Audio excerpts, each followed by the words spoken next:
Chapter 461. Kong Yingda was shouting and yelling like a madman, scaring the servants and maids of Yu Mansion. None of them dared to neglect him, as they immediately obeyed his order and ran to fetch a book. The book was the Analects of Confucius. Kong Yingda was not picky. He took the book and flipped it open. He shook his head and read aloud. Confucius said, "If a gentleman is not serious, he will not be powerful. If he learns, he will not be strong." Ha! This old man can see it clearly. It's really a divine tool. What is this thing, Brother Zio? It's so magical. It's really incredible. Li Wanyu was speechless. Kong Yingda must be crazy with joy, right? Why is even Brother Zio here? There's a difference in seniority, old man. This is Bayan. Duke Kong, have you forgotten? Oh, right, Bayan. Haha, this name is exquisite. It's really Bayan. Kong Yingda put on the reading glasses and was unwilling to take them off. His behavior made the other old officials, who were also suffering from presbyopia, even more curious. Duke Kong, can you let this old man try it? Brother Chong Yuan, can you let this old man wear this Bayan? Kong Yingda shook his head like a rattle drum. No, this Bayan was given to me by Brother Zio. How can I let you wait for it? Li Wanyu's face darkened even more. Damn you, stinking bastard. When did I say I was going to give it to you? I clearly said I was going to try it on. Don't you understand the meaning of trying it on? Kong Yingda's attitude made the old officials even more curious. They surrounded Kong Yingda and forced him to take off his glasses. Seeing this situation, Li Wanyu did not dare to take out the other glasses.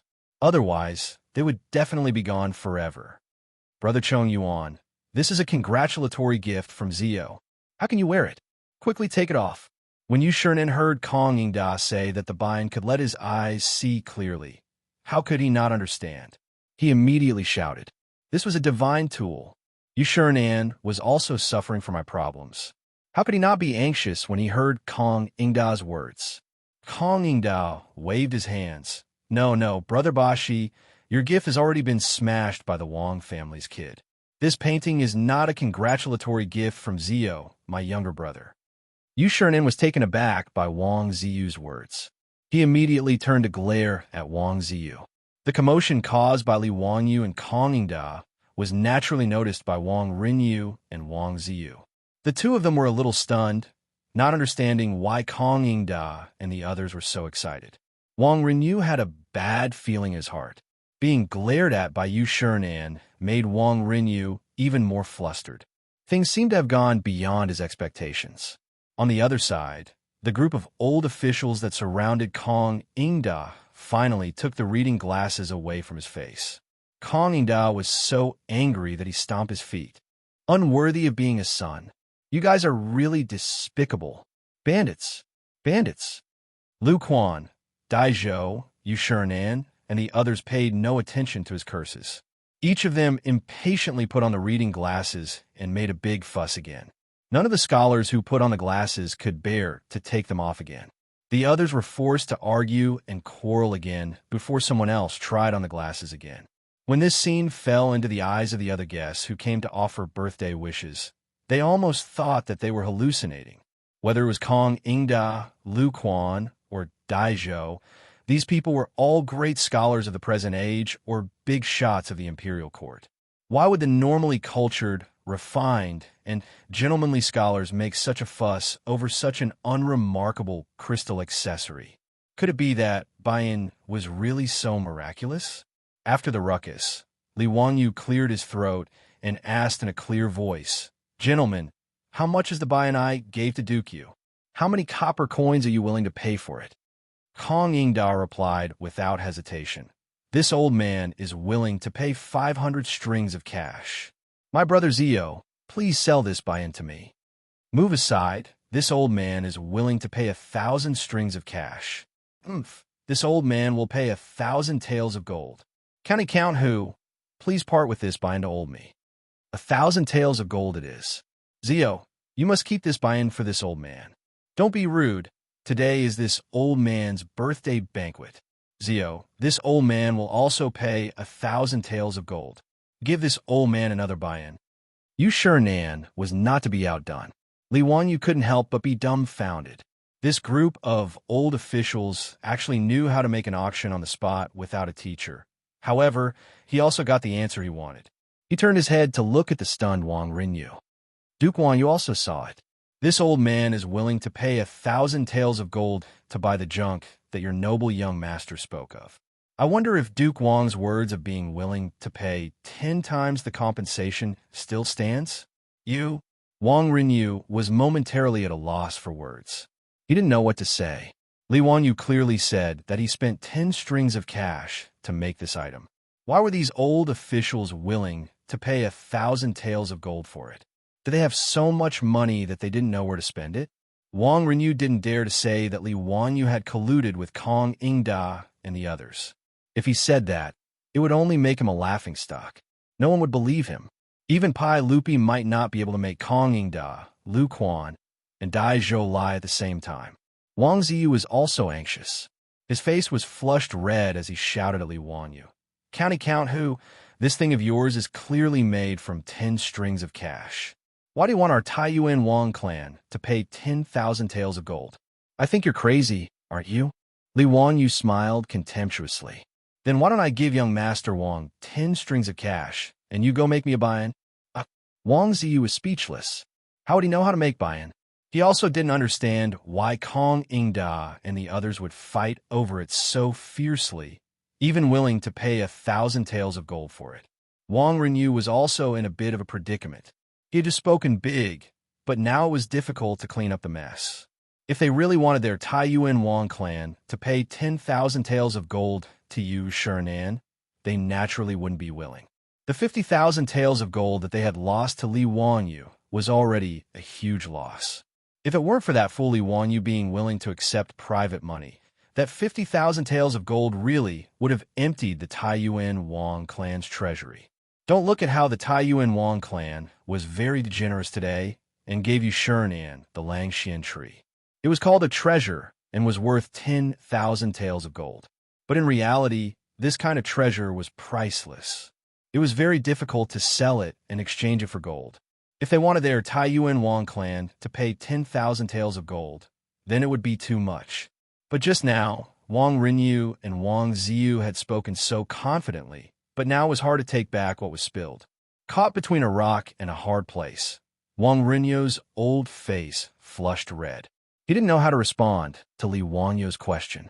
It was Yu Shirenan who laughed and helped him out of the predicament. Ziyo, don't joke with Lord Wang. What compensation or not, it's all a joke and can't be taken seriously. Since that Langxian tree is a congratulatory gift from Ziyo, naturally it's up to me to deal with it. This compensation can't be taken seriously. Lord Wang, don't mention it again. Today is my birthday banquet, and I can't thank all of you enough for coming to congratulate me. Come, everyone, let's drink. Since Yu Shirenan, the host, had said so, Li Wanyu naturally didn't have any objections. Originally, he just couldn't stand the Taiyuan Wang clan's arrogance and Wang Ziyu's domineering attitude. Now that he had taught them a lesson, he naturally wouldn't continue to pester them.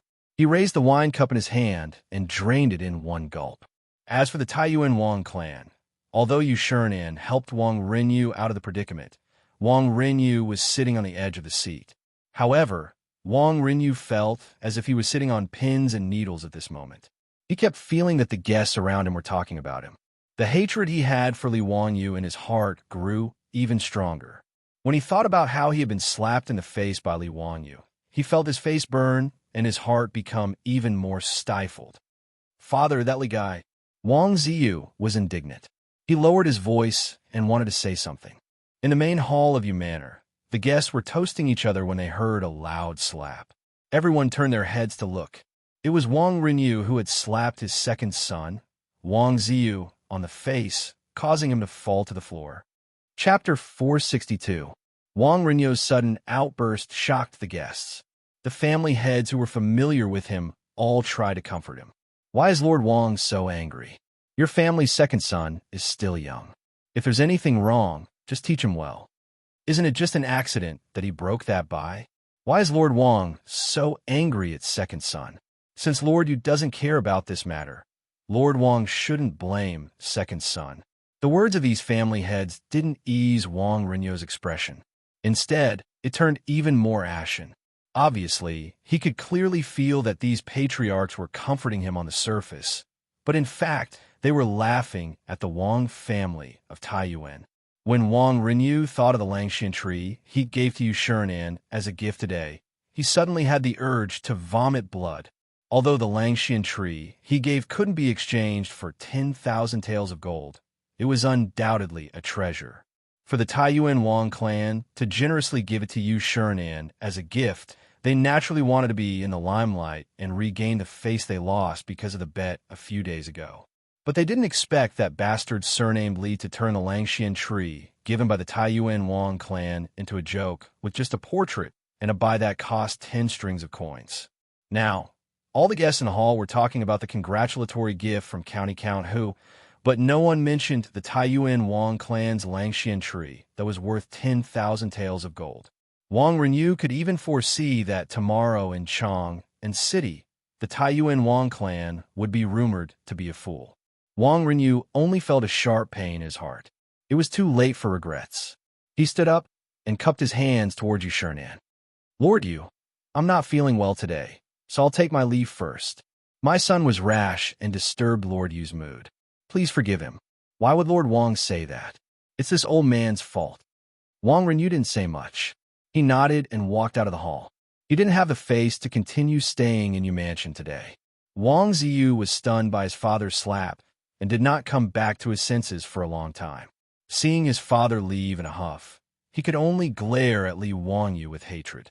He covered his face and lowered his head, not daring to say a word as he chased after his father. After the Wang family father and son left, the atmosphere in the hall became livelier. In particular, Kong Ingda and a few other old ministers had been surrounding Li Wangyu and pestering him about the buy-in. Li Wangyu had no choice but to take out his other reading glasses and give them to Yu Shirenan so that they could discuss how to distribute them. At Yu Manor's birthday banquet, all the guests were enjoying themselves. Everyone was drinking and chatting merrily at the banquet. It was very lively. Fortunately, today, Chang Yaojin, Yuqi Jingda, and the others could still be considered to have restrained themselves. They did not drink too much and put on a show of fighting. Yu Manor's main hall finally did not suffer these old, ignorant people's evil schemes. The birthday banquet lasted from noon until the evening drum sounded in Chang'an. Then, the guests left one after another. Pai Lupi was in a good mood today and drank a lot of wine. He originally wanted to catch Li Wangyu and bring him into the palace to ask about the private money, but he was not in the mood to do so. Zio, come to the legislative hall after the court tomorrow. I have something to ask you. Pai Lupi was carefully helped onto the horse by Mi Tua, but he did not intend to let Li Wangyu go. He shouted at Li Wangyu, who was about to slip away. Li Wangyu stopped helplessly and bowed to Pai Lupi. Yes, I understand. He was not a diligent person, especially after coming to the Tang dynasty. Now, he had a house, money, and a beautiful woman to accompany him. Li Wangyu felt that he had no goals in life now. He was very lazy and only wanted to eat and wait for death every day. At that time, he was impulsive and accepted so much money from the Wang clan of Taiyuan. Now, he regretted it. How troublesome. He thought of his previous idea. Making money was making money, but it would give him a lot of things to do. He was not sure of money now. Why would he make trouble for himself? Li Wangyu wondered if his brain had been kicked by a donkey at that time. That was why he thought of accepting private money. But now, it was too late to say anything. He had to continue his bad idea, even if he wanted to cry. The next day, Li Wangyu went to Chang and again helplessly to meet Pai Lupi. Before Li Wangyu finished the ceremony, Pai Lupi could not wait to ask, Zio, tell me clearly today, why did you accept so much private money from the Wang clan of Taiyuan? He had been holding this matter in his heart for a few days. He had discussed it with Mi Tuo and Empress Zhang's son, but no one knew what Li Wangyu meant by doing this. This made Pai Lupi feel like a cat was scratching his heart. He had been holding in for a few days, but Li Wangyu did not come to the palace to explain. Yesterday was Yu Shernan's birthday. He had finally caught Li Wangyu. How could he let him go? Hey, uncle, don't worry. Let me tell you slowly. Li Wangyu was not in a hurry. He took a sip of tea and said under Pai Lupi's angry gaze, "Uncle, how much is the Kaiyuan Tongbao cast every year in the Tang dynasty?" "About 300,000 strings of cash. So, our dynasty is short of copper coins." "Uncle, you acquiesce to these aristocratic families casting private money for circulation, right?" Li Wanyu continued to ask. "Yes, that's right." Speaking of this, Pai Lupi was a little helpless. He was well aware that the Tang dynasty was short of copper coins. However, no matter how hard the Ministry of Revenue and the Directorate of General Works tried, they could not increase the number of copper coins cast. Casting copper coins was actually very expensive. Casting 300,000 strings of cash every year was actually a huge expense for the imperial court. This was also a headache for Pai Lupi. This was also the reason why the imperial court of the Tang dynasty acquiesced to the circulation of private money.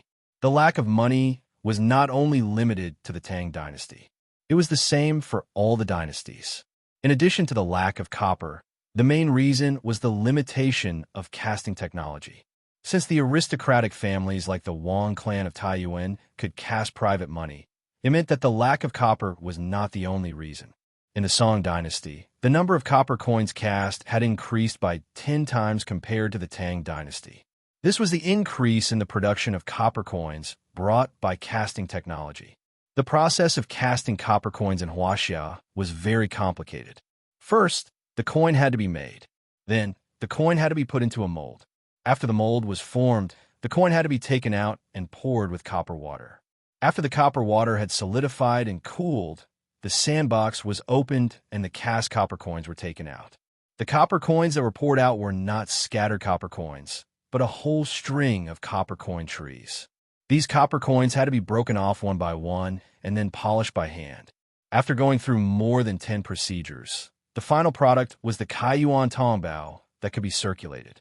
Therefore, casting copper coins was very complicated and required a large number of skilled craftsmen. Even so, it was difficult to increase the production of copper coins. The annual production of copper coins was 300 strings of cash. The average daily production of copper coins was only 800 strings of cash. However, the number of craftsmen needed was in the tens of thousands. Li Wanyu naturally knew all of this. He grinned, revealing 8 white teeth. He smiled at Pai Lupi and said, "Uncle, if I only need a few dozen craftsmen to turn this private money into official money, and the daily production is no less than 1,000 strings of cash, would you be interested?" "What? Zia, what did you say?" When Pai Lupi heard this, he suddenly stood up. In a moment of excitement, he even knocked over the tea on the table in front of him. Chapter 463.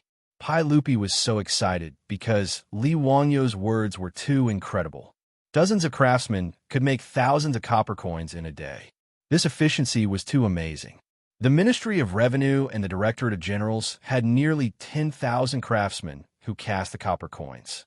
If more craftsmen were arranged to cast the coins according to this ratio, wouldn't the Tang dynasty be able to solve the problem of money shortage? How much is the expense? Pai Lupi's voice was trembling. It was very important for the Tang dynasty to have enough copper coins. The consumption is very low. It's mainly the consumption of melting the copper and the craftsman's salary. Li Wanyu said with certainty. "Really? Tell me clearly, how did you do it?" Li Wanyu smiled and asked Pai Lupi first, "Uncle, do you still remember the water wheel I built in Dingzhou village?" "Of course I remember. That water wheel is even more magical. It can raise water to a high place by itself and use it for irrigation." "Haha. Uncle, don't you think that water wheel has other uses?" Pai Lupi was puzzled. He didn't understand the meaning of his words at all.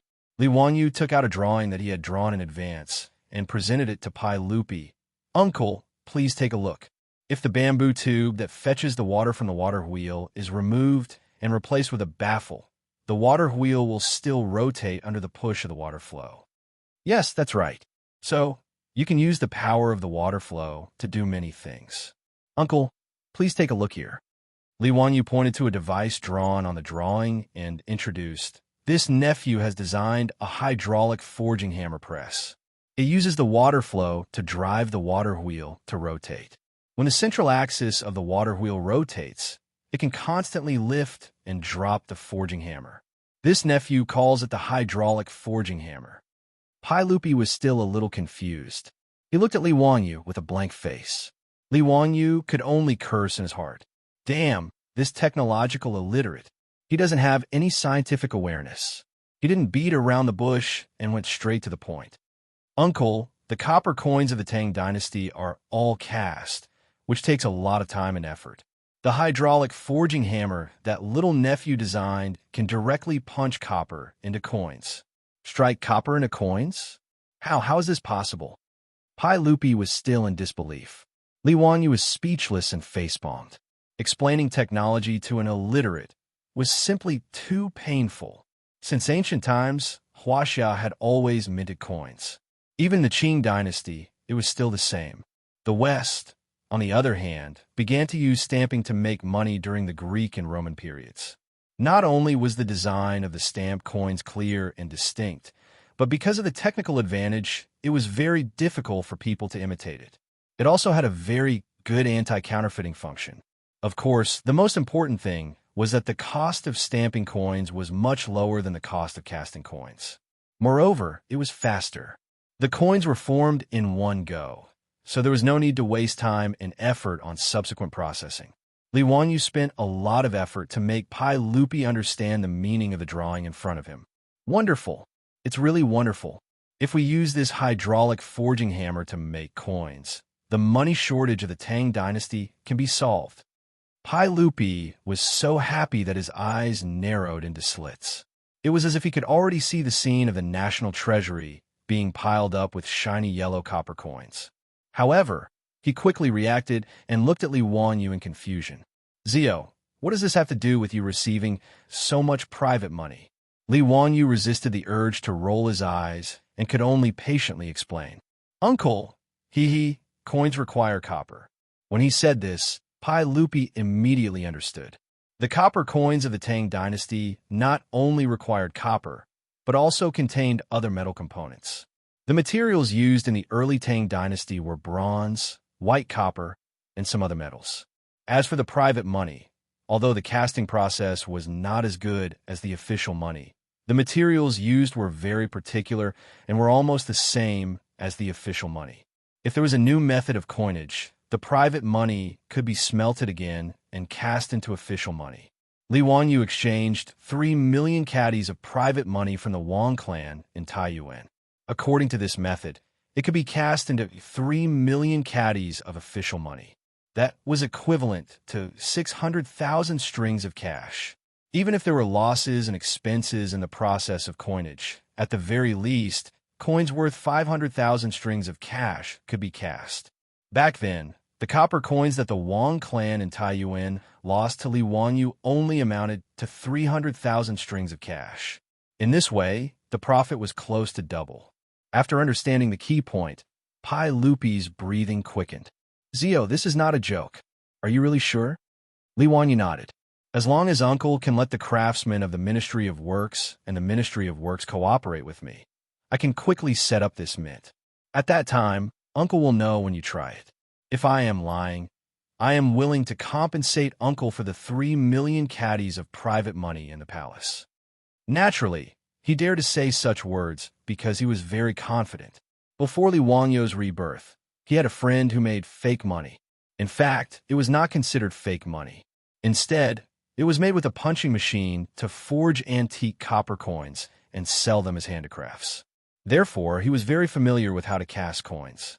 At least in this era, he was definitely at the level of a master craftsman. Li Wangyu's confident answer made Pai Lupi ponder. He kept pacing back and forth in the hall. After a long while, Pai Lupi stretched out his hand and beckoned Mito into the hall. Mito, I have a task for you. Mito was so scared that he quickly knelt down. If your majesty has any orders, I will do it with my life. All right, it's not a matter of life and death. I'm going to let you transfer all the copper and gold coins in the palace and exchange them all for private money. What? Mito thought that there was something wrong with his ears. Was he hallucinating? Pai Lupi wanted him to exchange gold and copper coins for private money. Was he crazy? What was private money? It was all copper coins made by aristocratic families. The craftsmanship was rough. When used outside, there were only 2 or 3 coins, which could be used as an official coin. Even aristocratic families were not willing to use this private money. But now, His Majesty wanted him to exchange the gold and private money in the palace for private money. Remember, don't make this matter public. Let the cavalry department do it. Convert all the gold and copper coins in the palace into private money and transport them into the palace. Do you understand? Pai Lupi ordered again. This time, Mito finally understood and confirmed that he was not hallucinating. He turned his head to look at Li Wanyu, hoping to get an explanation from him. Pai Lupi's request was really against common sense. Li Wanyu was also shocked by Pai Lupi's generosity. This guy was even more black-hearted than him. He remembered that last time, when Pai Lupi wanted to go to the aristocratic family's gambling house to bet, he asked Mito and found out that there were more than 80,000 taels of gold in the palace. If he were to exchange all of this for private money and then melt them into copper coins, the profit would be an astronomical figure. However, Li Wanyu would not stop Pai Lupi. After all, most of the private money was made by aristocratic families. Pai Lupi was sucking the marrow out of the aristocratic families. He was naturally happy to see this happen. Li Wanyu did not forget to give Pai Lupi an idea. Uncle, you can let the cavalry department take the gold and copper coins to various counties to exchange. I heard that the more remote a county is, the higher the exchange rate of official money for private money. When Mito heard him say this, he was really about to cry. He racked his brain, but he could not figure out what this uncle and nephew wanted to do. Chapter 464. In recent days, many merchants in Chang and city realized that the amount of private money they had was much less. There were even rumors that someone was buying up large amounts of private money. Moreover, the exchange rate was 1 to 2, which tempted many merchants who had private money.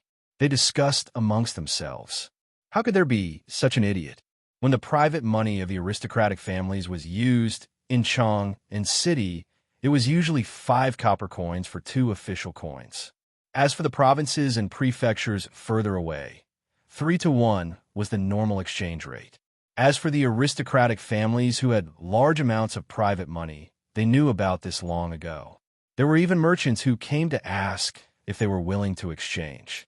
Regarding this, these aristocratic families naturally did not reject anyone. If they rejected such a good thing, they would be stupid. In less than a month, there was almost no trace of private money in Chang and city.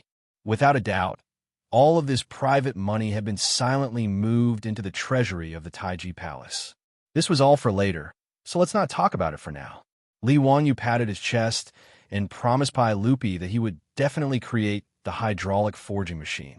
Then, Pai Lupi gave an order for the Ministry of Works and the General Supervisor to cooperate with County Count Hu.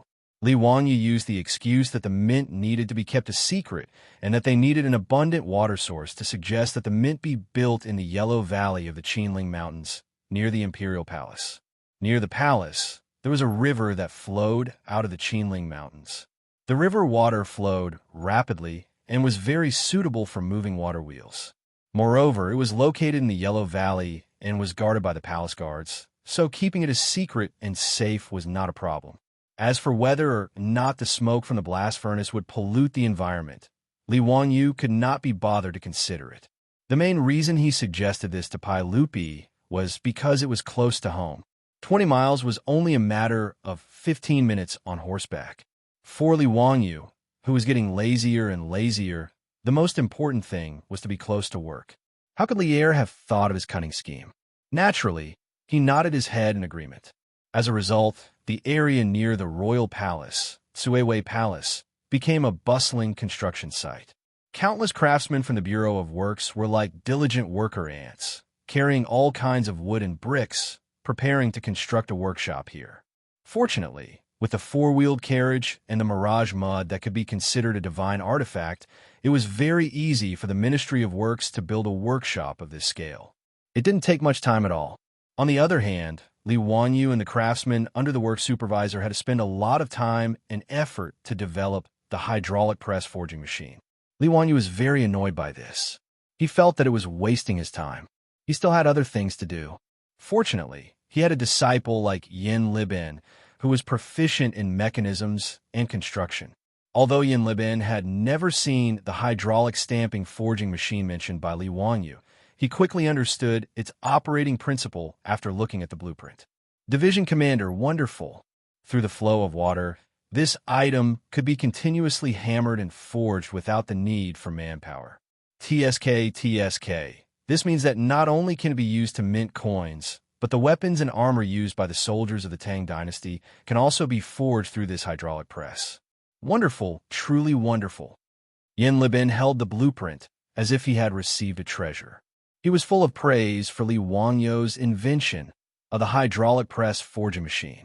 Haha, Libin, as expected, you saw through Master's good intentions. I'll leave the construction of the mint in your hands. If there is anything you don't understand, go to Dingzhou village and ask Master. Li Wangyu very shamelessly pushed this matter to Yin Libin. His time was so precious. How could he waste it on this construction site to figure out how to make the hydraulic press forging machine? It was still the same saying, if Master has something to do, the disciple will do it for him. Yin Libin did not see through Li Wangyu's sinister intentions. He was still happily holding Li Wangyu's blueprint and continuously studying it. He had always had a strong interest in painting, mechanisms, and construction, so he was naturally happy to do it.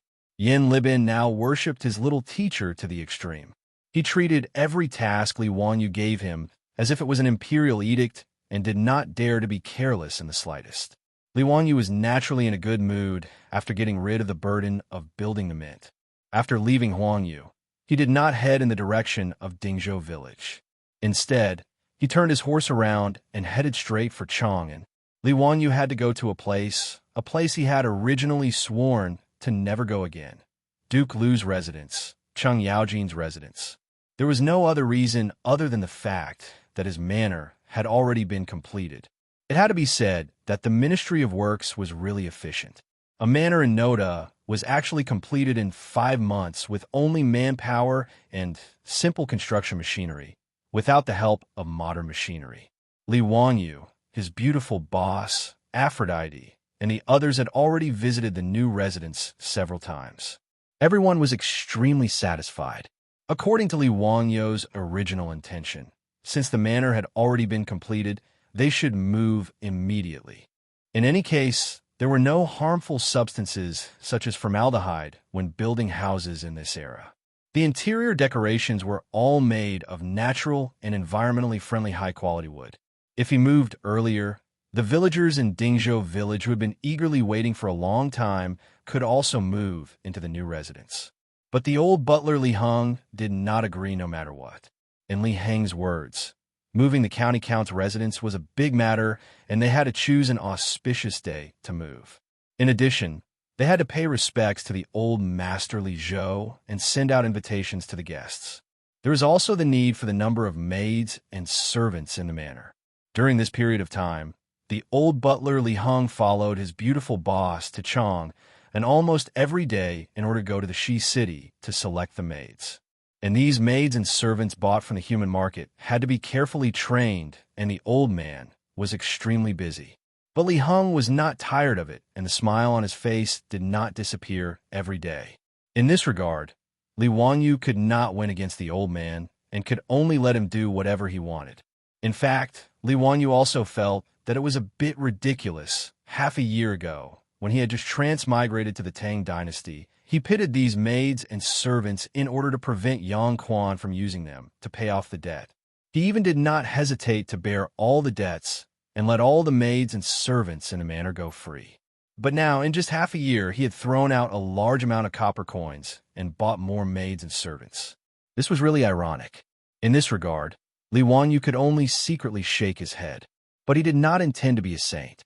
As long as he did not mistreat these maids and could live with his conscience, he could only let it be. This time, the old man Li Heng did not save it all. He bought nearly 100 maids and servants and sent them all to the manor. The old man also asked Li Wangyu to go to the Taiji Palace and borrowed a few servants and maids who were proficient in etiquette from Itaw to train the maids and servants he had just bought. In short, in order to move to a new home, Li Wanyu was tortured by Li Heng a lot. He also specially asked the old Taoist Yuan Tiangang to calculate an auspicious day for him. The 31st day of the 8th lunar month in the second year Jingguan was an auspicious day and easy to move. After confirming the time to move to the new mansion, Li Wanyu still had a lot of things to do. Naturally, he could not take care of the matters of the mint, so he threw it all to Yin Libin. Today, the reason why Li Wanyu braced himself and prepared to go into the dragon's den and tiger's den was naturally to collect the debt from Cheng Yaojin. Chapter 465. That day, when Cheng Yaojin and his group of old men came to the Li family's old residence to drink and make a scene, they personally promised him that when his county magistrate's mansion was completed, they would give him 50 troops. Now that the county magistrate's mansion, oh no, it was already the county magistrate's mansion, they could only move on an auspicious day. Li Wanyu naturally had to find Cheng Yaojin and ask for people. He couldn't just rely on Niu Yong and Niu Wu to build such a large manor, right? Therefore, Li Wanyu didn't have time to fear Cheng Yaojin, that old scoundrel, and could only brace himself to ask for the debt. Wah, nephew, what wind blew you here today? You came at the right time. Come, accompany me for a few drinks. As soon as Li Wanyu stepped through the door of Duke Lu's residence, he heard a voice that made his scalp go numb. He quickly bowed and greeted, Nephew greets Uncle Cheng, but nephew can't accompany Uncle Cheng to drink today. I hope Uncle Cheng can forgive me. Oh, why is that? Cheng Yaojin's eyes immediately widened.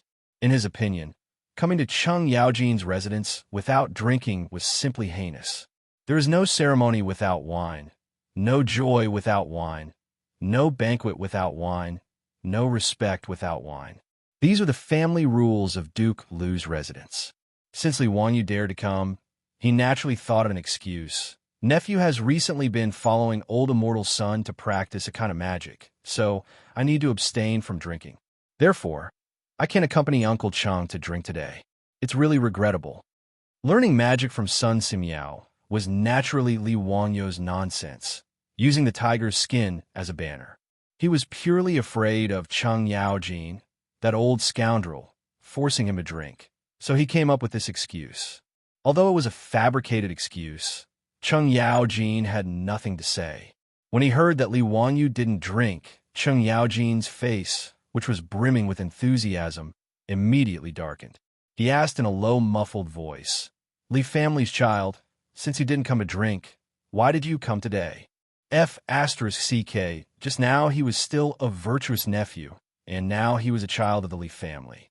Li Wanyu's fingers couldn't help but tremble a few times, and he suppressed the urge to raise his middle finger with great difficulty. Hee, Uncle Cheng, that day when we were drinking in my mansion, you promised to give me 50 troops. I wonder if Uncle still remembers? Li Wanyu did not beat around the bush and went straight to the point. Cheng Yaojin rolled his eyes. Is there such a thing? Why can't I remember? Li family's son, you must have remembered wrongly. Seeing that Cheng Yaojin was planning to go back on his word, Li Wanyu could only curse the old gangster for being shameless. Isn't it just that I didn't drink with you? He actually turned his back on him and refused to acknowledge him. He was truly inhumane.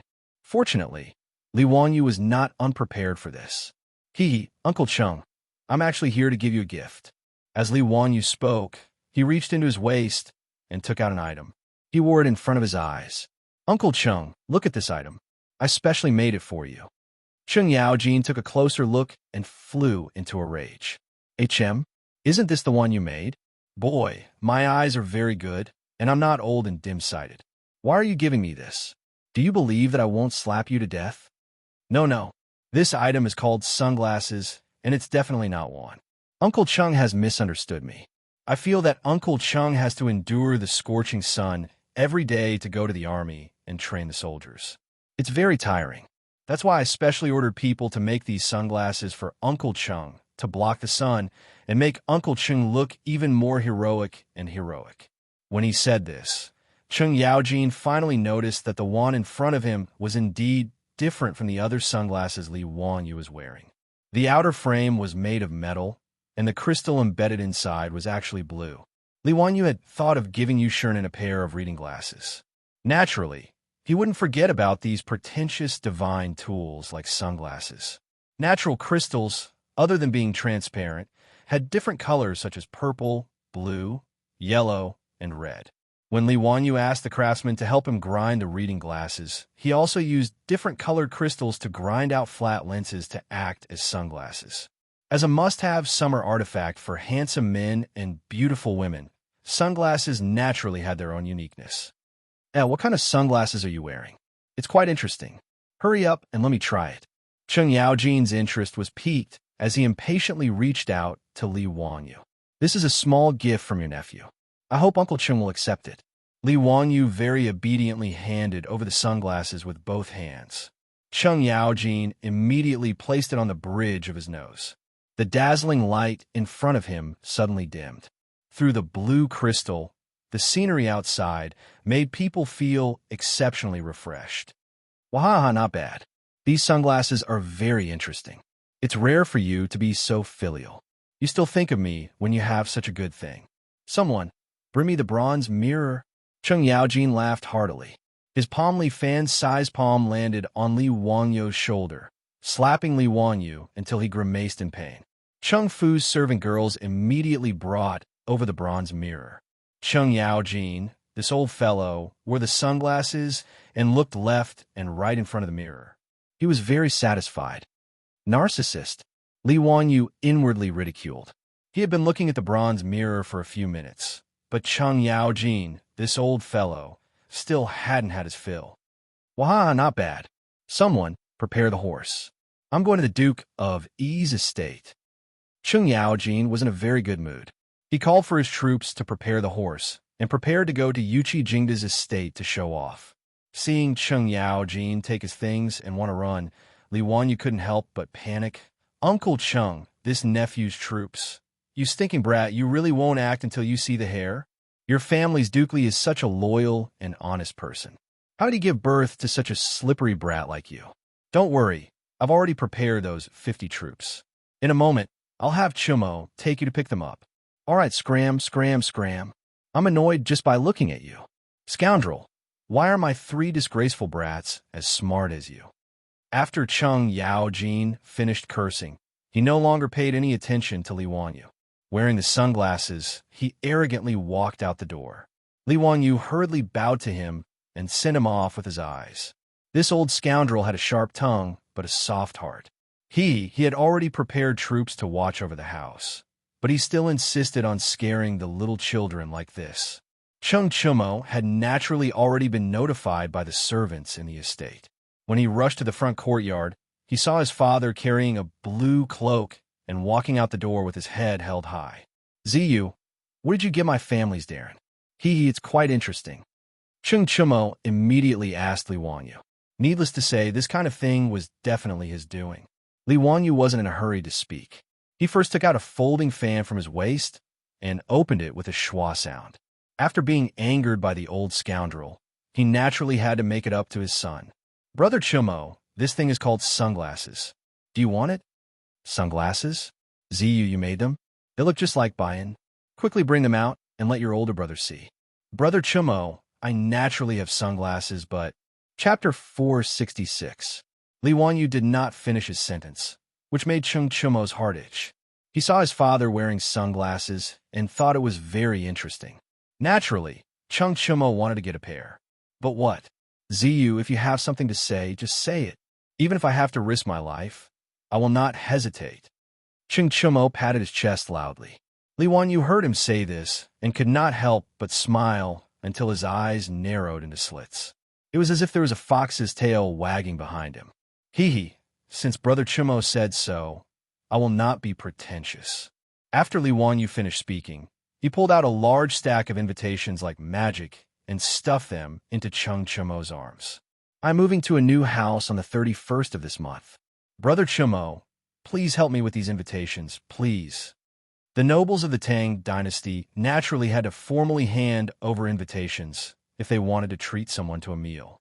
Moreover, these invitations could not be casually sent by the servants.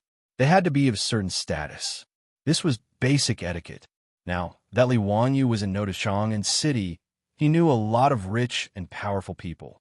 Since he was moving to a new house, he naturally had to invite many guests. Therefore, on such a hot day, running all over Chang and City to deliver invitations was definitely a difficult task. Cheng Chimo was naturally aware of this. Hugging the stack of invitations in his arms, his expression was bitter, but he was also curious. Zio, you have too many invitations. Where did you get them from? That's not important. Like Doraemon, Li Wanyu reached into his waist and pulled out a pair of purple crystal sunglasses and put them on his face. Brother Chimo, what do you think of these sunglasses? Ching Chimo swallowed a mouthful of saliva and replied with difficulty. Ziyu, leave this matter to me. These sunglasses. Li Wanyu was not stingy and immediately pulled out 3 more pairs of sunglasses and handed them to Ching Chimo. In fact, these sunglasses were originally prepared for the rich. Now that they could exchange them for free labor, it was a huge profit. Cheng Chimo was just like his father. After putting on the sunglasses, he immediately asked the servant girl to bring him a bronze mirror. In front of the bronze mirror, he stroked his hair and flirted for a long time.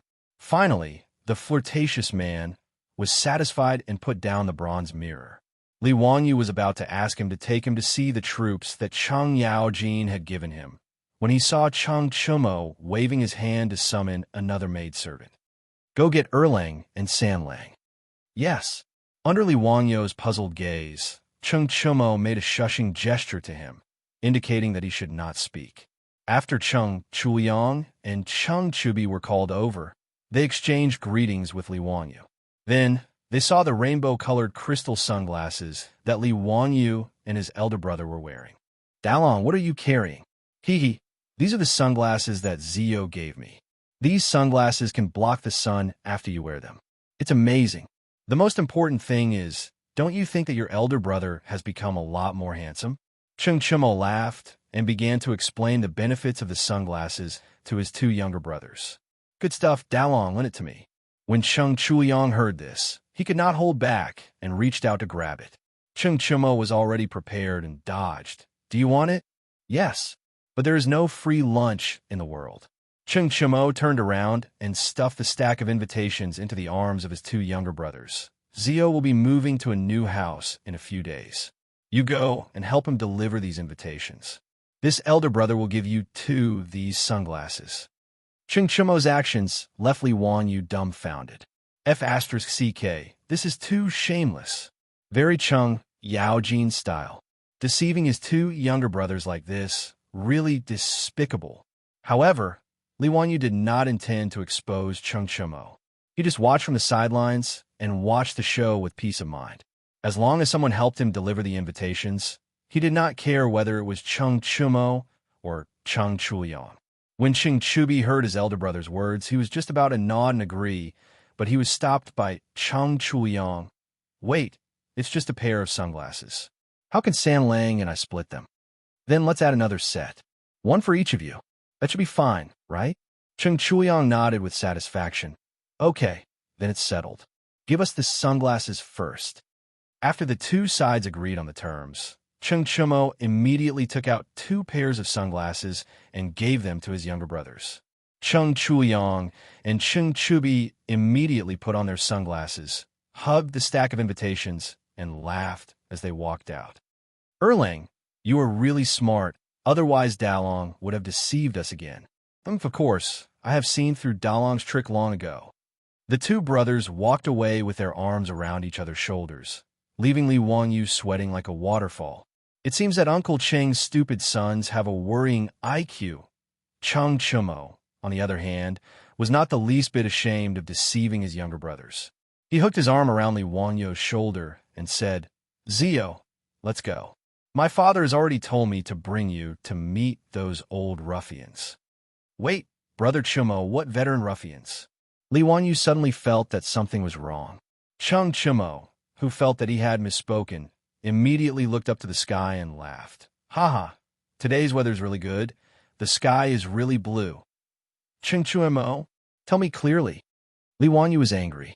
This bastard, he dared to play dumb with him. There must be something wrong. It's nothing. Don't you want a troop? Let's go. The Jinwu guards, my family has already prepared it for you. Ching Chumo still wanted to talk about other things. Li Wanyu was so angry that he grabbed Chung Chumo's collar. Tell me clearly, what veteran ruffians are you talking about? Uncle Chung, what troop did you prepare for me? Actually, there are some people, but whether you can take them with you or not, it's hard to say. Zio, I'll tell you the truth. In Chong, and it's actually not easy to recruit troops. Ching Chumo saw that he could not hide it from Li Wanyu, so he might as well tell him everything. The military system of the Tang dynasty, at the beginning of the Tang dynasty, was the government army system. In normal times, the government soldiers were farmers who cultivated the land. They trained during the farm breaks, and in times of war, they fought in the army. Moreover, the government soldiers had to prepare their own weapons and horses. In other words, in the Tang dynasty, those who could raise government soldiers had to have good family conditions. Otherwise, they would not be able to afford weapons, clothing, and horses. These soldiers were conscripted from the various military prefectures and prefectures. All middle-aged men above the age of 21 to 60 were conscripted. The imperial guards of the 16 guards of the Southern Yamen were all selected from the government soldiers and took turns to serve. Therefore, there were not many government soldiers who were willing to join the noble families and become part of their troops. After all, being part of a troop was dependent on one's status. How could these government soldiers with good family conditions be willing to be part of someone else's troop? Of course, there were exceptions to everything. Among the government soldiers, there were naturally many whose families went bankrupt for various reasons, or who were unwilling to return to their hometown after the death of their parents. There were also some who wanted to join the noble families and fight for a future for themselves. In Chong and City, most of the troops of big and small dignitaries and aristocratic families joined the troops because of these reasons. This time, Chung Yaojin found dozens of veterans who were unwilling to return to their hometown and were willing to join the noble families and noble families for Li Wanyu. However, it did not mean that these veterans would listen to Chung Yaojin's words and join Li Wanyu, the county magistrate who founded the country. After all, in Chong, and there were many nobles and noble families who wanted to recruit troops. As the saying goes, a fine bird chooses a tree to nest in, and a good minister chooses a master to serve. This group of veterans were all very capable, but Li Wanyu might not be able to recruit them. The only thing Chung Yaojin could do was to connect the two parties. As for whether it would work or not, it would depend on Li Wanyu's own ability. After listening to Chung Chumo's explanation, Li Wanyu could not help but curse in his heart. Damn it, he was tricked by Chung Yaojin again. In the past, he, Yuchi Jingda, and the others had bragged so much. He really took it for granted that with Chung Yaojin's word, his government would have dozens of loyal troops. It turned out that this was the same as the recruitment in the future. It was a double selection. Chapter 467. Chung Chumo's words made Li Wanyu feel a little conflicted. The imperial guards were in charge of patrolling the palace and the capital city day and night. They were also responsible for the safety of the emperor. In the words of the later generations, it was equivalent to the Central Guard Bureau. Therefore, the old soldiers of the imperial guards were outstanding and were favored by the nobles and aristocratic families in Chong. He was just a powerless county earl who founded the country. How could these old soldiers be willing to submit to him? Compared to those nobles and aristocratic families, he did not seem to have any advantages. Although he was the county earl who founded the country, there were many dukes, county dukes, and aristocratic families in Chong. Moreover, they all held military power or were officials in the imperial court. If he were one of these old soldiers, he would not choose to submit to an empty shell like him. No wonder Chung Yaojin was not prepared to show up. It seemed that this old hooligan also felt that the old soldiers under his command might not be interested in him. In fact, it was not impossible for Li Wanyu not to recruit these imperial soldiers as his troops. If it was not possible, he could go to the market and buy some strong servants to guard the house. Most of the rich families in Chong were like this. It was rare to find someone like Li Wanyu who had two subordinate troops. Those who were not dukes, county dukes, or aristocratic families were not qualified to have troops. However, Li Wanyu felt that those servants were just for show. They looked strong, but they did not have much fighting power.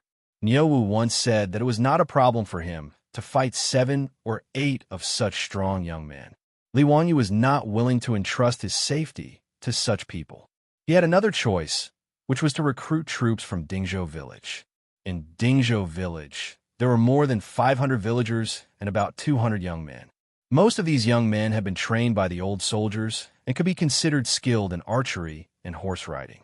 Moreover, they were very loyal to Li Wanyu and were on his side. It was easy to use them. However, Li Wanyu could not bear to let them go. The villagers of Dingzhou village were like family to him and his beautiful superior. Li Wanyu did not wish for the villagers to join the vassal forces and become part of the troops. They would also have to protect their homes and courtyards, and they might even face other dangers. After figuring out all of this, Li Wanyu was speechless. Cheng Yaojin, Yuqi Jingde, those old scoundrels, back then their big talk shook the heavens, as if they could casually gift him some troops. He actually believed it, now that he thought about it. He was really naive to have been tricked by these shameless old hooligans. But now, even though Cheng Yaojin was unreliable, Li Wanyu could only give it a try. Let's go with Cheng Chumo to try to recruit those veteran ruffians and see if our small company can move them. Brother Chumo, let's go. No matter what, we have to give it a try. All right, let's go then. On the left and right of the Jinwu guards, there were a total of 73 old soldiers who expressed their willingness to join the army. Most of these people have served in the army for many years, and their abilities are indisputable. How many troops you can recruit will depend on your ability. Brother Chumo, I have high hopes for you. Li Wanyu rolled his eyes. Are you Constable Xing? You have high hopes for me. He was too lazy to say anything else. He placed the crystal sunglasses on the bridge of his nose and snapped his fingers, indicating for Cheng Chumo to lead the way. The two of them left Duke Lu's estate. Li Wanyu called Niuwu, and the three of them rode toward the Jinwu Guards encampment. When they dismounted at the entrance of the Jinwu Guards encampment, an Imperial Army captain immediately bowed to Cheng Chumo. As a trusted subordinate of the Jinwu Guards, even though it was just a nominal position, Cheng Chumo was still a 6th-rank Jinwu Guards general. Furthermore, Cheng Yaojin was his old man, so there were no taboos in the Jinwu Guards. With him leading the way, the journey was smooth and unimpeded. Cheng Chumo gave a few instructions, and the Imperial Army captain immediately had his subordinates run to the entrance of the encampment to inform the old ruffians. The Guards' army lieutenant led the way in front, preparing to lead the three of them to a small drill ground. After taking a few steps, they heard the sound of horse hooves behind them. Cheng Chumo turned his head, and his face couldn't help but turn unsightly. However, he still respectfully greeted the person who had come. This child pays respect to grandfather. Greetings to Duke Lu. Why are the two of you free to come to the Jinwu Guards encampment today? Are you looking for my lord? He isn't in the encampment today. The person who had come was Cheng Chumo's mother's father, Cheng Yaojin's convenient father-in-law, the head of the Chui clan of Qinghe, Chui Exin. The other person was Duke Lu, the general of the Right Guards, Ho Junji. Cheng Chumo and his two brothers were born from Cheng Yaojin's first wife, Madame Sunday. They had a good relationship with their father's second wife, Madame Chui, but they didn't have a good impression of this convenient grandfather. But regardless, Chui Exin was still their senior, so they naturally had to show him some courtesy. And Ho Junji was Cheng Yaojin's colleague, a big shot in the army, so they naturally had to treat him with respect. Although Ho Junji's relationship with Cheng Yaojin wasn't that bad, they were both officials of the court, so their relationship wasn't too stiff. Cheng Chumo was very curious as to why these two had come to the Jinwu Guards encampment today. When Li Wanyu saw the two of them, he naturally went up to greet them. This one pays respect to Duke Lu and Duke Chui. Although he didn't have a good relationship with the great clans, he still had to show the necessary courtesy. As for Ho Junji, they didn't seem to have much interaction. But Li Wanyu knew that this fellow was extremely arrogant and proud, and his future wouldn't be very good, so he had no intention of getting too close to him. But upon seeing Ho Junji, Li Wanyu suddenly had an interesting idea. If Li Changxian, under his tutelage, became a loving father and filial son with Pai Lupi, Li Chengxian probably wouldn't try to rebel again. What would happen to Ho Junji then? It was rather interesting. Cui Xian and Ho Junji naturally had to return Li Wanyo's greeting, but their tones and attitudes were extremely flat, paying respects to County Earl Chumo. After this simple greeting, the two of them turned to Cheng Chumo. Chumo, we didn't come today to find your lord. Rather, we heard that many old soldiers of the Imperial Army and the Jinwu Guards intend to stay in Chang and join the vassal army. Thus, we came today to recruit these old soldiers. Nanny? These two fellows also came to recruit those old ruffians? Li Wanyo's face instantly turned rather nasty. Fuck this damn Cheng Yaojin. How could a woman get married so many times? It seemed like this recruitment had become a recruitment meeting. Even competitors had come out. In truth, Cheng Yaojin had no other choice. No matter what, Cui Xian was still his father-in-law, and Ho Junji was a fellow duke in the army, so he naturally couldn't give these two any face. The fact that some old soldiers of the Jinwu Guards want to join the vassal army naturally couldn't be kept a secret, and quite a few people knew about it. Hearing this, Cheng Chumo's face turned ugly. He looked at Li Wanyu with a troubled expression, but he could only nod his head and say, "If that is the case, then I ask Grandfather and Duke Liu to travel with us. County Count, who has also come today for this matter." Cui Xian couldn't help but reveal a mocking expression when he heard this. He snorted coldly but didn't say anything. Ho Junji, on the other hand, had a playful smile on his face as he looked at Li Wanyu. "County Count who? You also want to recruit soldiers? That's truly interesting, huh?" After saying this, Ho Junji strode back into the Jinwu guard camp, leaving Li Wanyu with a pained expression as he mentally cursed, "Interesting your sister." Chapter 468. On a small drill ground in the barracks of the Golden Guard, the old soldiers of the Golden Guard who had received the notice had already gathered. The 73 old soldiers were either standing or squatting, chatting in groups of twos and threes as they waited for Wang Chong and the others to arrive. When they saw Cheng Chumo, a general of the Imperial Guard, arrive, they simply stood up and gave a casual bow. But they were more interested in Cui Xian, Ho Junji, and the others behind Cheng Chumo. They were well aware that if nothing unexpected happened, this would be the main family they would be joining in the future. As for Li Wanyu, he had long been ignored by this group of ruffians. They all thought that he was just here to watch the show and was a descendant of some noble family. Li Wanyu followed Cheng Chumo into the drill ground. When he saw the ruffian appearance of these old soldiers, he couldn't help but be speechless. Are you sure that these are valiant soldiers? What difference was there between this group of people and the villagers who had finished their farm work and gathered together to chat? In his imagination, shouldn't these elite soldiers have bright armor, imposing appearances, and valiant spirits as they crossed the Yalu River? Ah, pooey wrong. Should they be majestic and valiant? These fellows wrapped in jackets and wearing scarves, standing and sitting without a proper posture, were they really the valiant soldiers of the left and right Golden Guards? Li Wanyu cast a doubtful glance at Cheng Chumo, wondering if this old hoodlum Cheng Yaojin was trying to trick him again. Cheng Chumo could see the doubt in his heart and chuckled. Before he could explain, Niuwu suddenly spoke. "Lang Jun, these people are incredible. They're all valiant soldiers who have killed and seen blood." Li Wanyu couldn't help but be stunned by Niuwu's words. These village-like people were valiant soldiers? "Niuwu, are you sure you're not mistaken?" Niuwu nodded with certainty. "There's no mistake. When I was in the army, I saw many valiant soldiers like this. These valiant soldiers seem casual, but they can actually go on a rampage at any time. They seem undisciplined, but they are actually valiant and have a fierce aura. If Lang Jun can recruit these people, it would be quite good." Li Wanyu naturally believed Niuwu's words. No matter what, the Niu brothers were the kings of the special forces in the Sui army.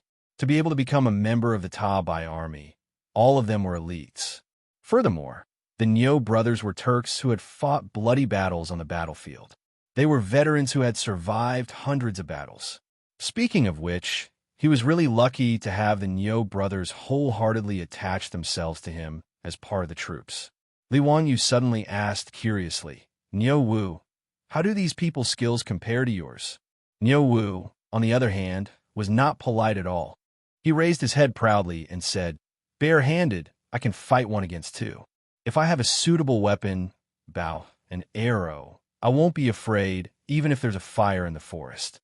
His words made Li Wanyu involuntarily click his tongue. A single flame was equivalent to 10 people. In the era of cold weapons, what kind of concept was it to have one person fighting against 10 people? Niu Wu added, "If Big Brother was here, I would join hands with him. Without holding back, I wouldn't be afraid of these 70 people." Li Wanyu took his words as he was bragging.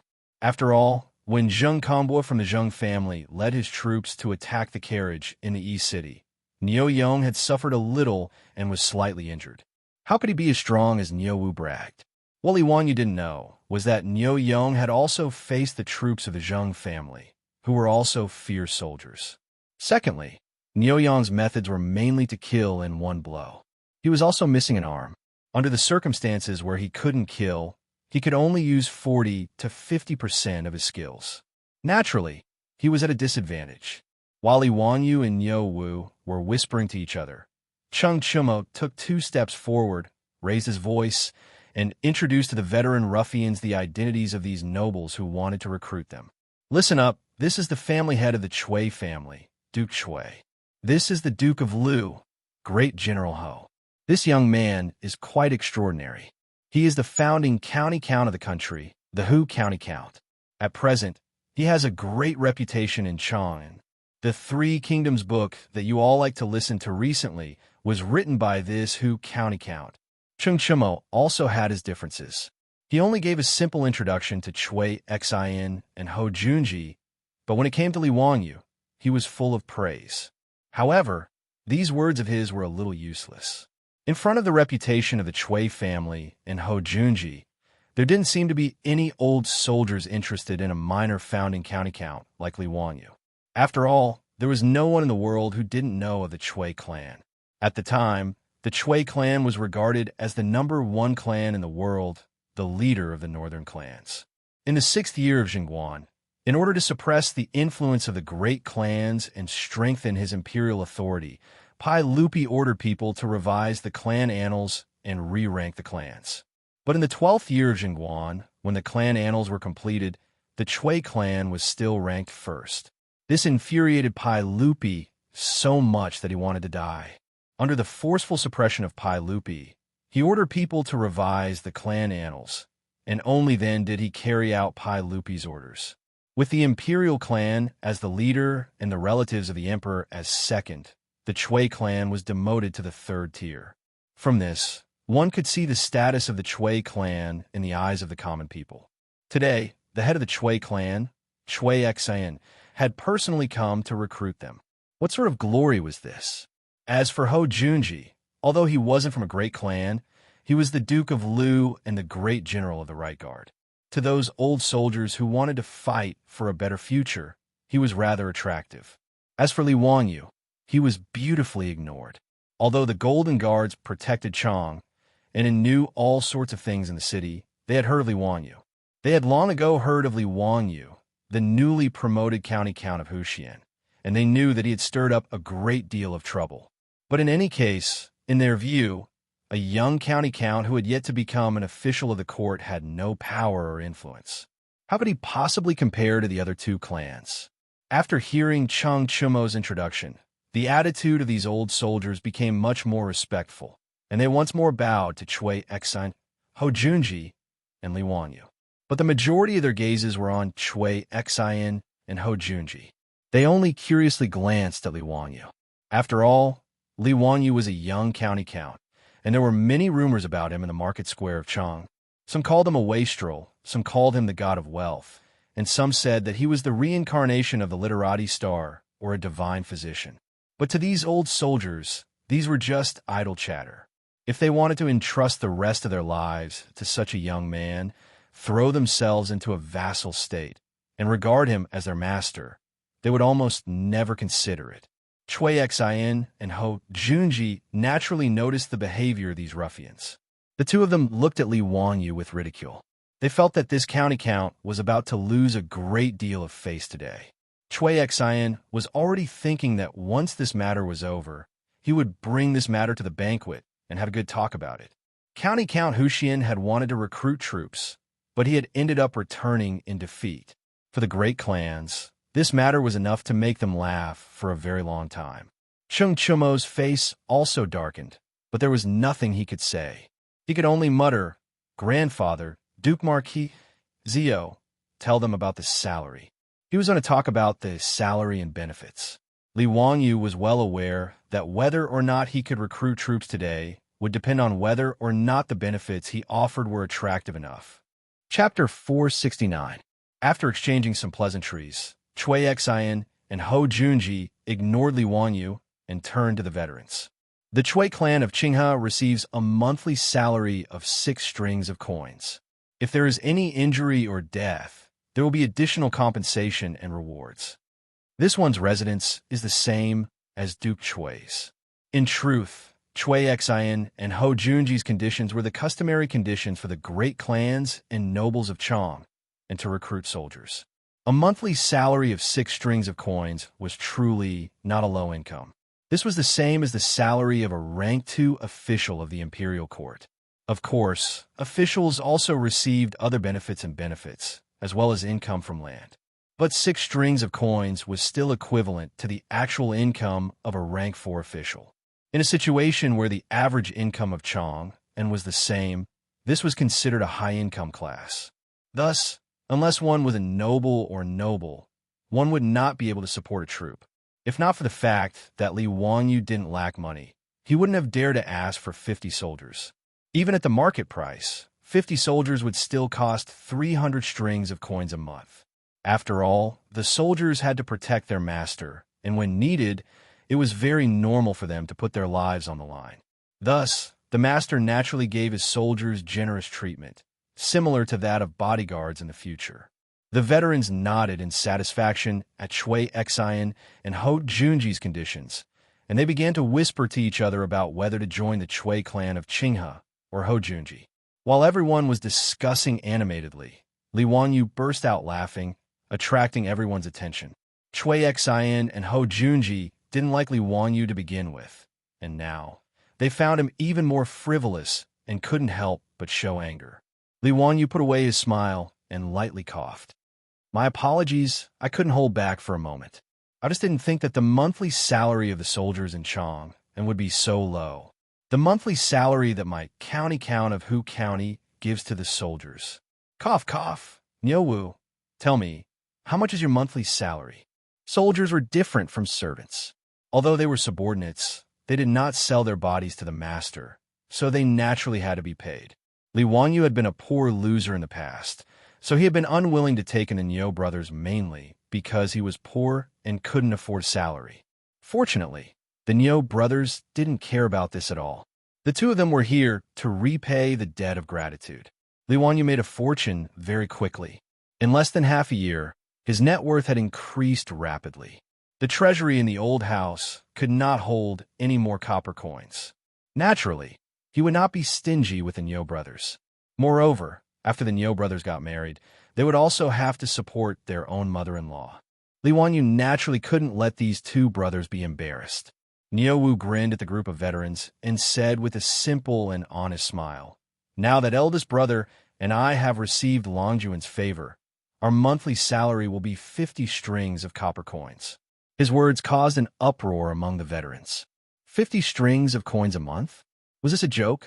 How could the main family give such a high salary to the troops? Could it be that this county earl was, as the rumors said, the god of fortune in this world? Actually, Li Wangyu originally wanted to give the Nyo brothers a monthly salary of 100 strings of copper coins. But the 2 brothers refused to accept it no matter what, so he reduced it to 50 strings of copper coins. Li Wangyu's businesses were now bringing in a daily income that he couldn't even calculate. So how could he care about such a small sum of money? If everyone is willing to come to my county earl's residence, 50 strings of copper coins is temporarily out of the question. But I'm still willing to pay 30 strings of copper coins a month. Li Wangyu wasn't afraid of messing up the market. He directly shouted out a price 5 times that of Chui Xian and Hou Junji, causing the faces of the two bigwigs to turn green. It wasn't that they couldn't afford it, but that they couldn't pay it like this. After all, the two of them weren't a single person like Li Wanyu. They were a large family with a large business. So how could they act so recklessly? If they used this price to recruit these troops, wouldn't the old people in the residence also get a raise? Li Wanyu now somewhat understood the thoughts of the owner of Chelsea Football Club, Roman Abramovich. This daddy isn't a rich family, but this daddy has money. I'll use money to smash you to death. Are you tempted by a monthly salary of 30 strings of copper coins? If the Chui clan of Qinghe and Ho Junji wanted to compete with him in terms of money, then he didn't care. Even if it was a monthly salary of 100 strings of copper coins, he would still be willing to pay. At the same time, he would have an excuse to give the Nyo brother a raise. After saying these words, Li Wanyu beamed at Chui Xian and Ho Junji, waiting for them to raise the conditions for recruiting troops. Everyone present was tempted by a monthly salary of 30 strings of copper coins. Wasn't it precisely for the sake of fame and fortune that they were willing to join the noble clans? For a moment, they hesitated. The county earl's residence that they had never considered before had now entered the sights of these old ruffians. No one would refuse money, and 5 times the monthly salary was enough to tempt these old ruffians. Everyone turned to Chui Xian and Ho Junji, wanting to see if these two bigwigs had anything to say.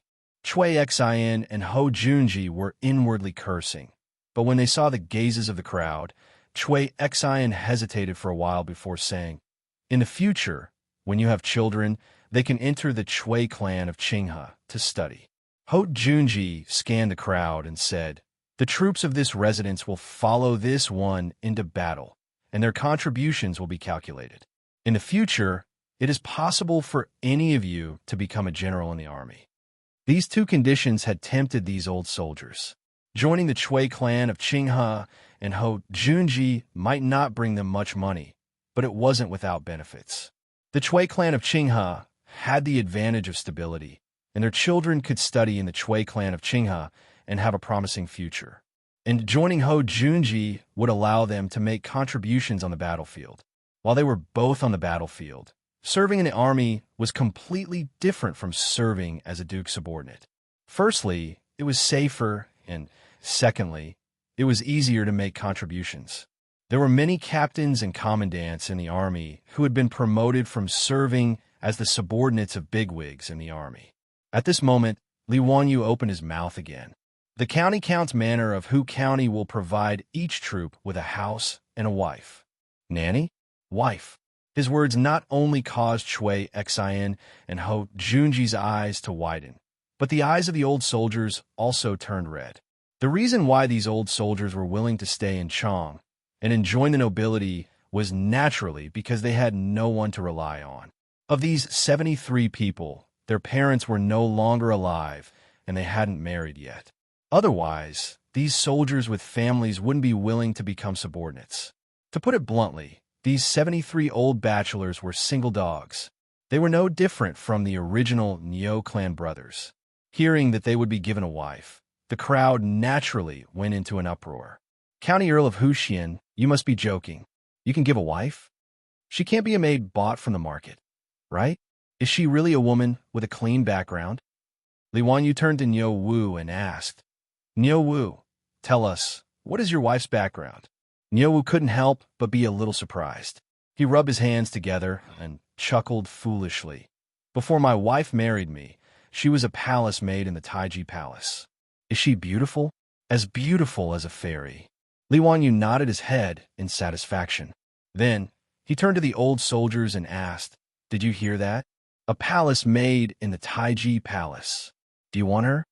The wolves howled yes. Chapter 470. Li Wanyu inwardly cursed these old perverts. When they heard that he was going to marry a beautiful wife, they started howling like wolves. His words just now had Chui Xian and Ho Junji panicking. Ho Junji's face turned stiff. Count who, how could you say such things? Marriage is naturally decided by the parents. What reason is there to give him away? Aren't you a sex matchmaker? Li Wanyu rolled his eyes. How am I a sex matchmaker? Of course, it's a formal marriage.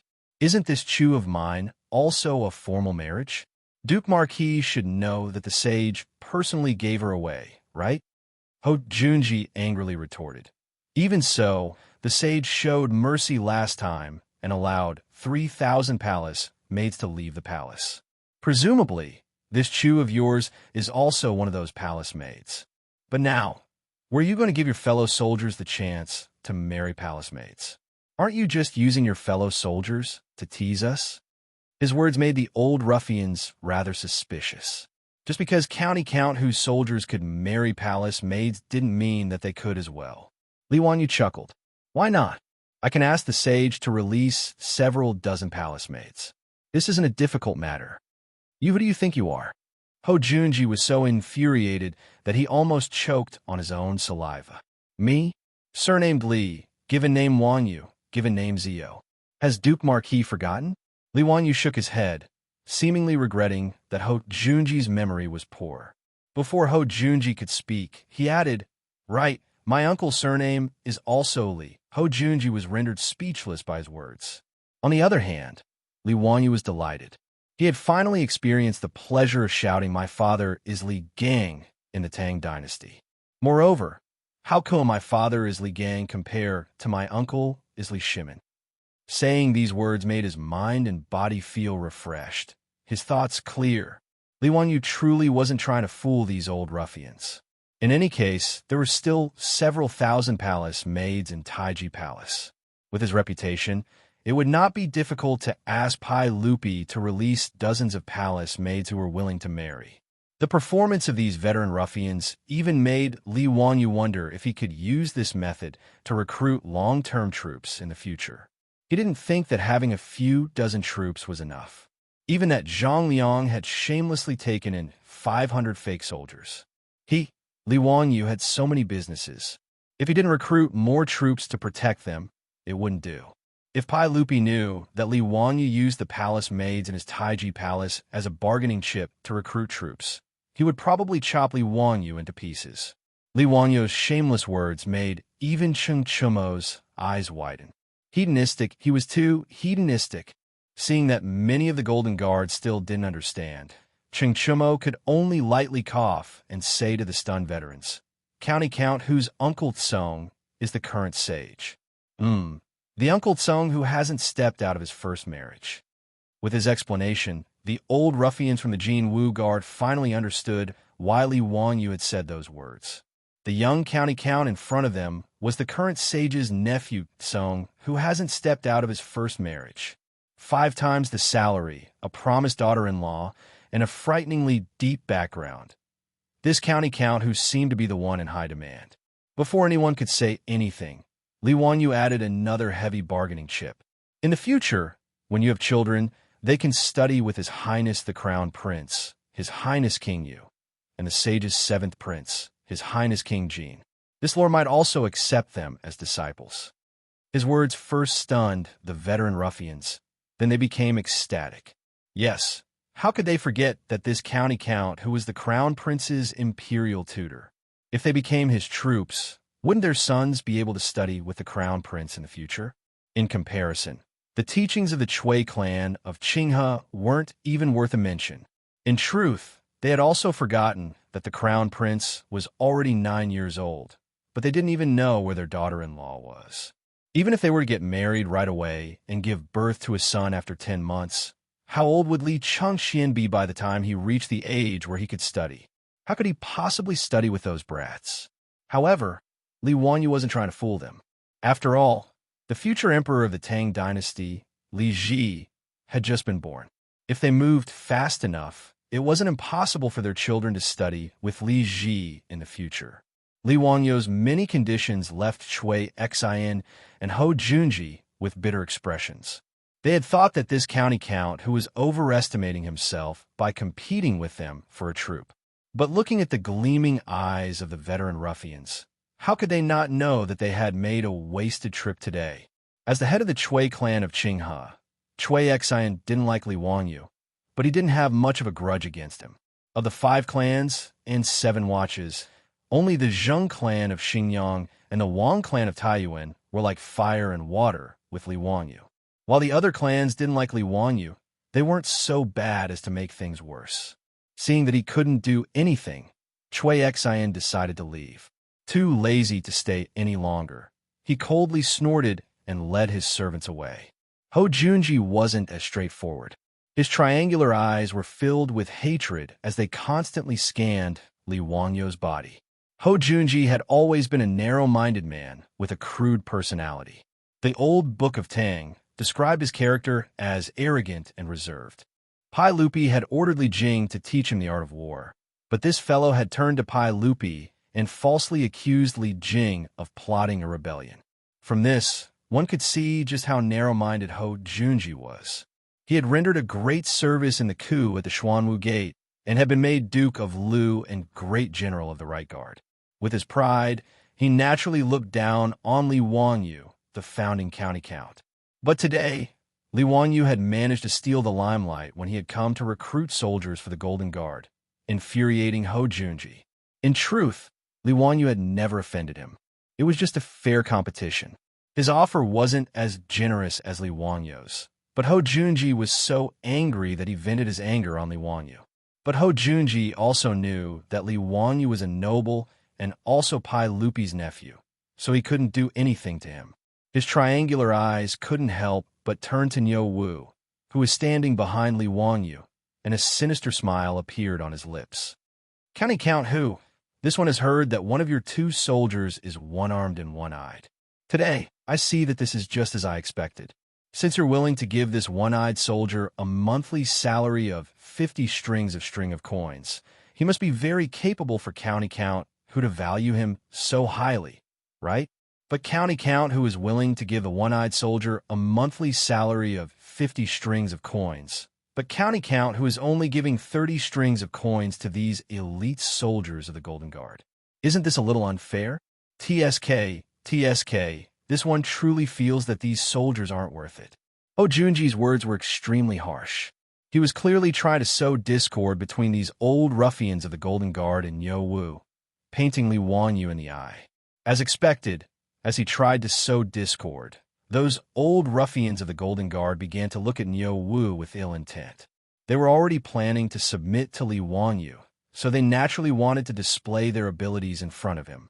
Just as Duke Lu had said, if this one-eyed soldier could get a monthly salary of 50 strings of coins, why couldn't they? Chapter 471. Li Wanyu was infuriated by Ho Junji's shameless words. He really wanted to curse out loud. What does it have to do with you? And Ho Junji's insult of Niu Wu being a one-eyed dragon had infuriated Li Wanyu even more. But Ho Junji's provocative words had stirred up the hearts of these ruffians.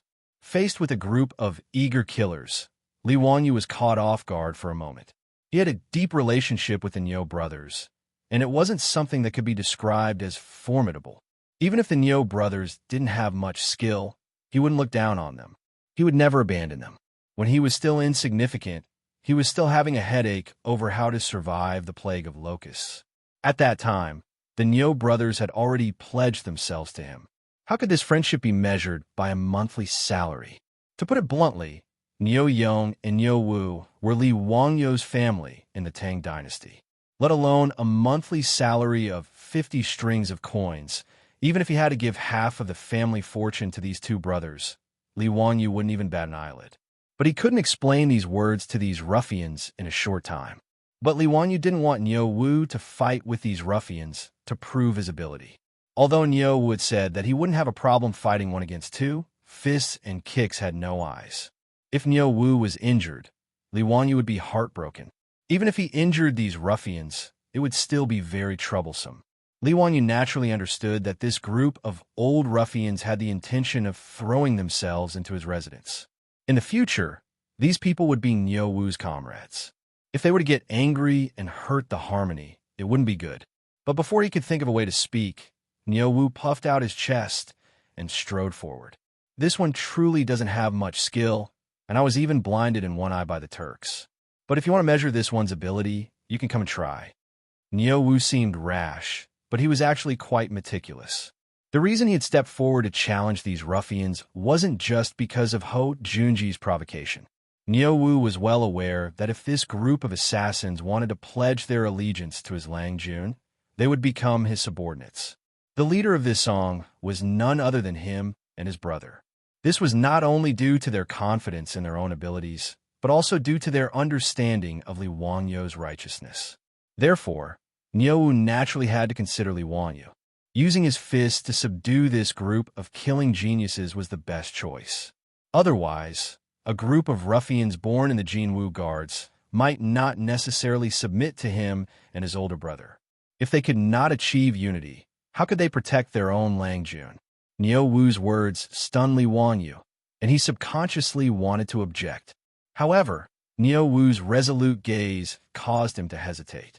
At the same time, he immediately understood Niu Wu's intentions. But he couldn't stop it, and this only made Li Wangyu even more furious at Hou Junji's despicable conduct. Li Wangyu rolled his eyes and said in a clear voice, Lord Hou is right.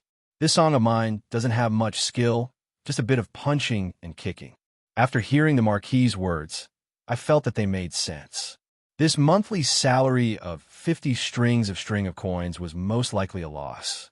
But since Lord Hou wants to recruit troops today, why don't you let my good-for-nothing troops test their skills against Lord Hou's troops? Let me see the difference between a monthly salary of 6 strings of coins and a monthly salary of 50 strings of coins. TSK, a monthly salary of 6 strings of coins is truly cheap. Lord Hou is truly formidable. Since he couldn't stop Niu Wu, he decided to direct the spearhead to Hou Junji. Didn't you insult Niu Wu for being a one-eyed man? Then let's see how formidable Hou Junji's troops are. Li Wangyou's mention of a monthly salary of 6 strings of coins made the troops behind Hou Junji pale. Just now, when Hou Junji's troops had heard that Li Wangyou's troops were being paid 50 strings of coins a month and that he was offering 30 strings of coins to the veterans of the Jinwu Guards, their eyes had turned red with envy and jealousy. Now that they heard Li Wangyu describe them as cheap goods, they could no longer hold themselves back. Lord Hou, let me test out that one-eyed man's skills. I like to see just what sort of person can get a monthly salary of 50 strings of coins. Lord Hou, let this one measure him. Lang Jun, this one requests a battle. Li Wangyou's words had provoked Hou Junji's troops into acting like they had eaten gunpowder. This was far beyond Hou Junji's expectations. He had always been the one scheming against others, but now he had been tricked by this youth, causing Hou Junji's face to scowl. But now that his troops were all asking for a battle, how could he say no? But Hou Junji was in no rush. He naturally had absolute confidence in his subordinates. These were the valiant soldiers of his army who had fought alongside him for many years. Hou Junji felt that dealing with a one-eyed man was no problem. He only regretted that his plan to sow discord had been ruined by Li Wangyou's simple words. Since Count who is interested, then let them have a match. But Hou Junji's triangular eyes gleamed with cold light as he stared at Li Wangyu like a viper. But since it's a match, there should be a little prize. What does Count who think? Oh, what does Lord Hou mean? Hou Junji sinisterly chuckled. This one has heard that Count whose estate has a 40% share in the Shadaozi wine workshop. This one is not greedy. So if you use 20% as the wager, does Count who dare to make a bet? Li Wangyu inwardly cursed at these words. This bastard was actually eyeing his businesses? Li Wangyu was also perplexed. This carriage company, the wine workshop, and the underwear store were all money trees. Which noble in Chang, and wouldn't be envious? But everyone knew that this was a joint venture between Li Wangyu and Pai Lupi. No matter how envious others were, none of them dared to touch it. So why was Hou Junji so bold as to covet a share in the wine workshop? But when he thought about Hou Junji's reputation in history for being greedy, Li Wangyu understood. This fellow had always been a bastard who viewed wealth as his life. In the 14th year of Jingguan, Hou Junji had led an army to destroy Gaochang, plundering the kingdom of Gaochang and stuffing his own pockets with treasure. In the history books, it was written that he obtained the essence of gold and mules, but the imperial residents did not have it, so he hid it and did not offer it. He even dared to take the precious spoils of war for himself. From this, One could see just how greedy he was. Li Wanyu inwardly sneered as he calmly asked, "Heh, if Lord Ho is interested, then there's no problem. But what will Lord Ho use as the prize?" Ho Junji heartily laughed and said, "This one's residence has two supreme beauties. Would county count who be interested?" Li Wanyo's face darkened. Damn, two women in exchange for 20% of the wine workshop? Was this Ho Junji crazy? He suddenly recalled a rumor he had read about Ho Junji in unofficial history. After Ho Junji was executed, he made a record of his residence and obtained two beauties. Taizong asked about them and replied, "Ever since you came, you have often eaten human milk instead of rice." This was about Ho Junji's residence being recorded after he was killed for his rebellion. Not only did they find all sorts of treasures, they even obtained two supreme beauties. These two beauties were peerless in appearance, and their skin was even smoother than a baby's. Pai Lupi curiously asked how they maintained their skin, and the answer was, "Ever since I entered the Marquis residence, I have eaten human milk as rice every day." Li Wanyu almost got goosebumps when he thought about this unofficial history. He didn't have such heavy tastes as Ho Junji, and besides, was he the kind of person who couldn't move at the sight of beauties? Using two women to gamble with him for a share in the wine workshop was simply wishful thinking.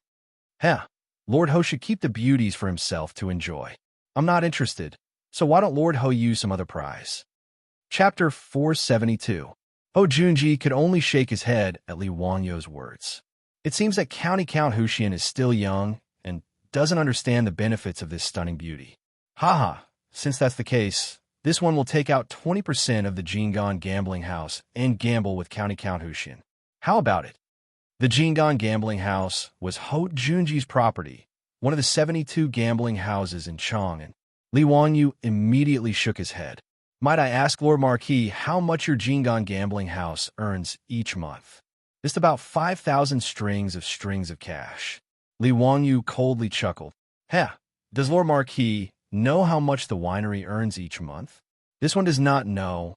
At present, the winery earns 40,000 strings of cash a month, and it's still increasing. Even if it's 40,000 strings of cash, 20% is still 8,000 strings of cash a month. Does Lord Marquis feel that using 20% of the gambling house's shares to gamble with me is somewhat inappropriate? Ho Junji's eyes turned red when he heard that the winery's profits were this frightening, and he gasped for breath. Then this one will use the entire Jingon gambling house to gamble with you. The land of the gambling house is also worth quite a bit of money. Li Wanyu couldn't help but chuckle at Ho Junji's appearance. Although I have no interest in the gambling house, since Lord Marquis has such a refined interest, it's naturally fine. But what? Ho Junji impatiently asked. He could already see the 20% share of the winery falling into his pocket.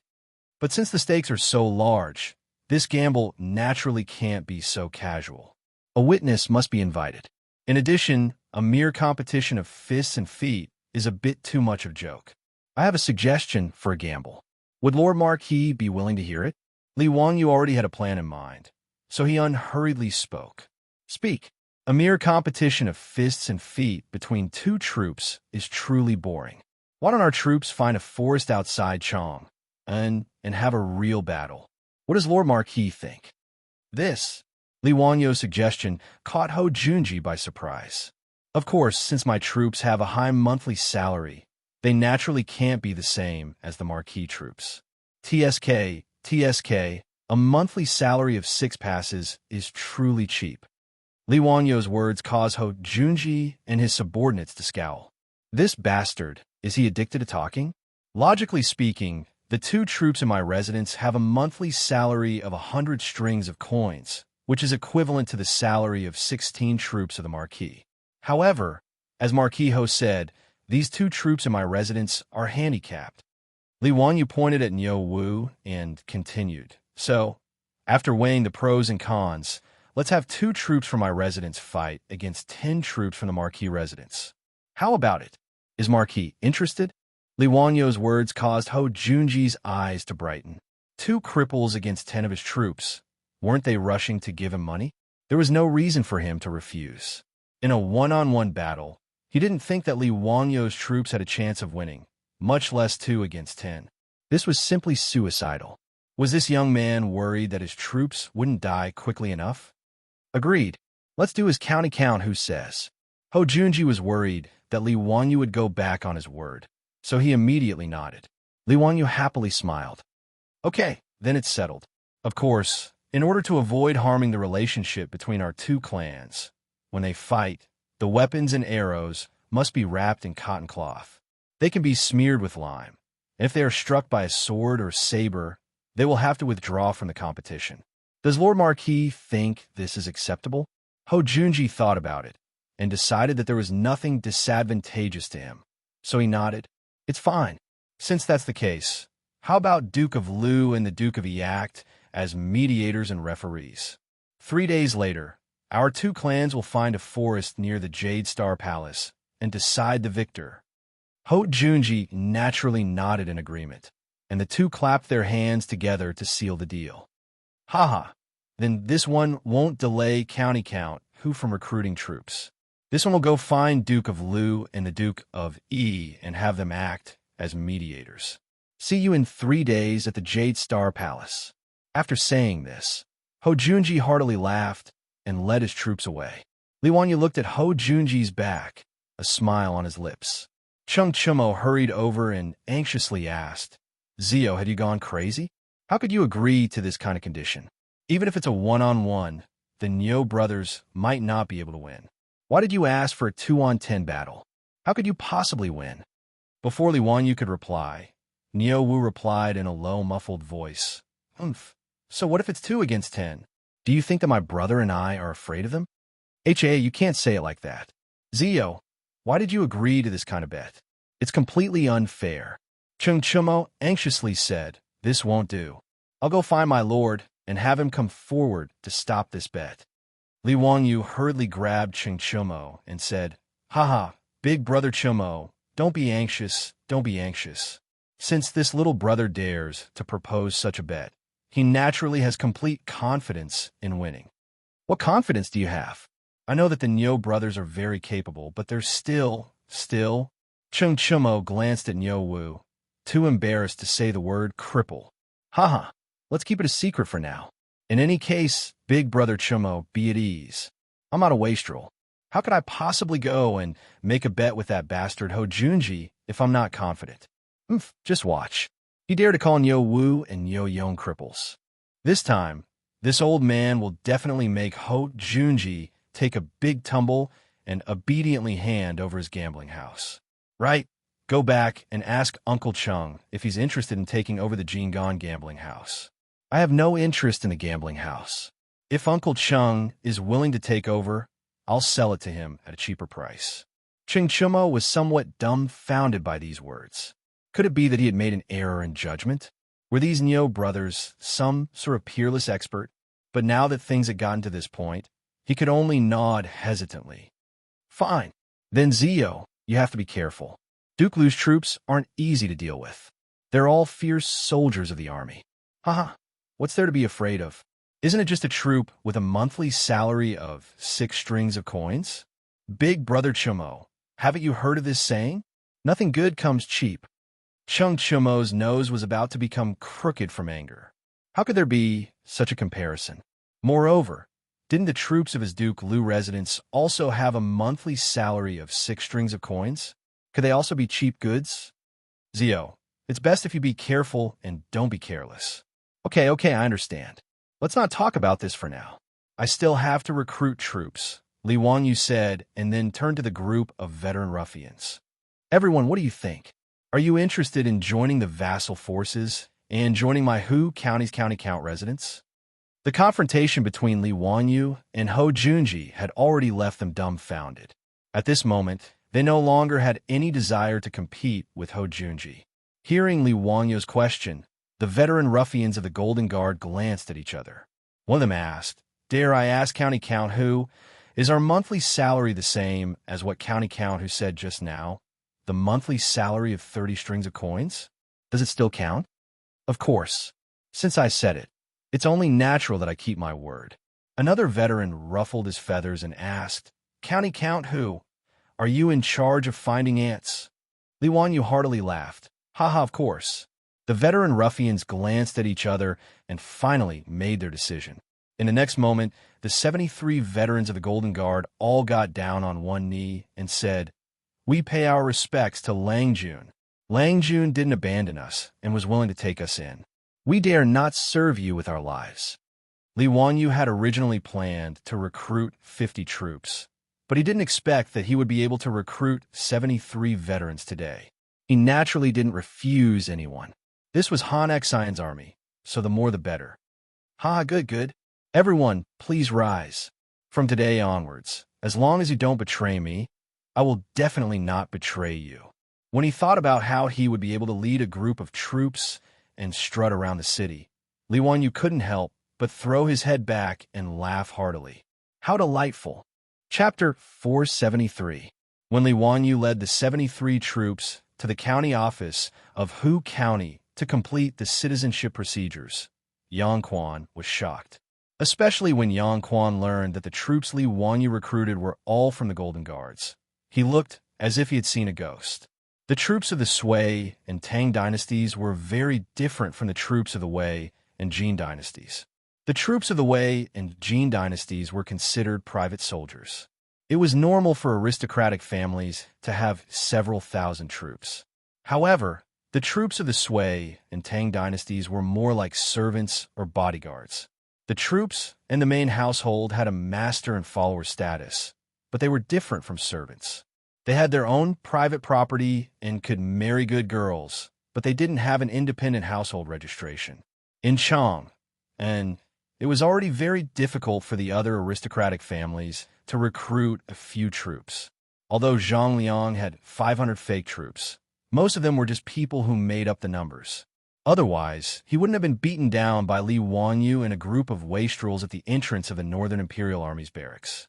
In truth, there weren't many of them who were as valiant as the Golden Guards. Even Yang Quan's teacher, Yu Shinan, who was a third-rank official, didn't recruit any troops. He only had strong servants to look after the house. How did Li Wanyu manage to recruit as many as 73 people so easily? It was as if he was buying cabbages from a market. Yang Quan could only shake his head and sigh at Li Wanyu's monstrous talent. He ordered the county office to complete the citizenship procedures for the Golden Guards. The 73 veterans officially became the troops of Hu County's founding county. They were bound to Li Wanyu for good or ill. After Li Wanyu led the troops back to Dingzhou village, there was a lot of excitement. He introduced everyone in the house, especially the beautiful boss. Although Li Wanyu didn't say her identity, he repeatedly emphasized that other than him, Madame Su had the final say in the house. These veteran ruffians were all shrewd people. How could they not understand Li Wanyu's meaning? Therefore, they did not hesitate to call their beautiful boss Madame. The beautiful boss couldn't help but blush slightly, but she didn't object and tacitly agreed to this title. Naturally, the Li family's old residence couldn't accommodate these 70 troops. Li Wanyu asked the old housekeeper, Li Heng, Niu Wu, and Niu Yong to lead the troops to the manor on the hillside. At the same time, he had to familiarize himself with the terrain as soon as possible so that he could take over the guard duty of the new mansion. After busying himself for a while and waiting for Niu Wu and the others to leave, Li Wanyu collapsed on the chair without a care for his image. He ordered like a master, "I'm so tired. Changqing, pour me a cold drink." His beautiful boss rolled her eyes at him, but she didn't say anything. She went to the kitchen to make a cold drink for him. After his beautiful boss left, Li Wanyu beckoned to Aphrodite. "Aphrodite, come and massage my legs. I've been riding for half a day. I'm so tired." Aphrodite immediately agreed and obediently knelt beside Li Wanyu to massage his legs with her fair little hands. "So comfortable. This is what life is like," Li Wanyu lamented. Just as he was about to lower his head and talk to Aphrodite, he caught sight of Aphrodite, who was bending over to massage his feet. Her loose neckline revealed a touch of her soul-stirring, snow-white bosom. Li Wanyu almost had a nosebleed. He couldn't even move his eyes as he admired the rise and fall of the mountain range, Li Wanyu only snapped back to his senses when he heard his beautiful boss's footsteps. He hurriedly turned his head and pretended to be nonchalant as he took the cold drink from his beautiful boss. The beautiful boss glanced down at Aphrodite and couldn't help but snort. Her slender fingers couldn't help pinching Li Wanyu's waist. "Bah, you big pervert. You're bullying Aphrodite again." No, don't spout nonsense," Li Wanyu hurriedly explained, but Aphrodite was confused. She looked up at her beautiful boss and then at Li Wanyu. She didn't understand what her beautiful boss meant by her Lang Jun bullying her. The beautiful boss couldn't be bothered to talk to this confused girl. She glared at Li Wanyu and asked, "Didn't Uncle Chang say that he was going to prepare 50 troops for you? Why are there so many people?" She still didn't know what had happened in Chang, and so she asked this question. "Don't mention it. Cheng Yaojin, that old swindler. He's lying to me." Li Wanyu's anger flared up as he spoke of this matter. 50 troops for him? That old scoundrel Cheng Yaojin was just bragging. He had spent a huge sum of money to snatch these 73 troops from the mouths of the Chui clan and Ho Junji. Li Wanyu recounted the events of the day to his beautiful boss in full detail, but the beautiful boss frowned again and again as she listened. "Wanyu, aren't you being too arrogant? It's true that Niu Yong and Niu Wu are very powerful, but you shouldn't have agreed to let them fight with Ho Junji's troops. And even though there are troops, aren't you being too disrespectful to them?" The beautiful boss was still not used to the hierarchy of the Tang dynasty, much less the hierarchy of master and servant. In her view, Niu Yong and Niu Wu were her family. But Li Wanyu actually wanted them to fight with their lives on the line against Ho Junji's troops. She found this very hard to accept. His beautiful boss's words also made Li Wanyu feel a little awkward. Thinking back, when he made the bet with Ho Junji, he really hadn't considered the feelings of Niu Wu and the others, much less asked for their opinion. It seemed that after transmigrating to the Tang dynasty for half a year, he had already gotten used to the hierarchy of the Tang dynasty. Li Wanyu seriously reflected on his beautiful boss's criticism before nodding his head and replying, "Chongqing, you've said too much. It was my lack of consideration. I'll apologize to Niu Yong and Niu Wu later. But don't worry, I only agreed to that bastard Ho Junji's request because I was completely confident." He looked at his beautiful boss guiltily and said, "It's mainly because that bastard Ho Junji humiliated Niu Wu as a cripple and called him a one-eyed dragon. In a moment of anger, I proposed a bet with him. Then what method do you have to ensure that Niu Yong and Niu Wu win? They have a total of 10 opponents." His beautiful boss wasn't angry at Li Wanyu. She just felt that Li Wanyu lacked consideration and put the Niu brothers in danger. "He who asked Niu Wu to boast to me. He said that he and Big Brother together could defeat the 73 old soldiers of the Jinwu Guard. No matter how powerful Ho Junji's troops are, they can't be as powerful as these 73 people, right?" Li Wanyu explained with a smile. "And I have a divine weapon." Li Wanyu lowered his voice and whispered a few words into his beautiful boss's ear. Hearing this, his beautiful boss raised her eyebrows and asked, "That's it? Are you sure?" "Yes, it's definitely true.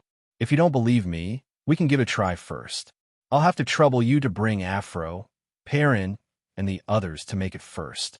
Then, I'll have Niu Yong and Niu Wu use it to fight against the 73 soldiers. If it really doesn't work, I'll just admit defeat. Isn't it just 20% of the winery? I can afford to lose. Don't worry, I definitely won't let the Niu brothers take the risk." "All right, since you've said so, I'll listen to you." His beautiful boss didn't waste any time. She pulled Afro to the rear courtyard and called over Perrin and the 4 maids in the residence. Then, she got to work. Chapter 474. 3 days later, in the Yellow Valley of the Qinling Mountains. The originally quiet Jade Star Palace of the Tang Dynasty was exceptionally lively today. When Li Wanyu led the Niu brothers and the 73 newly recruited troops over on horseback, he was also shocked by the scene in front of him. What was going on?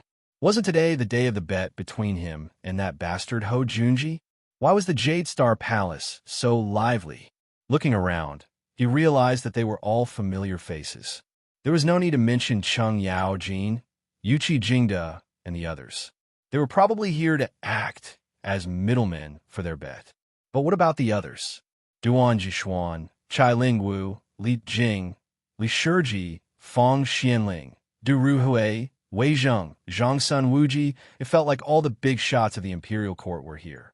Of course, there was also Li Wangyu's group of hedonistic friends.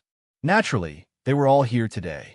Li Wangyu even saw Pai Lupi in the crowd, dressed in casual clothes. The hell, wasn't this a little too grand?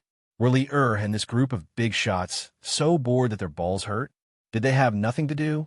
His gambling match with Ho Junji had managed to draw over more than half of the big shots of Chang'an. If he had known earlier, he would have discussed with Ho Junji and sold tickets to these big shots who didn't mind watching the show. Li Wanyu didn't dare to be negligent. He quickly dismounted and greeted Pai Lupi and the other big shots. This little nephew pays respects to Uncle. May I know why Uncle has the time today to come and watch my bet with Duke Ho? Pai Lupi glared at him. Zio, what are you up to now? Why do you want to bet with Junji for no reason? And you're still so arrogant. Wanting to fight 2 against 10? Do you know that the troops in Junji's residence are all valiant soldiers who have fought with him for many years? How could they be incompetent? Li Wanyu rubbed his nose and chuckled. Hee, Uncle, this little nephew might not lose. Whether it works or not, we'll know after we try. His words angered Pai Lupi so much that he coldly snorted. He was too lazy to waste any more words with him. He simply stretched out his hand. Where are my sunglasses? Li Wanyu was stunned. Pai Lupi, aren't you jumping from topic to topic a bit too fast? Just now, they were still talking about the bet. How did the topic change to sunglasses? He then looked at Pai Lupi's side. Chung Yao Jin, that black-faced old hooligan, was wearing the crystal sunglasses he had given him, proudly showing off to the others. Naturally, he understood everything. Li Wanyu quickly and respectfully took out a pair of sunglasses from his waist and presented it to Pai Lupi. Pai Lupi didn't stand on ceremony. He took the sunglasses and skillfully put them on the bridge of his nose. From the looks of it, he had already learned how to use the sunglasses from Chung Yao Jin and had even tried them on. Li Wanyu was even surprised to find that not only was Chung Yao Jin wearing sunglasses today, but many of the big shots present were also wearing sunglasses that he had made himself. Chai Lingwu, Yuqi Jingda, Niu Jinda, Fong Xianling, Du Ruhui. Li Wanyu suddenly understood that these were the sunglasses of the rich playboys, which had been confiscated by his father. He had asked Chung Chumo to give the sunglasses to the debauches. Now it seemed that these big shots had benefited. Chung Yao Jin, who was wearing a pair of sunglasses, came over and slapped Li Wanyu's shoulder heavily. Wow, my dear nephew, you've got guts. Using 2 troops to fight against 10 troops of Duke Ho. Even this old man wouldn't dare to do such a thing. But don't worry, this old man will definitely support you. This old man even went to those gambling houses of the great clans and placed a bet of 100 taels of gold on your victory. Li Wanyu was confused, but he could only hurriedly bow and say, Many thanks for Uncle Cheng's great favor. This little nephew can't thank you enough. What bet? What did this old hoodlum bet with the gambling houses? Li Wanyu had no idea that over the last 3 days, everyone in Chang and knew about the gambling match between him and Ho Junji.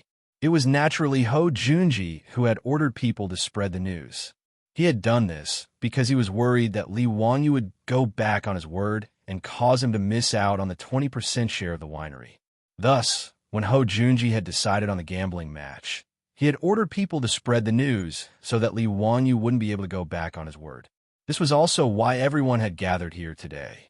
How could Pai Lupi and the others not come to personally witness such a spectacle? The gambling houses of Chang, and had also begun to place bets on the outcome of the battle between County Count Hu and Duke Lu. However, even these gambling houses, including Chung Yao Jin, Yuqi Jingda, and the other gambling houses in the Duke's public houses, did not think that Li Wanyu would win. The gambling houses placed the odds that Duke Lu's troops would win, with the odds being 1. 2. It meant that if one bet a copper coin and won, the gambling house would pay out 200 copper coins with interest. If the county count of Hu County, Li Wanyu, won, the odds would be 10. If one bet a copper coin, one bet a copper coin, one could win back 10 coins. But even so, very few people dared to bet that county count who would win. Everyone in Chang and believed that Li Wanyu had brilliant literary talent, was the god of wealth, and was also a divine doctor. But no one believed that his 2 crippled troops could defeat Ho Junji's 10 elite troops. Li Wanyu knew nothing of this. In the last 3 days, he had been holed up in Dingzhou village with the Niu brothers, studying the divine tool. He had not gone to Chang, and even once. After Cheng Yaojin left, the 3 Cheng brothers appeared out of nowhere and said something that made Li Wanyu so angry that he almost pulled out his knife and hacked at them. Ziyu, in truth, my family's milord even bet 1,000 taels of gold on Duke Lu's victory. If it weren't for the fact that he was in front of the 3 Cheng brothers, Li Wanyu would have given Cheng Yaojin the middle finger as a sign of respect. This old hoodlum was truly too shameless. He actually bet on both sides, and he even said that he supported him. This was truly a disgrace to the Tang dynasty. The group of silk pants also squeezed to Li Wanyu's side, but all of them looked dejected. Ziyu, those sunglasses, why don't you give your older brother another pair? Ziyu, your older brother is so pitiful. Those sunglasses weren't even warm before my milord took them away. Me too. Ziyu, can't you make more sunglasses? When Li Wanyu saw the wastrel's expressions, he almost burst out laughing. Brothers, this younger brother doesn't have any more sunglasses. You all know that these sunglasses are made from crystal. Although they aren't expensive, grinding the lenses takes a lot of effort. This younger brother can't take out any extra sunglasses in such a short time. But don't worry, I've already instructed the craftsman to continue grinding the lenses. In a few days, there will be new sunglasses for everyone. Hearing Li Wanyu's words, the wastrels could only nod their heads helplessly. They then looked at Li Wanyu and the 3 Cheng brothers with incomparable envy. Among the younger generation, only the 4 of them still wore sunglasses. Even the Yuchi twins didn't lose a single pair of sunglasses. They were all snatched away by Yuchi Jingda, saying that he was going to give them away. If their father wanted them, what could these fearless wastrels do? Of course, they could only give them away. After chatting and laughing for a while, Ho Junji walked over. County Count, who has also come. Very good. This one was worried that County Count who would go back on his word and refuse to show himself. Li Wanyu smiled. What is Duke Ho saying? If someone wants to give me a gambling house, how could I refuse? Then let's cut the crap. Since the sage has personally come today, let's make a formal bet in front of the sage and begin the gambling match. Good, that's how it should be. Li Wanyu was not the slightest bit hesitant. For today's gambling match, he had spent a great deal of effort over the past 3 days waiting for Ho Junji to say these words. Chapter 475. At this point, neither Pai Lupi nor Cheng Yaojin had any intention of stopping this gambling match. Li Wanyu and Ho Junji had made their bet in front of Pai Lupi and everyone else, signing their names and using their personal seals. With this, the bet was officially established, and no one could go back on their word. The great clans and many of the nobles present were all envious of Ho Junji's good luck. Everyone agreed that the astute Count Huxian must have lost his mind to make such a bet with Marquis of Lu. Wasn't he just in a hurry to give Ho Junji a share of the winery? For his own benefit, Pai Lupi had made sure that the winery was well guarded. Not even a fly could get in, much less leak the secrets of the winery. As a result, the high quality of sorghum wine on the market was the only one of its kind. There was no one in Chang and who wasn't jealous of the daily income. Even if it was a one-on-one bet, many people would be willing to bet with Li Wanyu, let alone a 2-on-10 bet. Li Wanyu waved at the Niu brothers, indicating that they should come over. Then he turned to Ho Junji and said, Duke Marquis, let's begin. Have your men come over and inspect the weapons. See if there's any cloth wrapped around the blades and arrowheads. Ho Junji naturally had no objection, and he waved his hand to summon his men. Those 10 troops of the Lord's Manor were all elites with one look. Even though they were just standing there, they exuded a valiant aura. In contrast, the 2 men at Li Wangyu's side were also strong and courageous. But one of them was missing an arm while the other was blind in an eye. No matter how one looked at it, they didn't think that these two could win against these 10 men. Niu Yong and Niu Wu stepped forward to inspect each other's weapons, and then they handed over their own weapons for inspection. The Niu brothers had very simple equipment. The two of them were dressed in clean, short robes, and each of them carried a bag and a short blade. Niu Wu carried a long bow and a quiver of arrows, but nothing else. Ho Junji's men inspected the bag, but after seeing that it was just some rags, they didn't pay any more attention. Ho Junji's men, on the other hand, were armed to the teeth. Sabers, short spears, bows, daggers, and so on and so forth. As Li Wanyu had requested, these weapons had been wrapped in cloth and covered in lime. Just as the Niu brothers were inspecting the corpse, they saw a person step out from the crowd. He said with a mocking tone, "State Duke Liu, are you playing a childish war game with County Earl Hu? Why do they even need to wrap the arrowheads and blades? What kind of bed is this?" Li couldn't help but frown on his face. It was the head of the Wang clan of Taiyuan, Wang Renyu. Just as he was about to open his mouth to speak, another person stood out from the crowd and echoed, "What Lord Wang said is right. In the past, the troops have always fought with their lives on the line. How could it be like playing house? How could it be wrapped in arrowheads and decide the outcome with lime marks? Duke of Liu, you are a veteran general who has fought for many years. Why are you fooling around with youngsters?" The one who spoke was Zheng Yuanshou of the Zheng clan, and behind him, another noble stepped forward. It was the prefectural duke of Chongping, Zhang Liang. "Duke of Liu, when have the troops in our residence ever been afraid of death? We have always licked blood from our blades and sought survival from the jaws of death. Our Tang dynasty's military prowess is renowned throughout the world. When do we start to play games like this, using lime to decide victory? Duke of Liu, if this matter were to spread, I'm afraid that your fellow soldiers would lose face, right?" Ho Junji was a prideful person, but he also cared a lot about face. After being criticized by Wang Renyu, Zheng Yuanshou, and Zhang Liang, he couldn't help but blush. Count Hu, everyone's words are reasonable. Why don't we stop using these cotton-wrapped arrowheads? The life and death of our troops will be decided by fate. Let's fight to the death. How about it? Ho Junji was now somewhat regretful that he had agreed to Li Wanyu's request. Li Wanyu naturally shook his head. "No, this is a condition that we agreed on that day. How can we go back on our words?" He was confident that the Niu brothers could defeat Ho Junji's troops, but swords had no eyes. If the Niu brothers made a mistake, wouldn't they be taking their lives? Moreover, as a good youth who had transmigrated from the future, how could Li Wangyu allow others to fight to the death for him? This wasn't the Roman era, where gladiators were still played. In truth, the battles between the troops of the Tang dynasty weren't necessarily any better than the gladiators of the Roman era. Although it wasn't necessarily a battle to the death, every time there was a conflict between nobles, when was there a battle that didn't result in several deaths? Li Wangyu was already cursing Wang Renyu, Zheng Yuanshou, and Zhang Liang's words. These bastards had nothing better to do. Did this daddy invite you? What does it have to do with you? Count Hu, I will instruct my troops to do their utmost to not harm your troops. How about it? Ho Junji still wanted to persuade him. Li Wangyu immediately refused. "No, since we agreed on this, there's no reason to change it at the last minute. If Lord Marquis isn't willing to fight like this, then why don't we just drop the matter?" Ho Junji felt rather helpless at Li Wangyu's refusal. He naturally didn't care about the method of the battle.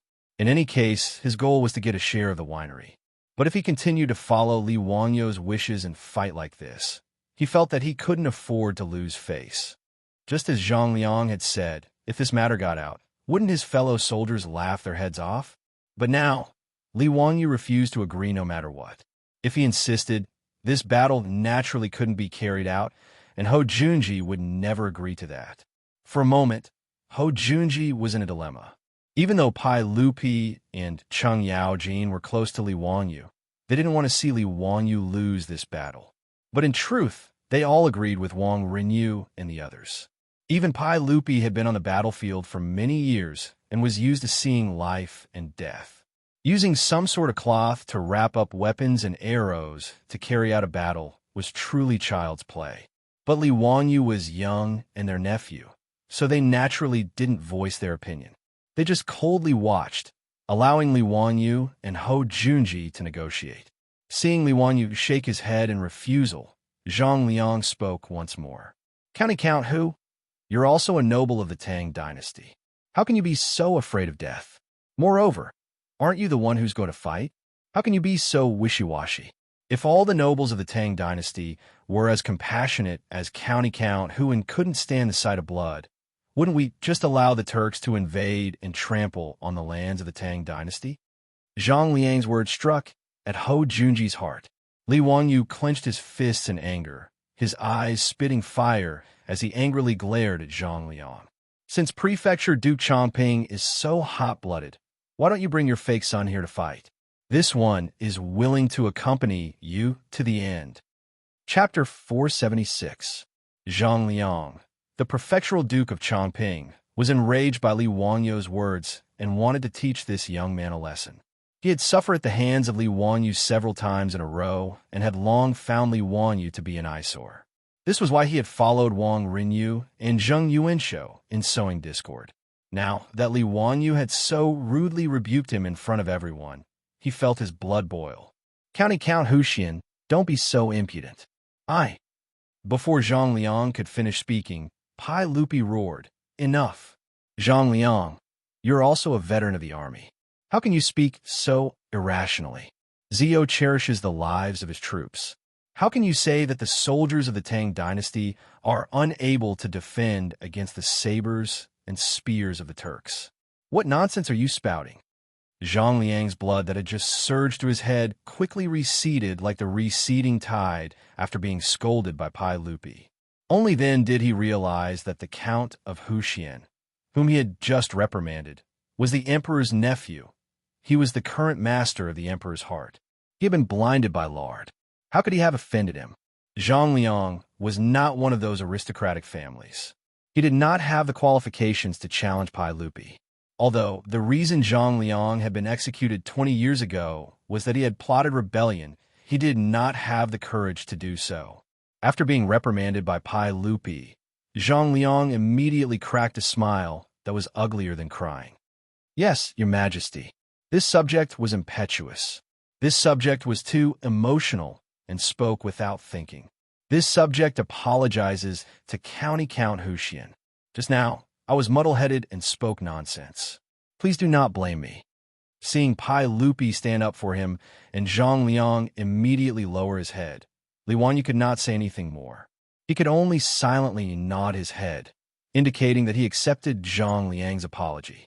The reason why Pai Lupi spoke up to defend Li Wanyu was naturally because there was a difference between them. Right now, he had a lot of trust in Li Wanyu. This nephew of his, who had not yet stepped out of the 5th generation, not only had brilliant literary talent, he had also repeatedly rendered outstanding service. Which one of the things Li Wanyu came up with was not a treasure that could benefit the country and its people. Needless to say, he had also rescued Pai Lupi's son, Li Changxian. He had also seen through the schemes of those people with ulterior motives and found Prince Li Ji. Li Wanyu's position in Li Er's heart had become incomparably important since a long time ago. Therefore, Zhang Liang's words against Li Wanyu naturally made Pai Lupi very unhappy. Therefore, he directly reprimanded Zhang Liang and helped Li Wanyu out of the situation. But this matter was not over. After Li Er reprimanded Zhang Liang, he waved at Li Wanyu and called him to his side. He lowered his voice and said to him in a soft voice. He lowered his voice and whispered, Zio. Although Zhang Liang's words just now were unreasonable, they weren't without reason. Since you and the Junji family want to make a bet, you should have mentally prepared yourself. The cotton cloth wrapped around the saber is truly unseemly. Zio, why don't you reconsider and follow the usual procedures? If you're worried about your own troops, I'll tell Junji to make sure that your troops don't die. How about it? Seeing that Pai Lupi was also trying to persuade him like this, Li Wanyu couldn't help but panic. He could never have imagined that things would develop like this. It was completely out of his expectations. Uncle, for a moment, Li Wanyu didn't know what to do. Zio, listen to us. We will not harm you. Don't look at how close Cheng Jijia and the others are to you. In truth, they must also be thinking the same thing. If you insist today that the saber must be wrapped around the saber before you agree to the bet, perhaps Cheng Jijia and the others won't say anything, but all the civil and military officials in the court will look down on you. They will inevitably treat you as a weak and incompetent person. Are you willing to do this? Pai Lupi's words made Li Wanyu feel even more stifled. He had never imagined that the civil and military officials of the Tang dynasty would be so barbaric and disregard human life. Li Wanyu felt stifled, but he didn't know how to vent it. Pai Lupi's words were naturally for his own good, but this was not what he wanted. "Uncle, allow me to discuss this with the troops in the residence," Li Wanyu said in a hoarse voice. Pai Lupi nodded and said nothing more, only lightly patting his shoulder. Li Wanyu moved his feet and walked in the direction of his troops. Niu Yong and Niu Wu were staring at him with burning eyes. Behind them were the 73 old soldiers of the Jinwu Guard, all of whom were looking at Li Wanyu. "Lang Jun, what do you think? But do you want to fight with them with real swords and spears?" "Don't worry, my brother and I will definitely not lose to those bastards." Before Li Wanyu could say anything, Niu Wu impatiently asked. Li Wanyu opened his mouth, but he didn't know what to say. He knew that as long as he nodded, the Niu brothers would definitely not have any complaints. They would definitely draw their swords without hesitation and fight with the troops in Ho Junji's residence. But, in Li Wanyu's mind, he recalled the words of his beautiful superior 3 days ago. "Although they are our troops, aren't you being too disrespectful to them?" He looked at Niu Yong's severed arm. That was the arm he had thrown away when he was fighting with the Turkic wolf cavalry at Yinmen Pass. They were fighting for the country and its people. They could die without regrets. Niu Yong's severed arm and Niu Wu's blinded eyes were the insignia of heroes. They were the pride of the Great Han. They were the backbone of the Great Han. But now, he wanted them to fight with the troops of that bastard Ho Junji. What was the meaning of this? Why did he have to make such heroes fight for him? Was it just for that damned 50 strings of cash? If anything happened to the Niu brothers, how could he face the 2 daughters-in-law of the Niu clan? No, this shouldn't be the case. Absolutely not. Li Wanyu finally understood what he wanted. He slowly but firmly shook his head and raised his voice. Even if he was speaking to Niu Yong and Niu Wu, he was also speaking to Pai Lupi and the nobles present. "No, I won't agree to Duke Ho's words. If we have to fight to the death in this battle, I am willing to admit defeat." He turned his head to look at Lier, Cheng Yao Jin, and the others and continued to speak. "I admit that just now I also thought about letting my troops fight it out with the troops of the Duke Marquis Manor. Even though I knew that they would definitely win, I immediately regretted it. It wasn't that I was afraid of losing, but that I wasn't worthy." The more Li Wanyu spoke, the more agitated he became. He patted Niu Yong's chest and said, "Niu Yong, from Dingzhou village in Hu County, fought a bloody battle with the Turkic army at Yinmen Pass in the 11th year of the day. He killed a total of 31 enemies. This arm was severed by a Turkic wolf cavalry and was saved by a comrade. How could I, Li Wanyu, dare to order such brave men to fight for me and risk their lives in gambling battles?" He pointed at Niu Wu and said, "Niu Wu, in the 11th year of the day, at Yinmen Pass, he killed 27 enemies and suffered countless injuries. This I was also blinded in a bloody battle. Don't say that I can't bear to part with the Niu brothers. Even the old soldiers in my residence have fought for the country for many years. What right do I, Li Wanyu, have to order them to fight for me? Forgive me for not being able to comply." Li Wanyu took a deep breath, as if he wanted to shout out all the suppressed anger in his heart. "Isn't it just 20% of the winery's shares? I can afford to lose. In today's duel, I, Li Wanyu, admit."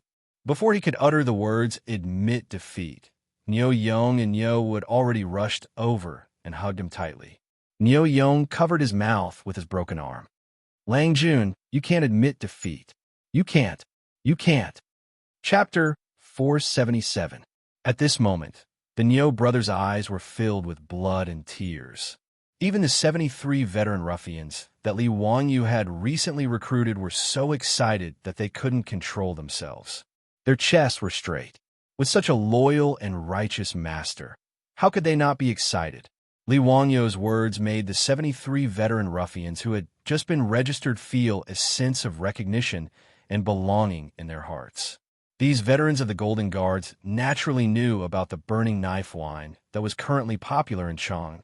Although the old soldiers didn't know how much the 2 ingredients of a brewery that could brew such a unique wine were worth, they were sure that it was an astronomical figure, and their own master would rather give up the money than let the Niu brothers take the risk.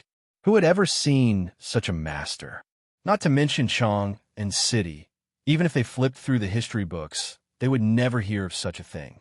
How could this group of veterans not fall in love with such a master? The county count mansion of the founding of Hu County would be their home from now on. However, anyone who offended them would be killed without mercy. If Li Wangyu knew that his words had such a great effect and could make the 73 veterans fall in love with him, he probably wouldn't know whether to cry or laugh. Even Pai Lupi, Cheng Yaojin, and the others couldn't help but blush with shame after hearing Li Wangyo's words. Pai Lupi nodded silently in his heart. He valued Li Wangyu more and more. Niu Yang's face was filled with tears. He covered Li Wangyo's mouth and didn't let him admit defeat. Lang Jun, you can't admit defeat. We didn't lose. Erlang and I would rather fight to the death than to accept defeat.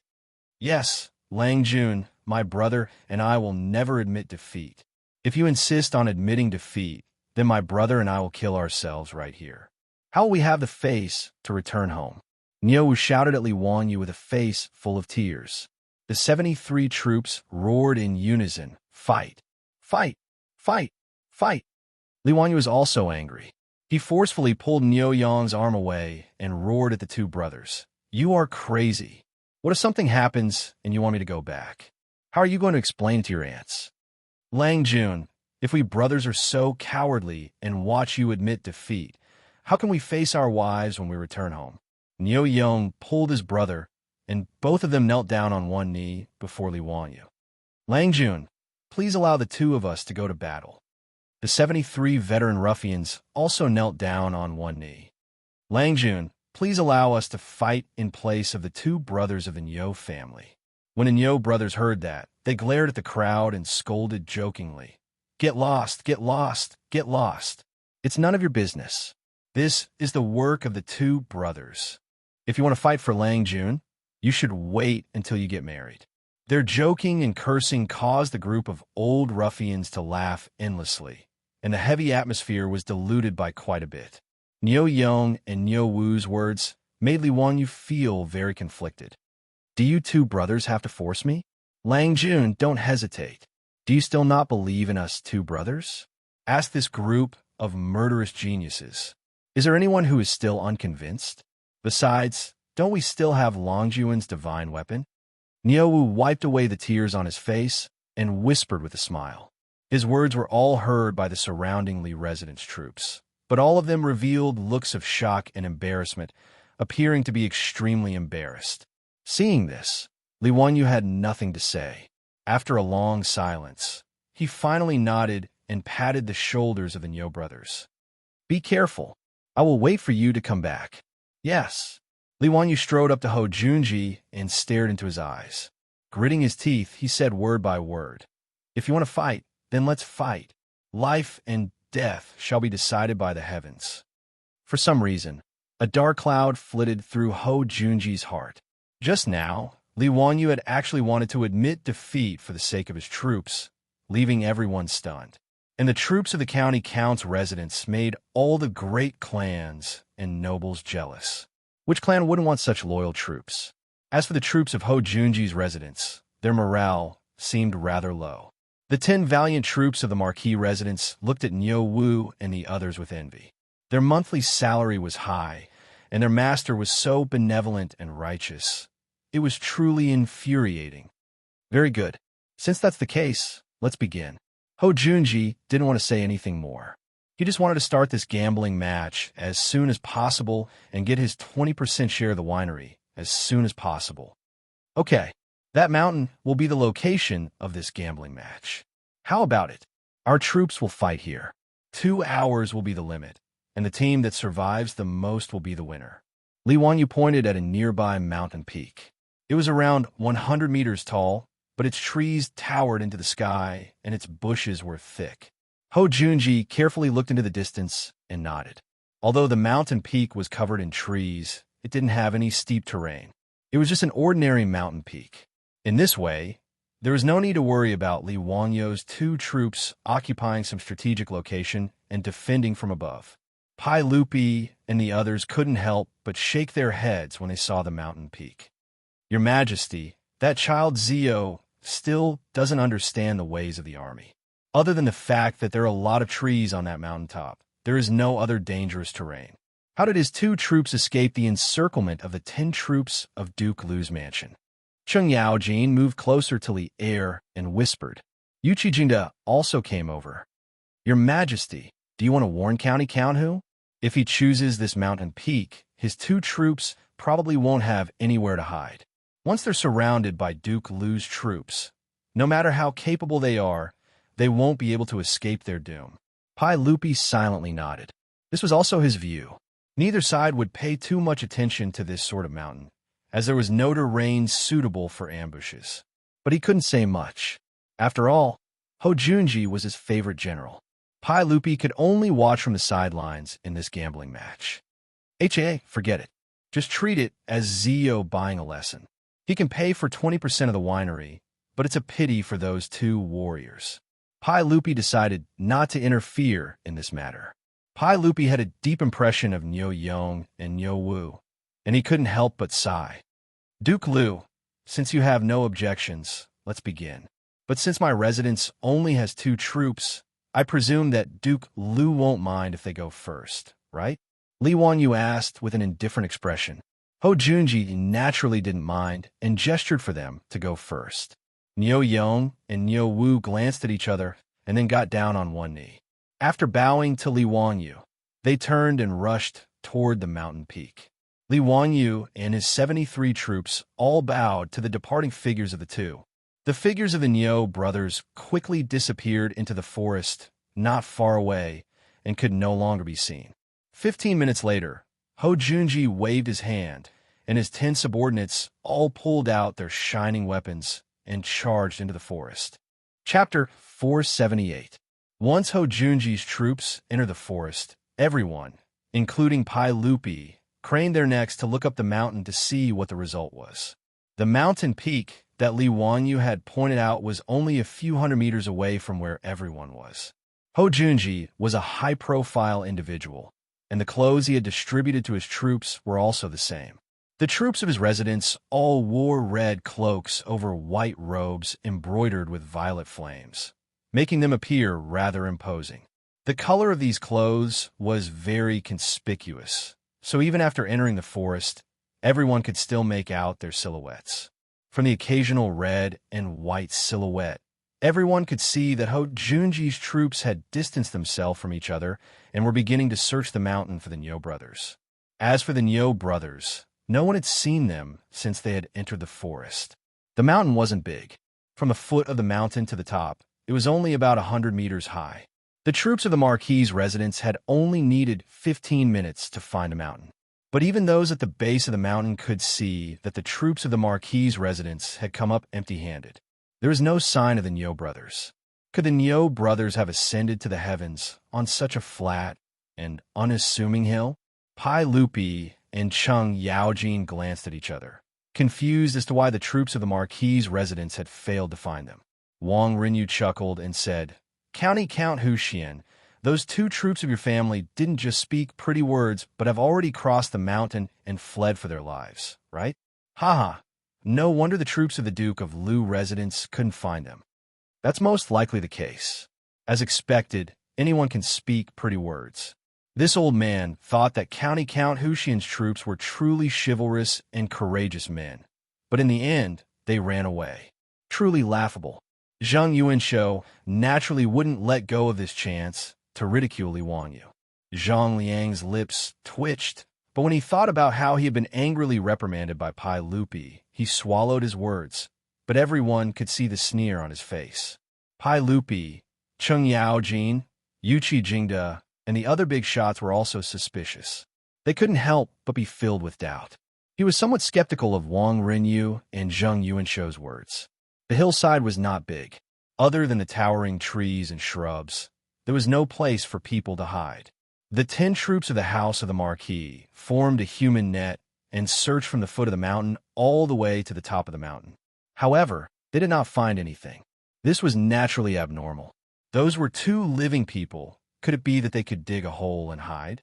Ho Junji stared at the faintly discernible figures of his own troops on the mountain and couldn't help but jeer.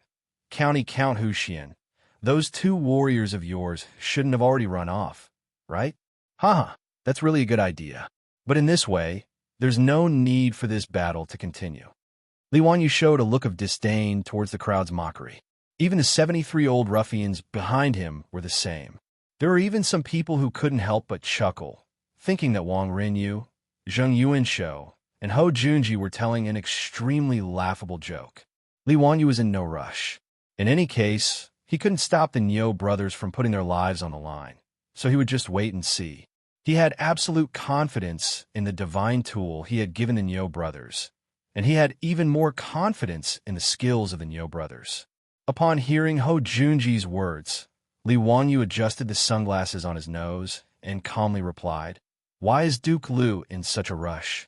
Only the time it takes for an incense stick to burn has passed since the 2 hours. Could it be that Duke Liu is so impatient to see your own troops lose their lives?" Count Huxian and your troops are all so eloquent. Since that's the case, this lowly one would like to see what sort of tricks those 2 troops of yours can play. What's the point of just saying nice things? Quite a few of the great clans and nobles who had come to watch the show began to chatter. They all wanted to see just why Count Huxian dared to send his 2 crippled troops to challenge Duke Liu's 10 elite troops. They had originally believed that they would be able to see a hot-blooded battle today, but they hadn't expected it to be so bizarre. The fact that the 2 troops from the Count Huxian's residence had fled without a fight caused the spectators to begin to whisper derisively. Another 15 minutes passed, and the crowd looked at the troops of the Marquis residence that were barely visible in the forest. They once more searched the mountain, but they still found nothing. The jeers only grew louder. Count Huxian, don't waste any more time. Just concede. This is simply a farce. No one here is blind.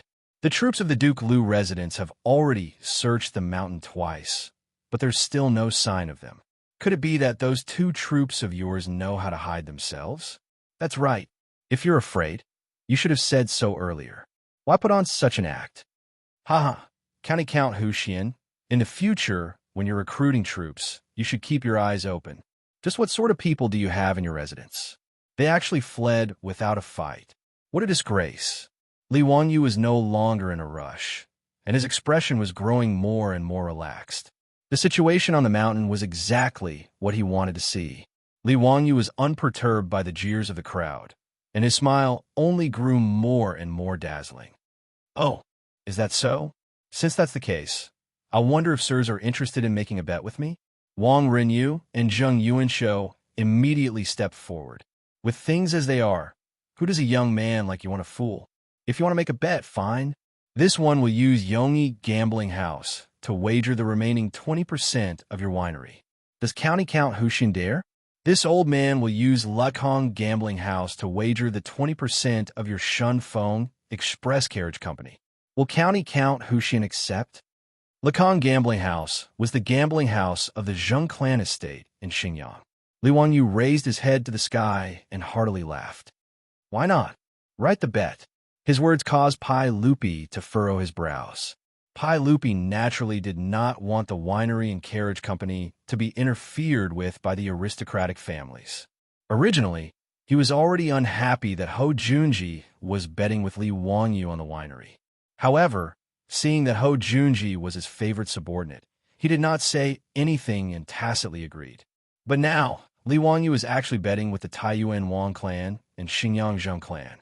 This made Pai Lupi extremely unhappy. But now he cannot stop it. He could not say that Ho Junji could gamble, but Wang Rinyu and Zheng Yuanshou could not, right? That did not make sense. Cheng Yaojin was even more anxious. Li family brat, you're crazy. How can you still dare to gamble with him at this time? Li Wanyu did not panic at all. Uncle Chung, someone insisted on giving me a gambling house. So how can I not accept it? But Uncle Chung, Uncle Yuchi, are you interested in these gambling houses? This little nephew has no interest in running a gambling house. If you're interested, I can give you a discount and transfer them all to you. Chung Yaojin was almost angered to death by his words. At this time, he was still speaking such nonsense. In a fit of pique, he said, Good. This old man wants to see how you'll win. If you win, this old man will take all of these gambling houses. I won't let you take advantage of me. This old man will even give you more money. Li Wanyu chuckled. Then I'll have to thank Uncle Chung. When Chung Yaojin heard this, he was so angry that he turned his head away and couldn't be bothered with him anymore. Li Wanyu, Wang Rinyu, and Zheng Yuanshou immediately wrote down the terms of the bet in front of everyone and signed with their seals. Ho Junji coldly watched from the side. In his heart, he also felt that this county count was crazy and completely unreasonable. But this had nothing to do with him. In any case, his goal was only 20% of the winery. Ho Junji looked at the sky and coldly asked, County count who? An hour has already passed. Do you still not intend to admit defeat? Li Wanyu once more looked at the mountain and saw that the red and white figures of the marquee residents had already spread out and were searching for the Nyo brothers. A smile appeared on his lips. Since Duke Liu is in such a hurry, then I'll invite your troops to meet their deaths. Just as he finished speaking, he heard an extremely terrifying and miserable howl coming from the mountain forest. Chapter 479. Ho Junji was rather surprised to hear Li Wanyu say, invite your troops to their deaths. But before he could ridicule Li Wanyu's wishful thinking, he heard a scream coming from the nearby mountain. This scream immediately attracted everyone's attention. The people who had been discussing spiritedly before didn't say anything. They all widened their eyes and looked toward the mountaintop. What's wrong? What's going on? What was that scream just now? Wang Rinyu and Zheng Yuanshou were in the midst of receiving congratulations from the surrounding clans, but they were also struck dumb by that scream. Ho Junji's face instantly turned ashen. He was a veteran soldier, so he naturally knew that the scream just now had been the final scream of a man before he died. What made him even more uneasy was that the voice was rather familiar. It seemed to belong to one of the soldiers from his residence, one of the soldiers who had come out to fight today. Before Ho Junji could suppress his fear, he heard someone call out from behind him, One person is missing. The Duke of Liu residence's soldiers are missing one person. Everyone carefully counted the red and white figures that could be vaguely seen in the forest. 1, 2, 3, 8, 9. No matter how they counted, there were only 9 figures. As expected, one person was missing. The soldiers of the Marquis's residence had apparently been alarmed by that scream, and they were all running toward the source of the scream. Could it be that one of the soldiers from the Marquis's residence accidentally slipped and fell off the mountain? Someone guessed. Don't speak nonsense. This mountain is so flat. How could there be a place where someone could slip and fall to their death? Someone immediately retorted. Then what do you think is going on here? I don't see anything happening on that mountain. Perhaps they were attacked by some fierce beast? This is the vicinity of Jade Star Palace. If there were any fierce beasts, the Imperial Army would have already wiped them out. And this is such a small mountain. How could there be any fierce beasts?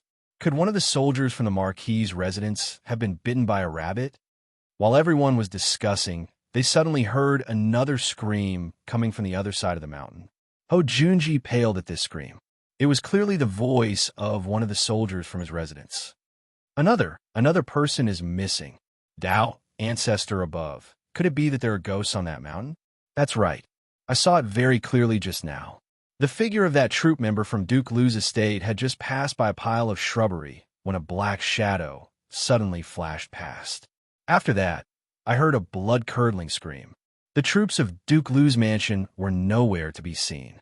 What the hell is going on? Wang Rinyu and Zheng Yuanshou grimaced.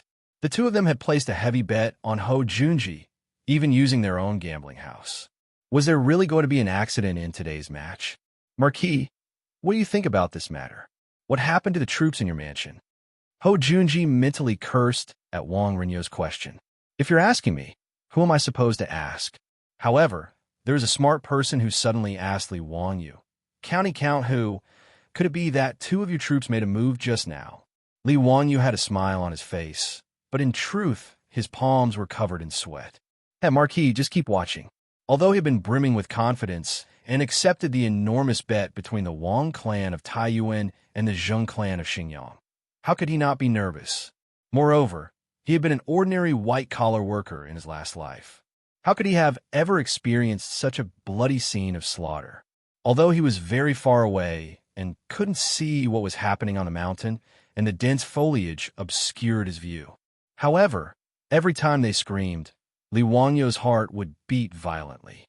On the mountain top, the troops of Duke Lu's mansion, who had been silent all this time, also discovered the corpse of their comrade at this moment. They couldn't help but shout in panic. "Hurry!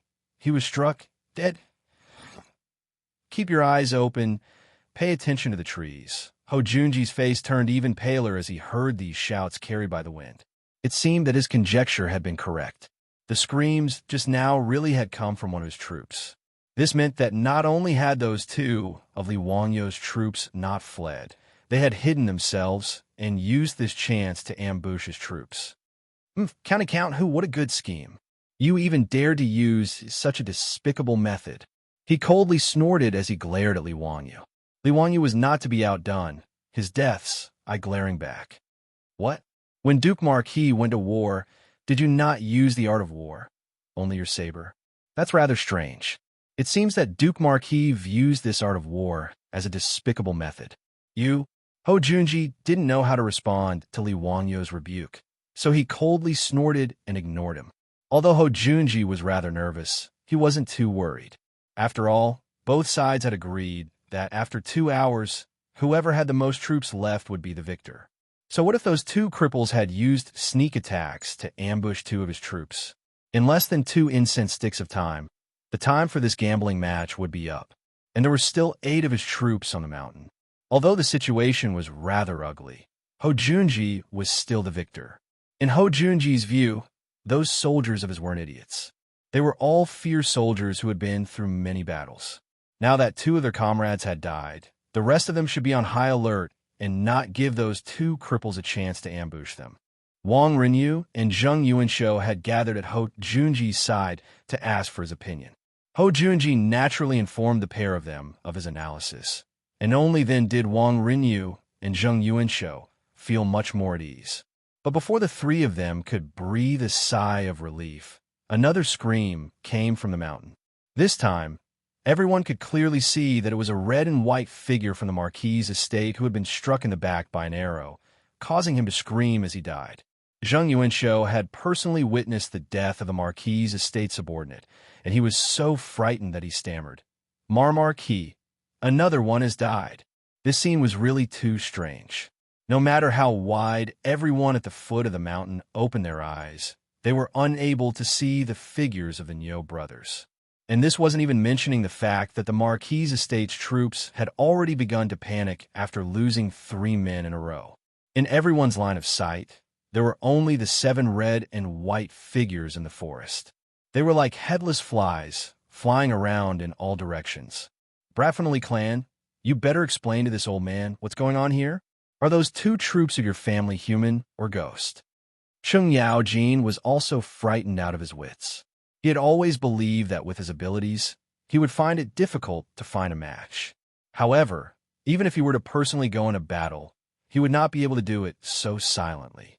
Pai Lupi turned to Li Wangyu and asked, "Zio, could it be that those 2 troops of your family can fly through the air and travel through the earth?" Uncle Chung, this little nephew is also unable to explain this matter clearly. Once the gambling match is over, you'll understand. Li Wangyu's answer made everyone even more anxious and impatient. And what made Ho Junji, Wang Renyu, and Zheng Yuanshou even more worried happened. 2 more screams came from the mountain. It was clear that 2 more of the Marquis's estate subordinates had died.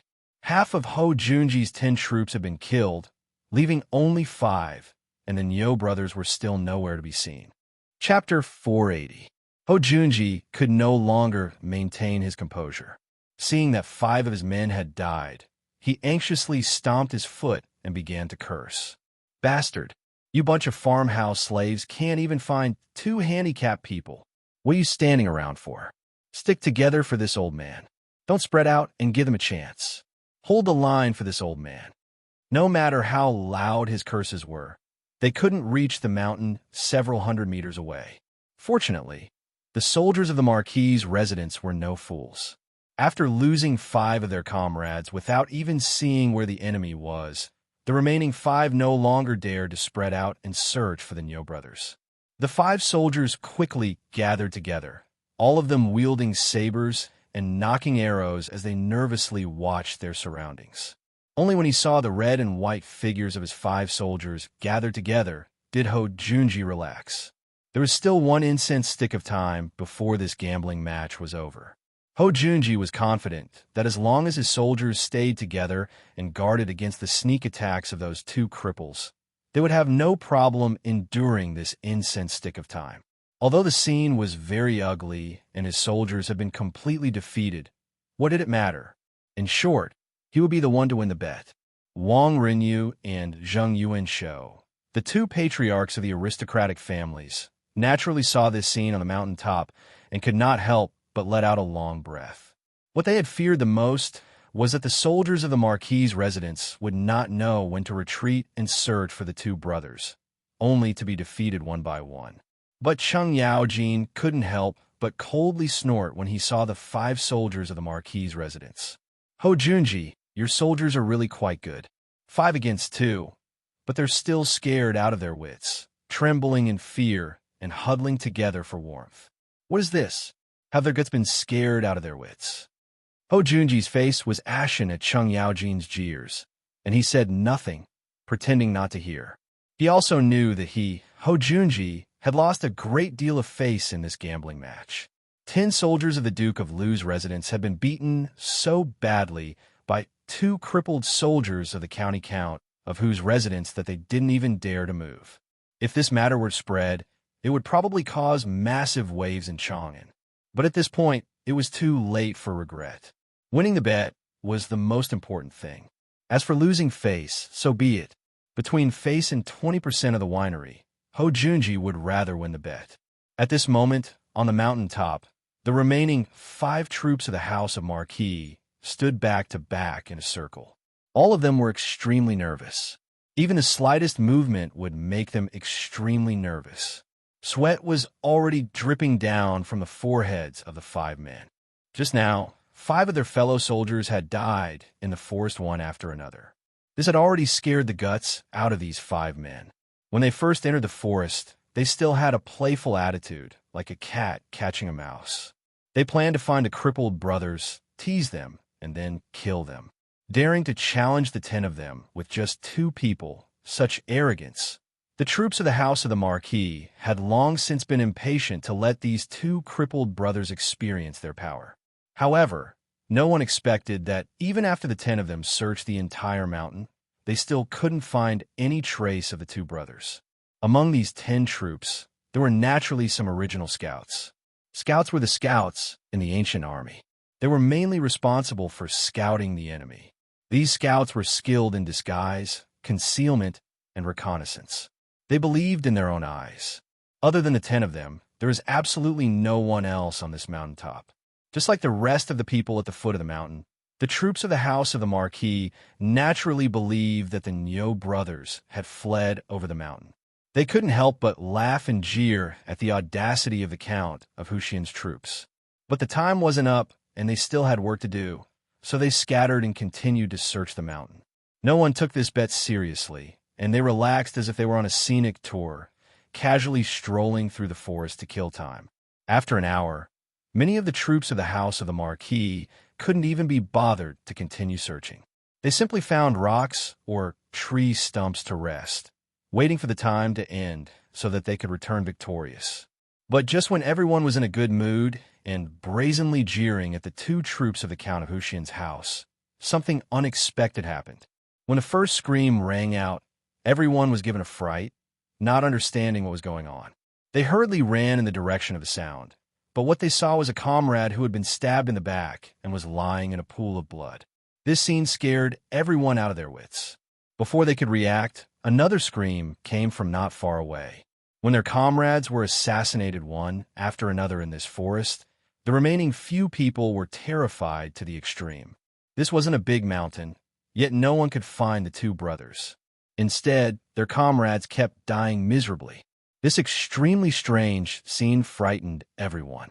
If it weren't for the strict prohibition of the Duke of Lu's house, they wouldn't have dared to run.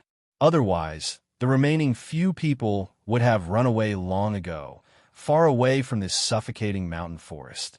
Brother Ran, this troop of the Count of Hushian's house, are they people or ghosts? Why? Why can't I see their figures? How the F***CK would I know? Damn it, all of you, get your spirits up and open your eyes wide. I don't want to die in this damn place. Before he could finish his words, he saw an arrow flying through the air like a phantom. Before anyone could react, an arrow was nailed into the head of the soldier, surnamed Ran, who had just spoken. The tail of the arrow was still slightly trembling. This time, he didn't even let out a scream. He only let out a muffled groan and stood still for a long time. Then, under the gazes of the four soldiers around him, he fell on his back. The four of them stood there in a daze for a few seconds. In the next moment, the four of them were like frightened quails, scattering in all directions. They no longer cared about sticking together to defend.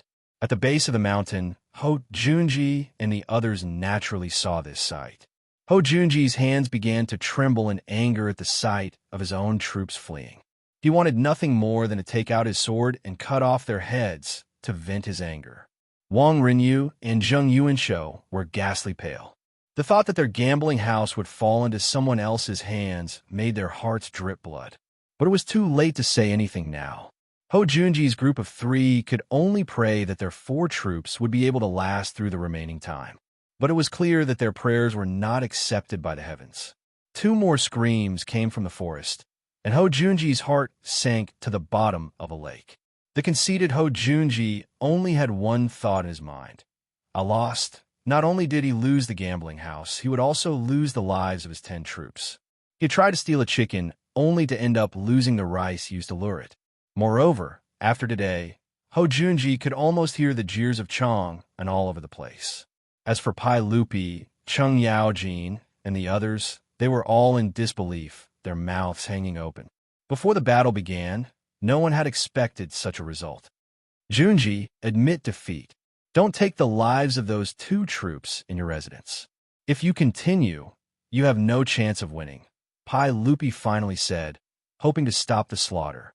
But Ho Junji firmly shook his head, his eyes bloodshot, as if ready to devour someone.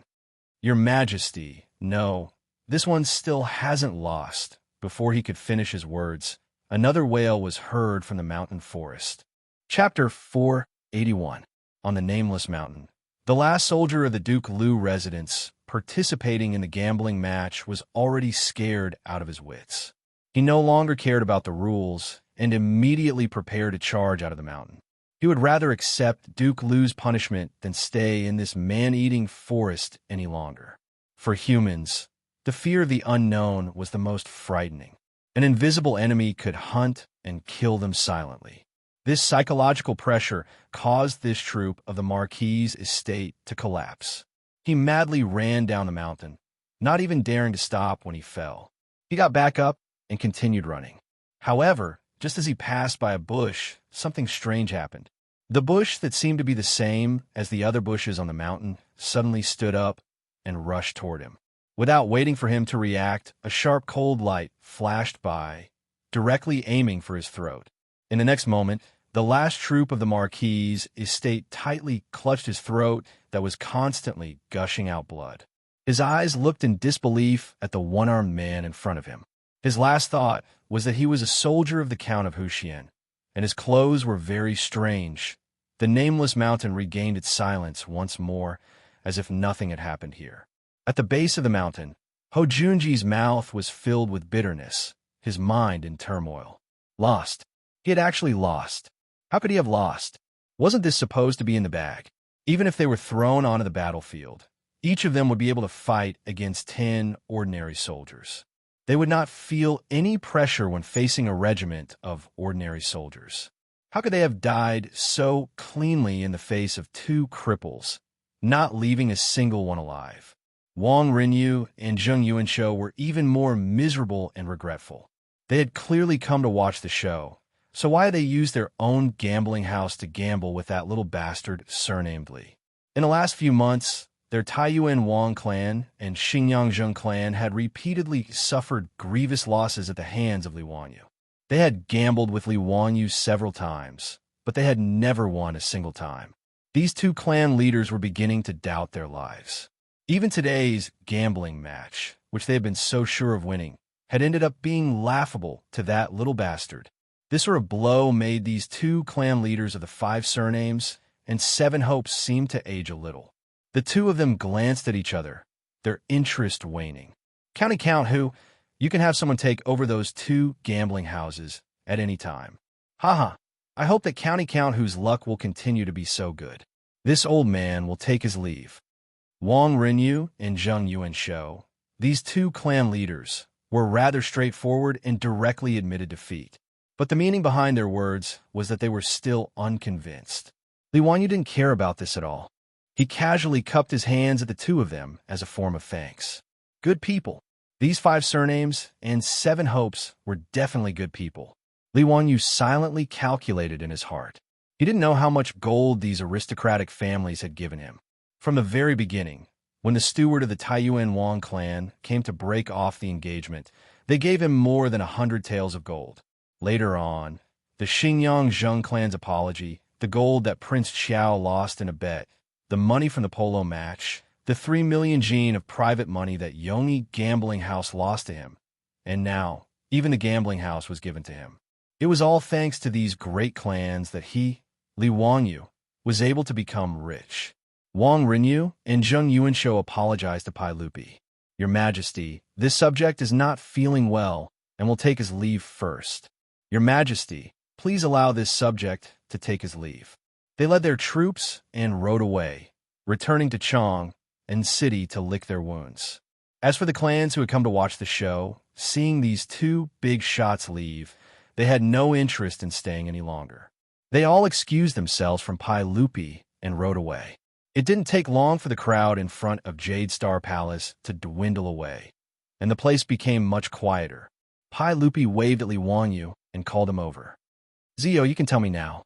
What's going on with those 2 troops of your clan? Uncle, the Nyo brothers were hiding on that mountain this entire time. It was just that Duke Marquis's troops didn't see them. Li Wanyu's words infuriated Ho Junji, who rushed over and roared. Don't speak nonsense. Quite a few of my troops were originally scouts and had experienced countless battles. How could they not see where they were hiding? You're spouting nonsense. You must have used some sort of evil technique to cause my troops to die for no reason. Your Majesty, this subject's troops died for no reason. Ho Junji's words made Li Wanyu smile. Now that the dust had settled, Li Wanyu was in a very good mood. He didn't seem to mind Ho Junji's crude words, only shrugging his shoulders. 2 of my troops are still on that mountain. Duke Marquis, why don't you go and see for yourself if it was some sort of evil technique? As for what happened to your troops, I also sympathize with them. But it seems that from the very start, I didn't agree to a real battle.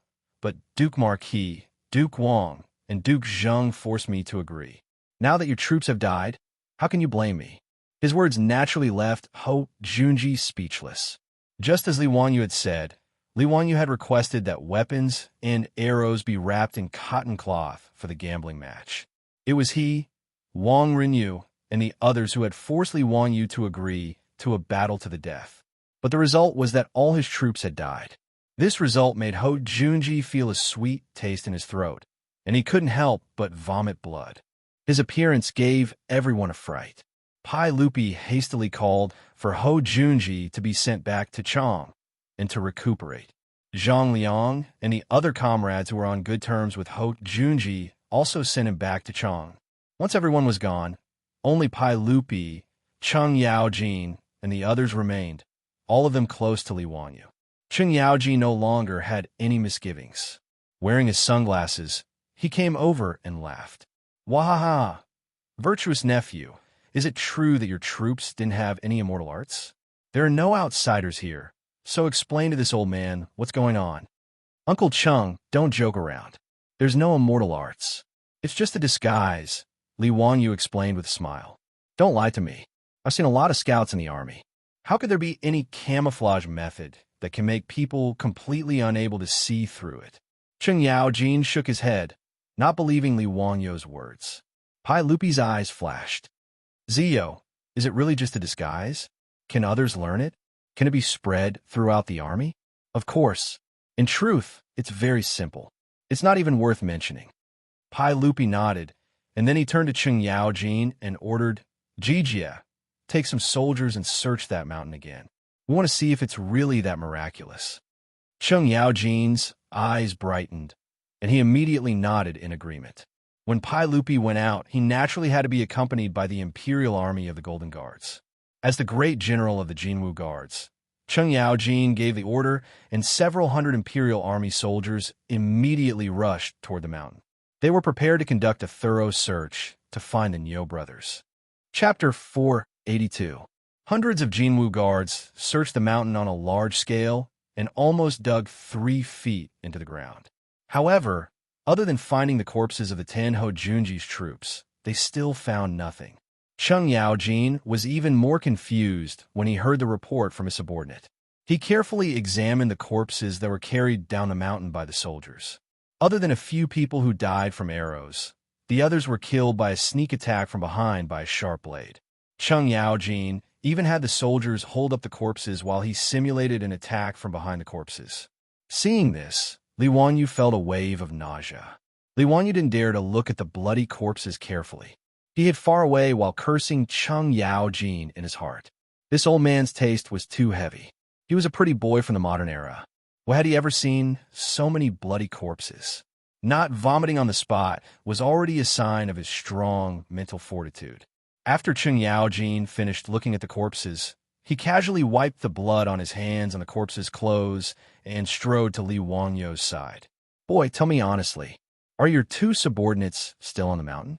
I don't believe that someone can hide so well that hundreds of Jinwu guards can't find them. Did the Niu brothers really become immortals? Hee, Uncle Chung, if you don't believe me, I can call them out now. Want to be clear then? Li Wangyu glanced at Cheng Yaojin's big hand, which was still wet with blood, and quietly moved back a few steps. He was afraid that this old man would be so happy that he would pat his shoulder again. No need. I don't believe that we can't find them. I'll go look for them myself. Pai Lupi, Yuqi Jingde, Chai Ling Wu, Li Jing, and the others were also interested after hearing the two's conversation. Thus, they simply walked to the small mountain and planned to see it with their own eyes. Everyone carefully searched the mountain several times, but still found nothing. Cheng Yaojin ran up and down the mountain several times and was already panting from exhaustion. Brat, call your troops out. I'm convinced. I really can't find them. Damn it, I still don't believe that they're on this mountain. Pai Lupi also nodded. Ziyu, call your troops out. I want to see how they hide themselves. Li Wangyu nodded. Just as he was about to open his mouth to summon Yo Yong and Yo Wu, he saw a bush beside them suddenly shake a few times. Then 2 figures stood up. Husband, there's no need to shout. My brother and I are here. Niu Wu grinned and said in a low and muffled voice. Everyone was shocked. Cheng Yaojin did not expect that 2 people would appear from the bushes near his feet. He was so scared that he pulled out his knife. Where did the 2 of you come from? Hee, greetings, Haiduk Lu. Niu Wu laughed. It was no wonder that Cheng Yaojin could not recognize the Niu brothers. At this time, their faces had been painted black. When they smiled, other than their snow-white teeth, they did not look like humans at all. Furthermore, the clothes they were wearing were even stranger. They were all dirt-colored and dark green rags that hung on their bodies. There were also all kinds of shrubs, branches, and leaves on them. Li Wangyu did not know that the Niu brothers were nearby. When he saw the 2 of them appear, he quickly ran forward and looked at them carefully. How are you? Are you hurt? Hee, husband, don't worry. Those are just chickens and pottery dogs. How could they hurt me and my brother? Seeing that the Niu brothers were not hurt, Li Wangyu was finally relieved. Pai Lupi and the others were also shocked. No one expected that the Nyo brothers would be lying in the bushes near their feet. Nyo Yong, Nyo Wu, the two of you have been here all this time? Your Majesty, the two of us have been here all this time. Hide again for me to see. Yes. Nyo Yong pulled Nyo Wu and lay down in the bushes again. Chung Yaojin rubbed his eyes hard. Damn it, it's really strange. There are two living people lying there, but I can't tell them apart. Li Jing took a few steps forward and sized it up carefully for a long time before he kept shaking his head. Unbelievable. It's really unbelievable. How could it be so magical? I know that the Nyo brothers are here, but I can't tell. TSK. If this is used to ambush the enemy or to scout, who can find out? Pai Lupi also nodded. He had thought of this just now. My two Nyo brothers, please get up.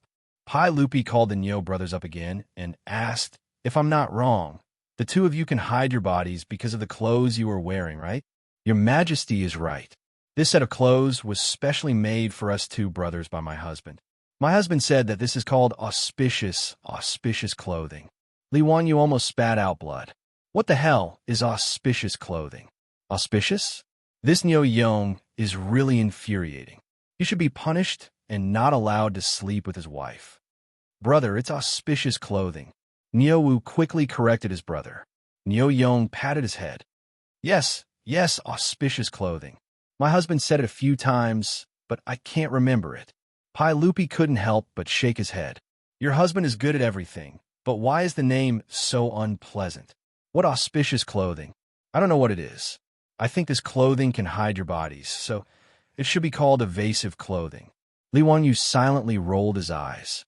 You are the boss, so you have the final say. The cement was changed into mirage mud by Pai Lupi, so the auspicious clothing didn't escape from Pai Lupi's evil claws. He understood what Pai Lupi meant. Evasive clothing was the ancient Chinese name for chameleons. It was not bad to call it evasive clothing. Anyway, the so-called ghillie suit was just a transliteration of the later generations. It didn't have any practical meaning. Li Wanyu was just used to calling it ghillie suit. The clothing that the Nyo brothers were wearing was the disguise clothing used by the special forces in the future, the auspicious clothing. The auspicious clothing was invented by a Scottish hunter during the First World War. It was basically a coat made of cloth and cloth with many ropes and strips. It was usually made into the color of the soil or plants. After the soldiers wore the auspicious clothing, they would be able to blend into the background like chameleons. It would be hard for the enemy to discover them. Li Wanyu was also a fan of the military in the future. Although he couldn't recite the data of the various military equipment, he was still familiar with the general military knowledge. In the future, he was also a frequent visitor to a few famous military forums. That day, when Nyo Wu said that he and his brother could deal with dozens of golden guards in the wild, Li Wanyu only thought that he was bragging. Of course, Nyo Wu's words were also an exaggeration. Although he and Nyo Yong were members of the White Trampling Army, they weren't supermen that could deal with dozens of people. Li Wanyu suddenly thought of the scenes of special forces ambushing the enemy in the movies. Especially the snipers wearing the auspicious clothing. They left a deep impression on him. Therefore, when he was unhappy with Ho Junji for sowing discord and angrily brought up the matter of the forest fight, it was because he suddenly thought of the auspicious clothing. Reality also proved that the auspicious clothing's camouflage effect was surprisingly good. The troops of the Marquis estate, who never thought that there would be people who could conceal themselves so well, were ambushed by the Nyo brothers. In the end, they all died in the forest. After Pai Lupi understood the use of the auspicious clothing, he had the Nyo brothers take it off and had two golden guards put it on. As expected, it had the same camouflage effect. Haha, good. Zio, I didn't expect you to have such an understanding of the military. I have underestimated you. I'll accept this auspicious clothing, but I won't give you anything else. After all, you have gained a lot this time. TSK. The 3 gambling houses in Chang, and all belong to you now. Chapter 483. The 2 sets of ghillie clothes that the Nyo brothers were wearing were naturally made in 2 days by their beautiful superior, the maids in the estate, Afro and Perrin. The Nyo brothers originally looked down on these tattered clothes, but after trying them on, they realized how terrifying they were. After the two brothers put on the ghillie clothes, they had already fought with the 73 golden guards several times, and the results were self-evident. Thus, when Wang Rinyu, Zheng Yuanshou, and the others mocked the Niu brothers for running away without a fight, the 73 soldiers couldn't help but laugh. What kind of joke was this?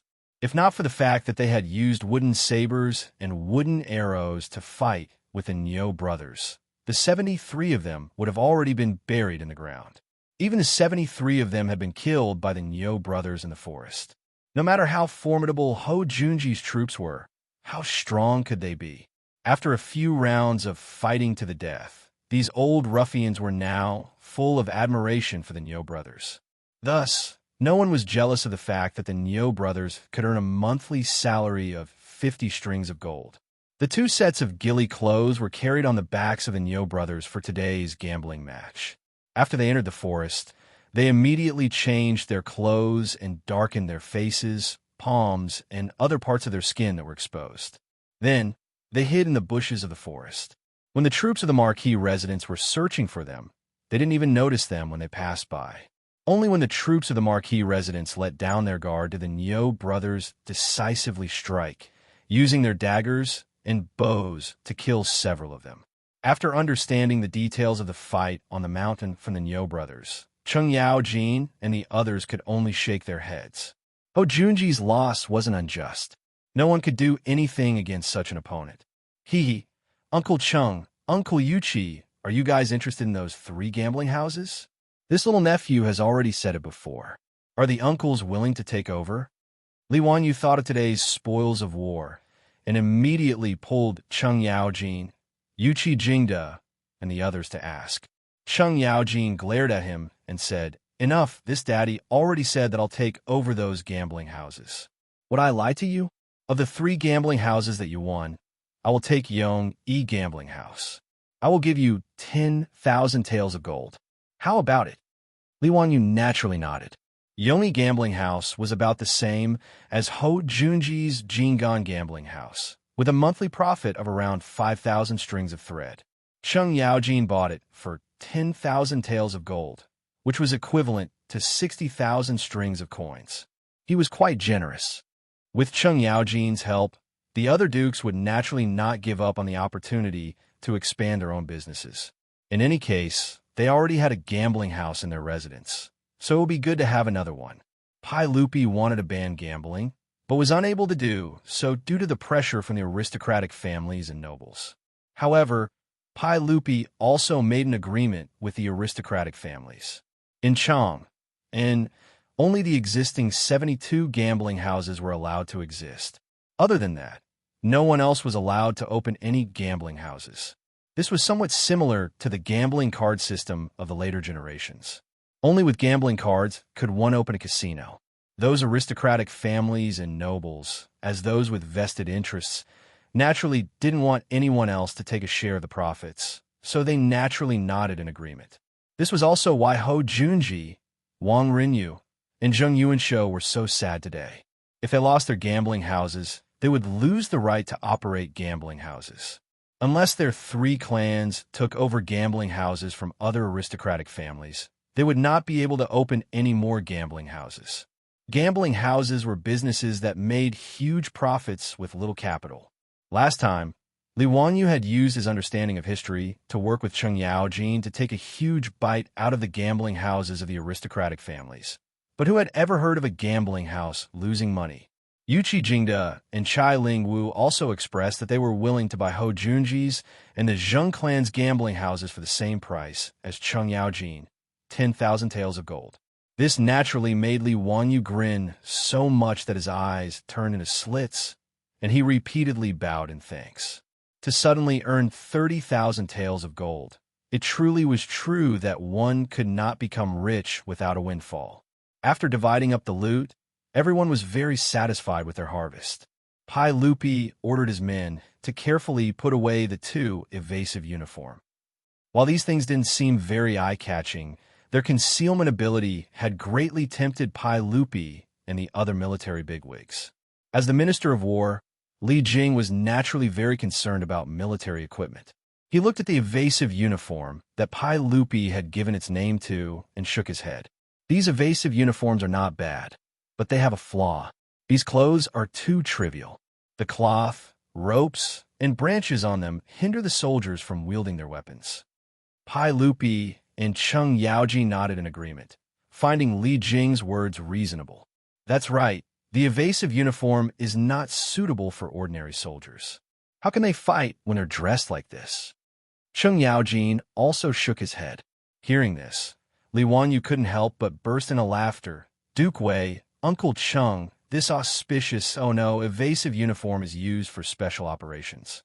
It's used by special forces when they are in hiding. They're used for special operations, but normal soldiers don't need them. Pai Lupi couldn't help but frown when he heard this. Ziyu, what is special operations?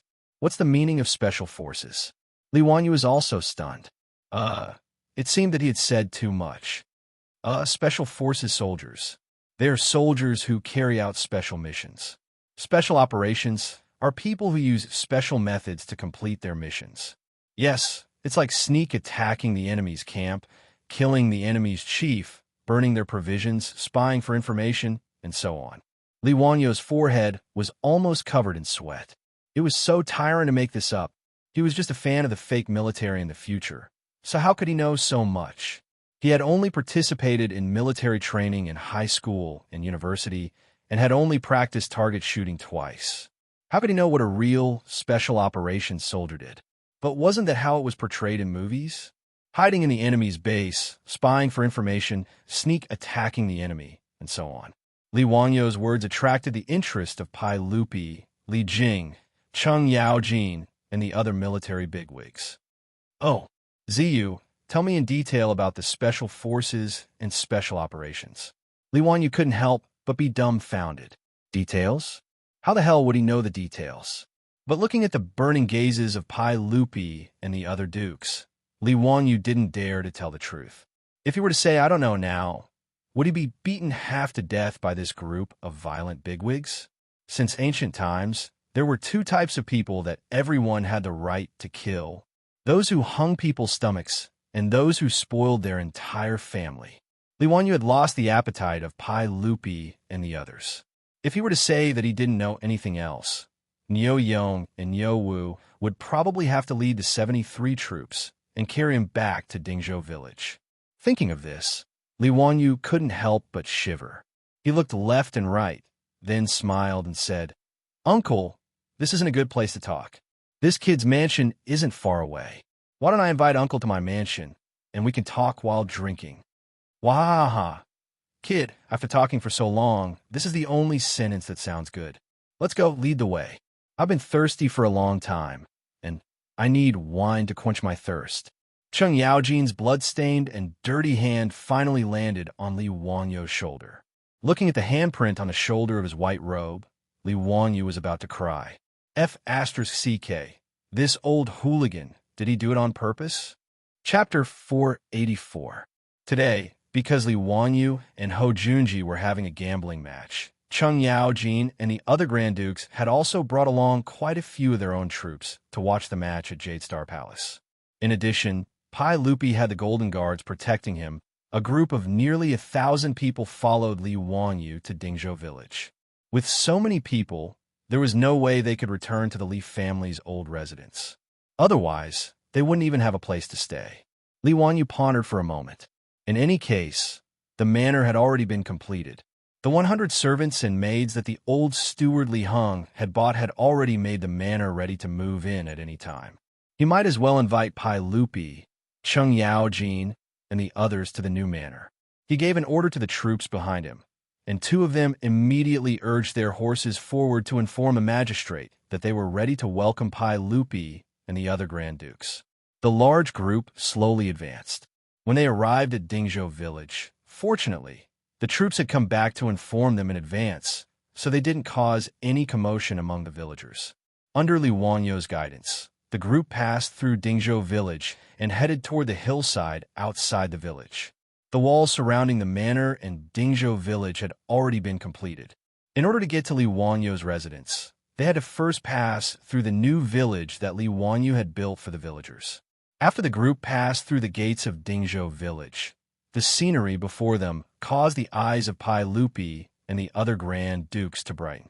Compared to the old village they had just passed through, this Dingzhou village was like a paradise on earth. The smooth, winding roads in the village, the flowing water canals on both sides, the constantly rotating water wheels, and the trees and flowers that Li Wanyu had people transplant from the Qinling Mountains. It was a truly idyllic scene. After seeing the dilapidated yellow mud and thatched huts in the old village, and then looking at the green-tiled and white-walled courtyards, Pai Lupi didn't know what to say. Not to mention that he had never seen such a village before. Even in the entire Tang dynasty, Pai Lupi estimated that he would not be able to find another village that could be comparable to this brand-new village in front of him. Zio, you're really generous. TSK, TSK. Even we are a little envious of these farmers. Hee, Uncle, you flatter me. This is what I should do. Pai Lupi looked at the spinning water wheels beside the canals, constantly sending cool spring water to the roofs of the green-tiled houses, forming rain houses. One could imagine how comfortable it was to live in such a house on a hot summer day. Pai Lupi was not in a hurry to move forward. He dismounted from his horse and casually walked to a small courtyard by the side of the road. He reached out and pushed open the courtyard door. Since Li Wanyu had not yet moved into his new home, the villagers of Dingzhou village were naturally unwilling to move into their new home first. Therefore, these small courtyards were still empty.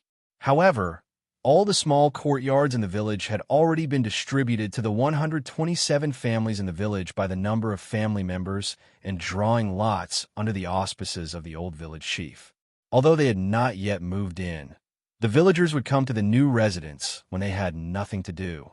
The small courtyards had already been cleaned by their owners until they were spotless. Pai Lupi looked at the small courtyard inside and out, and even used his hand to knock on the wall a few times to see how sturdy it was. Good. If the people of the Tang dynasty could live in such a residence, how prosperous would it be? Pai Lupi reached out to catch the water droplets dripping from the eaves and muttered to himself, Uncle, you're skilled in civil and military affairs, wise and powerful, and you know how to make good use of people. You are kind and thrifty, and you rest and take care of the people. As the saying goes, with a wave of your hand, you flatten the world, and with your feet, you set the world. With Uncle's guidance, the prosperous Tang dynasty is right before our eyes. This is the fortune of all the people. The fortune of all the people. Li Wanyu's string of free flattery made the corners of Pai Lupi's mouth curl up uncontrollably. After hearing Li Wanyu's words, Cheng Yaojin blinked a few times and pondered for a while. Then he turned around and slapped Cheng Chumo and his two brothers on the head. Listen to how Li Jia Shaoling talks. You three bastards should learn from him. Hearing Cheng Yaojin's flattery, even Pai Lupi couldn't help but blush, and Li Wanyu almost spat out a mouthful of blood. Old Cheng, you bastard, you must be doing this on purpose. However, Cheng Yaojin's words made Yuqi Jingda, Chai Lingwu, and the others nod their heads repeatedly. They also turned around and slapped their sons on the head. You guys should learn from him too. Li Wanyu was so angry that his teeth creaked.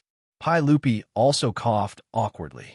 He pretended that he didn't hear this group of old bastards and turned around to walk out of the courtyard. Pai Lupi was very interested in all the places in the newly designated Zhou village. He simply didn't ride a horse and walked leisurely like a carriage. Under the guidance of Li Wanyu, they walked around the village and looked around. Li Wanyu felt that he was just short of raising a small red flag. Pai Lupi, Cheng Yaojin, and Little Red Riding Hood could form a tour group. Zio, you're really generous. This road is actually built with mirage mud and cobblestones. Li Jing finally found the difference in the road under his feet. He curiously squatted down and touched the road. When he said this, Pai Lupi and the others were also curious. They all squatted down and touched the road with their hands. Li Wanyu was speechless again. This group of tour group members had a lot of questions. Was it strange that the road was paved with cement and cobblestones? However, He didn't know that ever since the Ministry of Work started to make Mirage mud, it was used to make bricks and walls. No one had ever used it to pave the road. Moreover, the production of Mirage mud wasn't high now. Who would be willing to use such precious Mirage mud to pave the road? Duke Wei, this Mirage mud is a good thing to pave the road. Not only is it flat, but it's also sturdy and won't be washed by the rain. If the roads of the Tang dynasty were all paved with Mirage mud, then it would be called a natural moat changing the road. Li Jing couldn't help but shake his head. How is that possible? How much Mirage mud is needed to do that? Although Mirage mud is a good thing, it's not easy to make. It's a waste to pave the road. What a waste. Pai Lupi and the others also shook their heads. They looked at Li Wangyu as if they were looking at a prodigal. Li Wangyu was so angry that he cursed this group of country bumpkins in his heart. He was too lazy to explain. If I'm a prodigal, then I'm a prodigal. I'm rich, so what? Everyone continued to move forward. They were like a group of curious babies who kept asking questions. The tour guide, Li Wangyu, was almost dry from talking. Finally, he led Li Er and the others to the entrance of his mansion. The beautiful boss and the old butler, Li Heng, were already waiting in front of the mansion. When they saw Pai Lupi and the others arrive, they quickly went forward to greet them. All right, there's no need to be so polite. Today, I'm here to visit Zio's new mansion. I didn't send any congratulatory gifts today. In a few days, when Zio moves in, I'll send a congratulatory gift. Pai Lupi smiled and gestured for everyone to stand up. He then turned his head and looked at Li Wangyu. Zio, lead the way. Show me and everyone else your new mansion. Duke Duan has complained to me a lot about your mansion. He said that your mansion doesn't conform to the rules of the Tang dynasty. Duan Luan was the Minister of Works. Li Wangyu's mansion was built by the Ministry of Works. Naturally, this European-style mansion didn't conform to the rules. Fortunately, Pai Lupi saw Li Wangyu's hard work and contributions, so he made an exception and allowed it to be built in violation of the rules. I thank Uncle for your kindness. Uncle, everyone please. Li Wangyu didn't waste any time and led everyone into the mansion. Chapter 485. Li Wangyu's manor covered an area of nearly 1,000 mu, making it extremely huge. Even if one rode a horse, it would still take a while to get to the castle from the gate. As for the Imperial Army soldiers of the Jinwu Guards and the Duke's troops, the old housekeeper, Li Heng, instructed the servants and maids in the mansion to lead them to rest. Li Wangyu, on the other hand, led Li Er and the others on horseback and slowly moved forward in the mansion, admiring the scenery.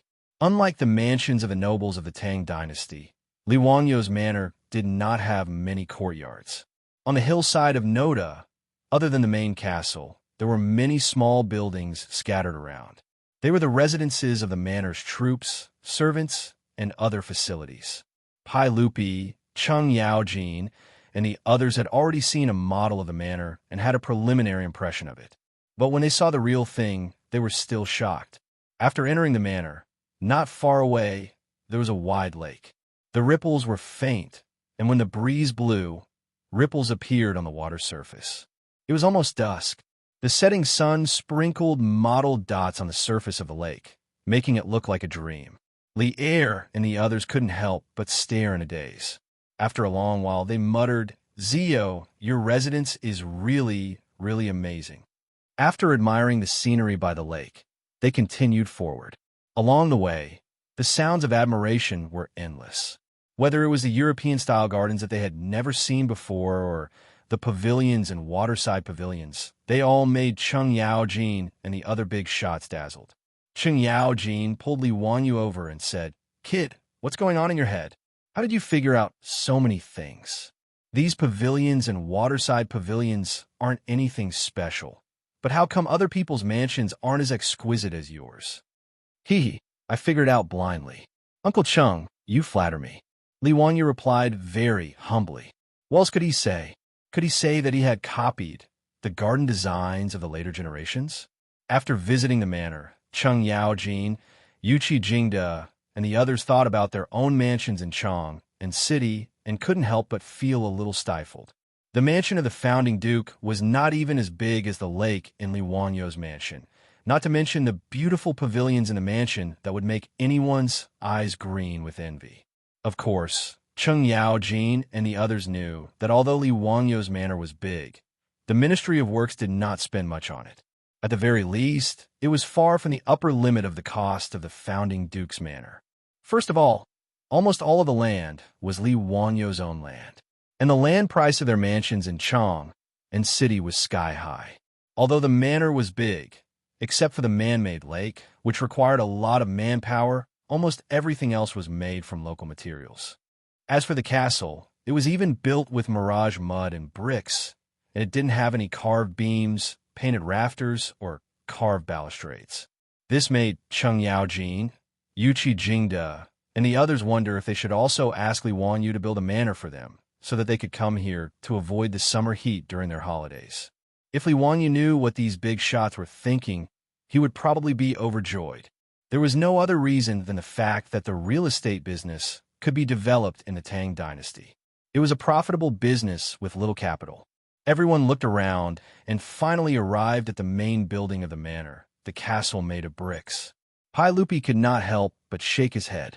Zio, I really don't know what you're thinking. You actually like such a stone house? Yes, nephew, everything about this manor is good, but this manor is really outrageous. I heard from the barbarian merchants in Chang and city that in the far west, there's a country called the Qin. They like to live in stone houses like this. Nephew, did you learn from them?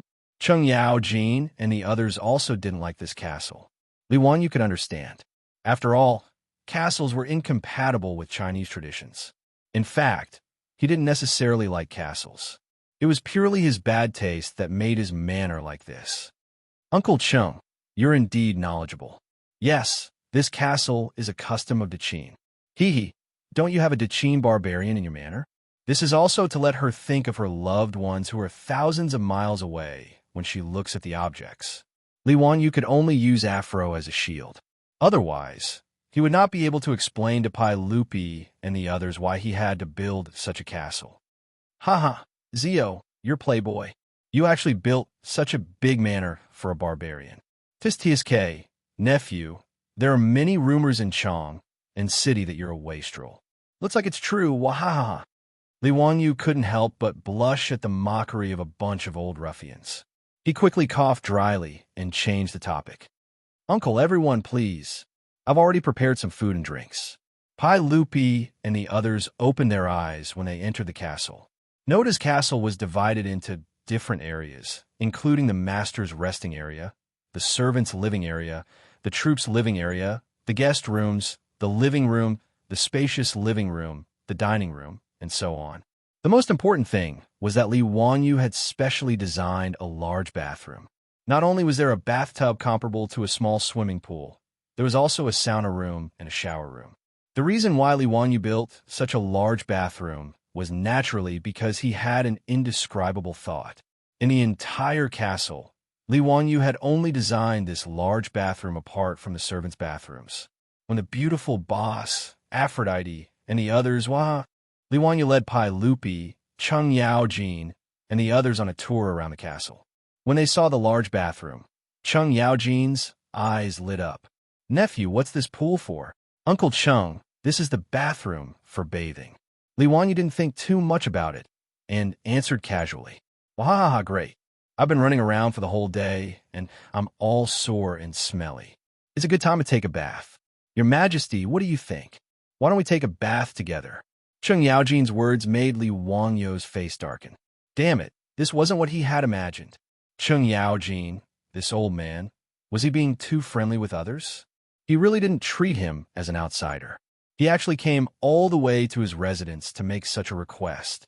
He hadn't even used this bathroom before, let alone the beauty he was looking forward to bathing. Pai Lupi was actually rather tempted. Hearing Cheng Yao-jin's words, he nodded. All right, it's already late today. We might as well stay in Zio's residence. Since he won't be returning to Chang and city today, we'll have fun together and not go home until we're drunk. Damn it, this was even more outrageous. Li Wanyu was about to cry. What kind of people were they? The master, hadn't moved in yet, but Pai Lupi and the others were actually going to stay. Even if he could tolerate it, his aunt He had to tolerate it too. After all, Pai Lupi was the boss. Moreover, his residence was paid for by Pai Lupi, who had ordered the Ministry of Works to build it for him. How could Li Wanyu dare to say no? Seeing that Pai Lupi and the other big shots were going to take a bath and change clothes, Li Wanyu could only instruct the maidservants in the residence to hurry up and prepare to serve Pai Lupi and the others. Chapter 486. Since ancient times, there had been many natural hot springs in the Qinling Mountains. In the later generations, there were many hot spring hotels in the Qinling Mountains near Xi'an, which were very popular with tourists. Since Li Wanyu had built his manor at the foot of the Qinling Mountains, how could he let go of such a good thing like a hot spring? He ordered people to search around the mountains, and indeed, he found a natural hot spring. Thus, he spent a lot of copper coins to have the craftsmen use bamboo tubes to connect the hot spring water and build a few li-long bamboo tubes to continuously guide the hot spring water into his castle. When Pai Lupi and the others wanted to bathe, a servant girl in the manor immediately opened the valve of the bamboo tube. After a while, the hot spring water emitting mist poured out of the bamboo tube and into the spacious bath. Nephew, you don't need to boil water to bathe in your manor. Why is there hot water flowing out of the bamboo tube? Zio, why does your water smell like soup? Pai Lupi asked curiously. The soup he was referring to was the hot spring. Since ancient times, hot springs have been called soup in Huaxia. For example, the famous imperial hot spring Huaqing Pool in the later generations was originally called Mount Li Soup. Until the later generations, Japan also called hot springs soup, which was learned from the Tang dynasty. Li Wanyu quickly explained, "Uncle is right. This is the hot soup that I had people bring out from the mountains. It's perfect for bathing." Hearing that they were bathing in hot spring water, Cheng Yaojin and the others became even more interested. Less than half of the water had been filled, and Cheng Yaojin couldn't wait to take off his clothes and jump into the pool naked. This old man, this old hooligan, didn't he see that there were so many servant girls? Damn, this is so offensive to public decency. Not to mention Cheng Yaojin's dark skin and frightening body hair. Li Wanyu felt that his eyes were going blind. Yuqi Jingda and the others were the same. They didn't care about the existence of the servant girls at all, and they all took off their clothes and jumped into the hot spring. They were so comfortable that they all cried out in joy. As for Cheng Chumo and the others, they couldn't hold it in any longer. Without any instructions, they all took off their clothes and entered the water. Fortunately, Li Wanyu's bathroom was extremely huge. Even with dozens of people soaking in it, it didn't seem crowded at all. This huge bathroom was instantly no different from a bathhouse in the future. Pai Lupi was not pretentious either. With Mito's help, he simply took off his clothes and soaked himself in the pool, enjoying himself with the officials. After all, he was different from the other emperors. After Li Yuan raised his troops in Taiyuan, Pai Lupi had also fought in the army for many years. Although he had ascended to the throne, he did not have as many bad habits as other emperors. Bathing naked with Cheng Yaojin and the others was not difficult for Pai Lupi. The Tangs liked bathing, especially hot springs. To be able to soak in the hot spring water in Li Wanyu's residence surprised all the officials. Cheng Yaojin very shamelessly stretched out his hand to summon a servant girl whose face was already red from embarrassment to rub his back. At the same time, he shouted at Li Wanyu, "Virtuous nephew, quickly have someone bring wine, and also find some dancers to liven things up." Damn it, stinky bastard. Li Wanyu already had no energy to complain, but he could only obediently do as he was told. He ordered the servant girl to bring wine, and then summoned the newly bought dancers. He was not short of money now, and the old housekeeper Li Heng would not help him save money in this area. Originally, there were no dancers in the residence. Every time there were guests, there was no one to play music or dance to accompany them. This already made Li Heng feel very embarrassed. Now that the new residence was completed, Li Heng naturally did not want his Lang Jun to be looked down upon by others. This time, when the residence was completed, the old man bought 10 servants in the market, including the expensive dancers. He was so capricious when he was rich. This was the custom among the nobles in the Tang dynasty. Although Li Wanyu did not like it, there was nothing he could do. He just let the old man do as he pleased. When the wine and food were served, the sound of drums began to ring in the bathroom of Noda. When the dancers danced to the cheerful music, Li Wanyu could only secretly complain in his heart. This decadent, aristocratic life of the Tang dynasty. Indeed, it should be criticized. Pai Lupi felt very comfortable soaking in the hot spring water. With the smooth little hands of the hot servant girl rubbing his back, he was very satisfied. When he looked up and saw Li Wanyu still waiting on the side, he waved at him. "Zio, why don't you come down and soak with us?" Li Wanyu was about to cry. Dozens of naked men were crowded in the pool. Did he have to go down? Although he was not obsessed with cleanliness, he did not find this comfortable. It was more likely that it was a beautiful woman or Aphrodite in the hot spring pool. He began to regret now. Why did he build such a huge bathroom? At this moment, in the bathroom, there were more than 20 maids serving everyone. Including the dancers and dancers, there were more than 20 people. Li Wanyu really did not have the habit of being stared at by so many young and beautiful girls and being asked to strip naked. However, Pai Lupi had already spoken, so what could he do? F***CK, let them look. I'm a man. What's there to be afraid of? Li Wanyu gritted his teeth, quickly took off his clothes, and jumped into the pool. It was his first time soaking in this hot spring water. The hot spring water, which he had spent a lot of money to get from the hot springs on the mountain, was indeed very comfortable. Li Wanyu silently gave himself a thumbs up. Comfortable. Chung Yaojin also noticed that there was a wooden hut in the bathroom. "Nephew, what's the use of that wooden hut?" "Uncle Chung, that's a sauna. It's used for a sauna." What's a sauna? Why do you have such strange names?" Li Wanyu was speechless. He was just used to it. The word sauna was indeed a transliteration. The original meaning seemed to be a small wooden hut with no windows. When he thought about it this way, it was indeed not a fancy name. "Uncle Chung, it's a steam house. There are heated stones in the wooden hut. Pouring water on the stones with a ladle will generate a lot of steam, raising the temperature in the wooden hut very high. After a while, you come out and soak in the cold pool. It's quite comfortable." Li Wanyu saw that everyone was curious, so he explained in detail. "Wahahaha, it sounds quite interesting. Your Majesty, why don't we go to that sauna and have a steam bath?" Pai Lupi nodded. "Sure." Therefore, a group of big shots climbed out of the bathtub naked and rushed into the sauna room. Li Wanyu could only shake his head with a wry smile. He asked the maid to bring him a bath towel to wrap around his lower body and followed in. Knowing that the big shots were going to take a bath, the mansion's maids had already heated up the stones in the sauna. As soon as Chung Yaojin came in, he picked up a ladle and poured water on the stones.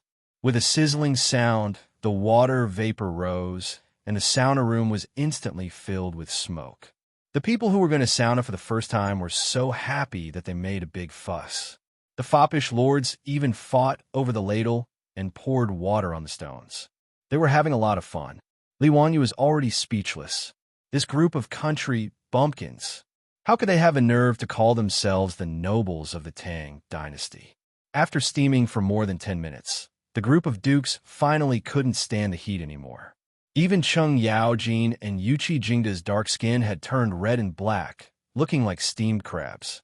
Li Wanyu hurriedly led everyone out of the sauna and took the lead to jump into another cold pool. The stimulation of the hot and cold made Chung Yaojin burst out with vulgarities. "Bastard, so addictive, so F***king addictive. This cold and hot, I actually feel all the bones in my body go soft. Nephew, you F***king know how to enjoy yourself. What kind of sauna is this? Later, I'll ask someone to build one for my mansion." Li Wanyu had no reason to refuse and quickly nodded. Yuchi Jingda and the others also spoke up and asked Li Wanyu to build one for them in their mansions. Even Pai Lupi was the same. Taiji Palace didn't have such a comfortable bath. Li Wanyu looked at Pai Lupi and then at the sauna. He suddenly thought of something. Chapter 487. Li Wanyu remembered that Pai Lupi's family seemed to have some cardiovascular, cerebrovascular, and respiratory diseases. Empress Zhangsun passed away at the age of 36. Historians researched that she died of qi disease, which was respiratory diseases like asthma and bronchitis. And the children she had with Pai Lupi didn't seem to live long. Li Changxian lived for 26 years, Li Tai was 32, and Princess Royally Lizzie only lived for 23 years. Princess Jinyang died of illness at a young age, and Princess Xinxing only lived for 30 years. Only Pai Lupi lived for 52 years, and Li Ji lived for 55 years. They could be considered the oldest people in the family. Later historians analyzed that Empress Zhongxuan's qi disease might have been passed down to her children, so the family didn't live long.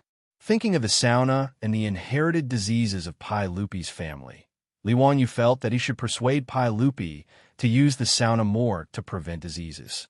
Everyone knew that the sauna could increase blood circulation and prevent hardening of the blood vessels.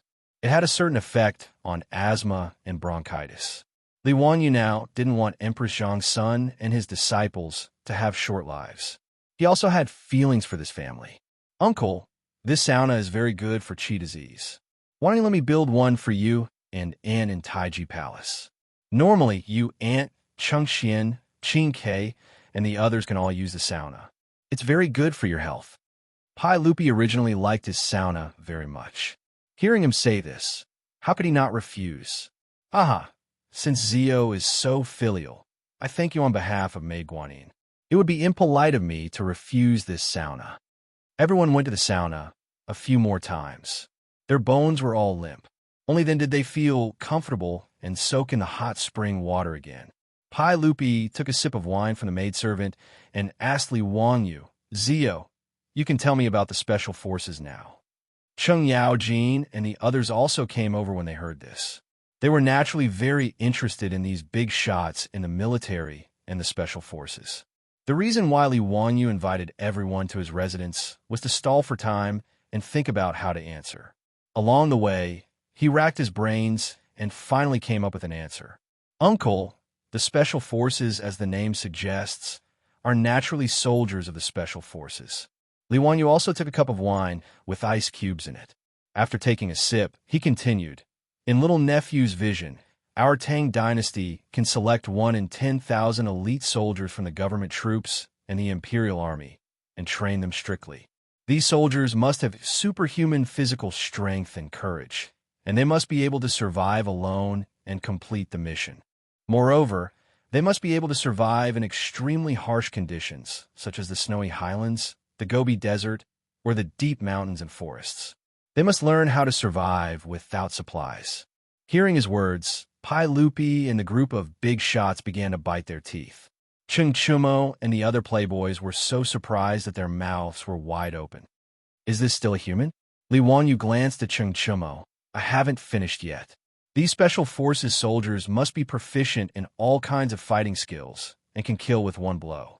They must have outstanding intelligence and be proficient in many combat skills. They must know how to camouflage, lurk, swim, and climb walls. Moreover, they must learn the customs and languages of different enemies. They must be able to disguise themselves and infiltrate the enemy forces to carry out missions." Cheng Chumo had already begun to roll his eyes. "Zio, are you still talking about a human? I'm afraid only celestial soldiers and celestial generals can do that." "Hee, I haven't finished yet. The most important thing is that these soldiers must be loyal to the Tang dynasty and His Majesty. They must always put the interests of the Tang dynasty first. Only such soldiers can be called special forces." Li Wanyu did not forget to flatter Pai Lupi one last time. His words made Pai Lupi and the others fall silent. In the eyes of the Tang people, special forces soldiers were simply unrealistic. "Nephew, according to what you said, even if we can train such soldiers, how many of them can there be? Based on my experience, I can conclude that there are hundreds of thousands of government soldiers and imperial guards in the Tang dynasty. If we train according to your requirements, it will be good enough if we can train 100 people. No matter how powerful these special forces soldiers are, they can only fight 100 people at most, right? But with so few people, what's the use of being powerful? On the battlefield, facing thousands of soldiers and horses, these special forces soldiers won't be able to make any waves. After listening to Li Wanyo's words, Cheng Yaojin could not help but shake his head. Li Wanyu was amused. Uncle Cheng, you are wrong. The Special Forces soldiers are not ordinary soldiers. Even if they are few in number, their usefulness is not trivial. Oh, then tell me, what is the use of these Special Forces soldiers? Looking at the unconvinced Cheng Yaojin and the puzzled eyes of Pai Lupi, Li Jing, and the others, Li Wanyu could not help but laugh. He did not expect that there would be a time when he, a fake military fanatic, would teach the Minister of War and the generals. Li Jing, the Minister of War, was basically the Minister of Defense in the future. Cheng Yaojin and Yuqi Jingde, these big shots, were at least equivalent to military commanders, right? Listening to a fake military fanatic like him talk about how to fight with such a group of big shots, Li Wanyu felt inexplicably amused. Cough. Li Wanyu coughed lightly. It was a pity that he was currently soaking in the bathtub with his butt naked. He did not have any glorious image to speak of and could not pose as a great and wise person. During the Three Kingdoms period, Cao Cao and Liu Bei discussed heroes while drinking wine. Today, Li Wanyu and a group of big shots were going to talk about soldiers without soup, and at least everyone was honest with each other. They were all naked. Uncle Cheng, this nephew would like to ask, what is the most important thing in a battle? Of course, it is the provisions. As the saying goes, before the troops and horses move, the provisions move first. If you lack soldiers and generals, you can still fight, but without provisions, you will lose without a doubt. Then this nephew would like to ask, if when Uncle Cheng is leading the troops in a battle, this nephew sends out the special forces to burn Uncle's provisions, can you still continue to fight? Cheng Yaojin could not help but stare. The military supplies are naturally guarded by a large army. How can they be so easily burned? You bastard, do you think it is as simple as what is written in the Three Kingdoms? Uncle Cheng, don't forget, the special forces that I mentioned know how to hide and disguise themselves. How can they not burn your provisions? If they wear evasive uniforms and sneak into the camp at night, can Uncle Cheng's soldiers find out? Or if they disguise themselves as soldiers in your camp and sneak into the main camp, can Uncle Cheng really defend against them? Cheng Yaojin thought about how everyone had gone to search the small mountain today, but they still couldn't find the Nyo brothers. If there was really a sneak attack by the special forces that Li Wanyu mentioned, he really might not be able to do anything. Uncle Cheng, the special forces can also continuously harass your army when it is marching, assassinate the generals, poison, set fires, and do anything. And every move of your army is under the eyes of these special forces hiding in the dark. They will report to the rear army at any time. Uncle Cheng, do you think that you still have a chance of winning against such an opponent? Cheng Yaojin opened his mouth, but he really did not know what to say. He hit the water fiercely. Damn it! If there is such an enemy, I am afraid that I will have to sleep with one eye open. Kid, is this the special forces you mentioned? Chapter 488. Li Wanyu's words seemed to have opened a window to a whole new world for Pai Lupi, Cheng Yaojin, and the others. None of them had heard of the concept of special forces and special forces before. And when they came into contact with this kind of combat thinking, Li Wanyu, the fake military fan, could step aside. Pai Lupi and this group of bosses have been fighting wars for half their lives. They had experienced countless battles big and small, and had a wealth of experience. Li Jing, Cheng Yaojin, Yuqi Jingde, and the others immediately came up with dozens of ways to use the special forces. Their methods were so sinister that Li Wanyu's back broke out in cold sweat when he heard them. This group of old assassins were indeed not some good birds. The more they talked, the more they felt that the special forces were powerful. Your Majesty, in my opinion, the special forces proposed by County Count, who is a powerful weapon for the country. It's no small matter. Your Majesty, please issue an imperial edict and order the special forces to be selected from the government soldiers and imperial guards of the Tang dynasty. In time, the special forces will be a sharp blade in your Majesty's hands that can pierce through the enemy's vitals. Li Jing solemnly suggested to Pai Lupi. Cheng Yaojin, Yuqi Jingde, Chai Lingwu, and the others all agreed with Li Jing's suggestion. Pai Lupi was naturally tempted. Even if Li Jing and the others didn't mention it, he would have already made arrangements. Everyone, who do you think will be in charge of the Special Forces selection and training? Pai Lupi looked at the bosses and wanted to hear their opinions. Li Wanyu was leisurely drinking wine on the side. He felt that this matter had nothing to do with him. However, when he noticed that everyone, including the group of rich kids, was looking at him, he was so scared that he almost knocked over the wine glass in his hand. Duke Wei, Uncle Chung, Uncle Yuchi, everyone, why are you looking at me? Li Jing twirled his beard and smiled. County Count who? I'm afraid that no one in the world knows the Special Forces better than you. Since you proposed this, why don't you build this army? What the hell do I know? Li Wanyu felt wronged in his heart. He was just a fan of the military. Other than watching movies, participating in military training, and standing in a military posture, he knew nothing about the military. Not to mention the Special Forces, he didn't even know how to train a normal army. What he had said just now was purely based on the movies he had seen and the military forums he had browsed in his previous life. He knew the facts, but he didn't know the reasons. He was absolutely unwilling to take over this kind of thing. Li Wanyu rolled his eyes, and the same old excuse came out of his mouth. Hee. Thank you for your kindness, Duke Wei. However, I am still in the middle of cutting off my late father's decline, and I am truly unable to help. Well, the Tang dynasty ruled the world by filial piety. Li Wanyu had to observe mourning for his father for 3 years.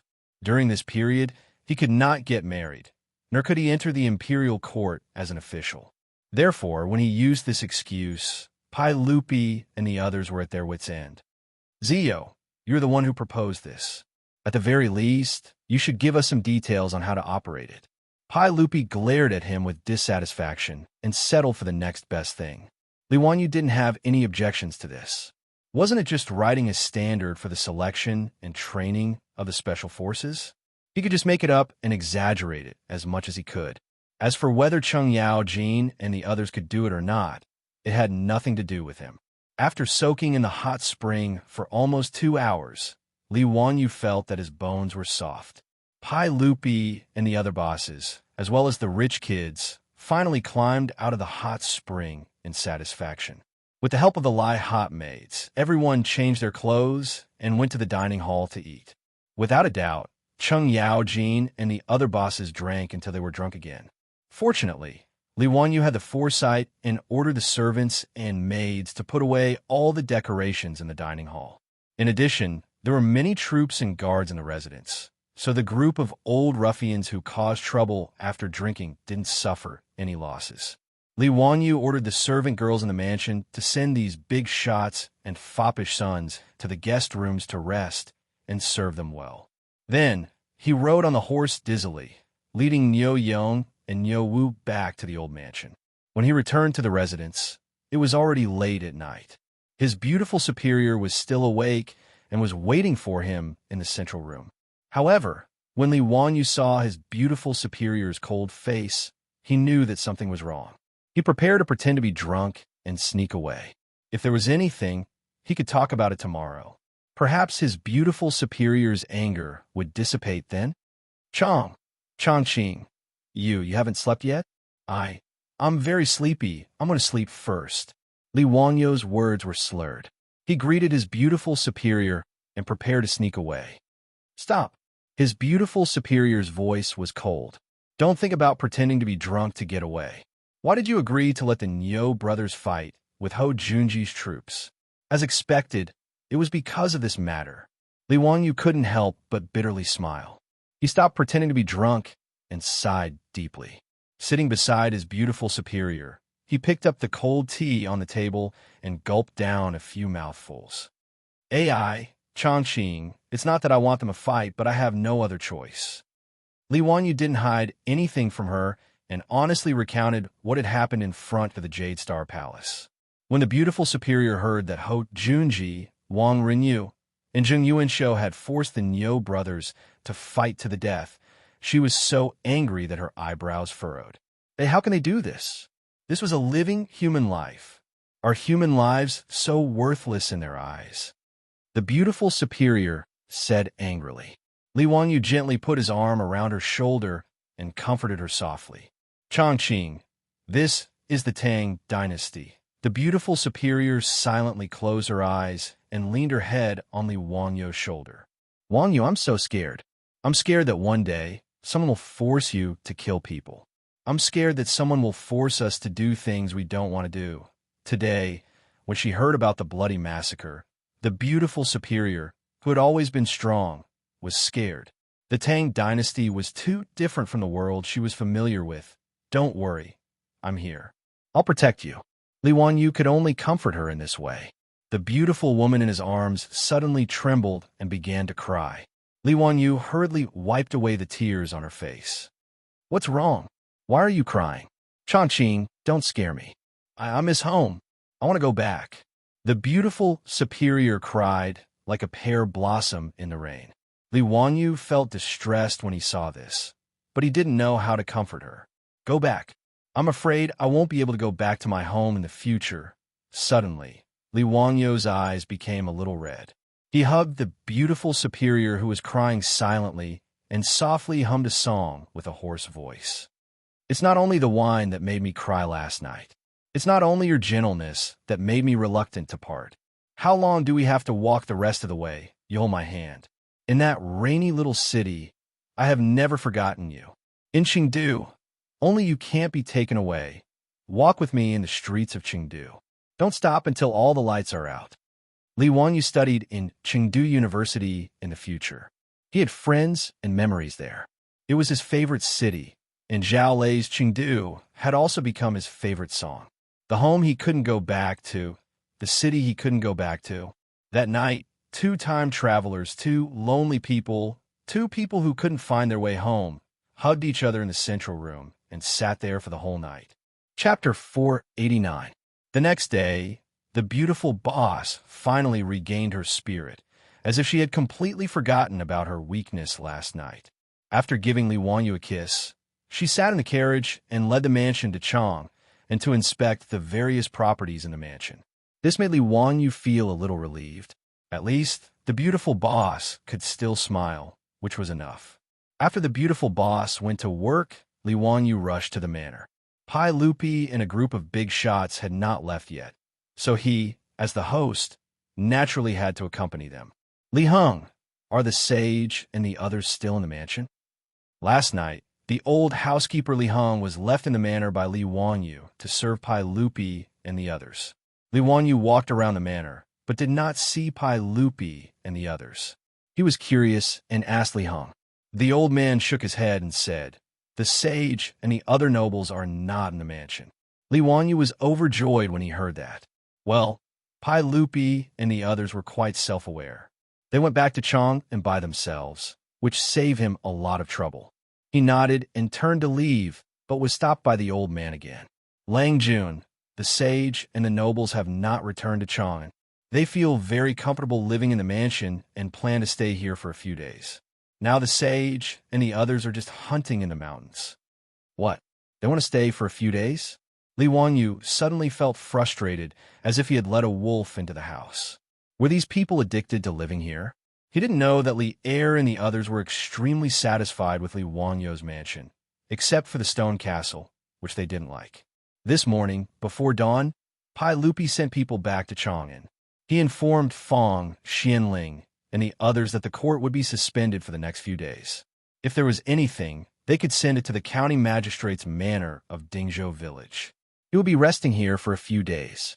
At this time, Pai Lupi, Cheng Yaojin, Yuqi Jingda, Qin Xiong, and the others had already led a large group of people to the Qinling Mountains to hunt. After Li Wanyu figured it out, he couldn't help but look up at the sky and sigh. F***CK.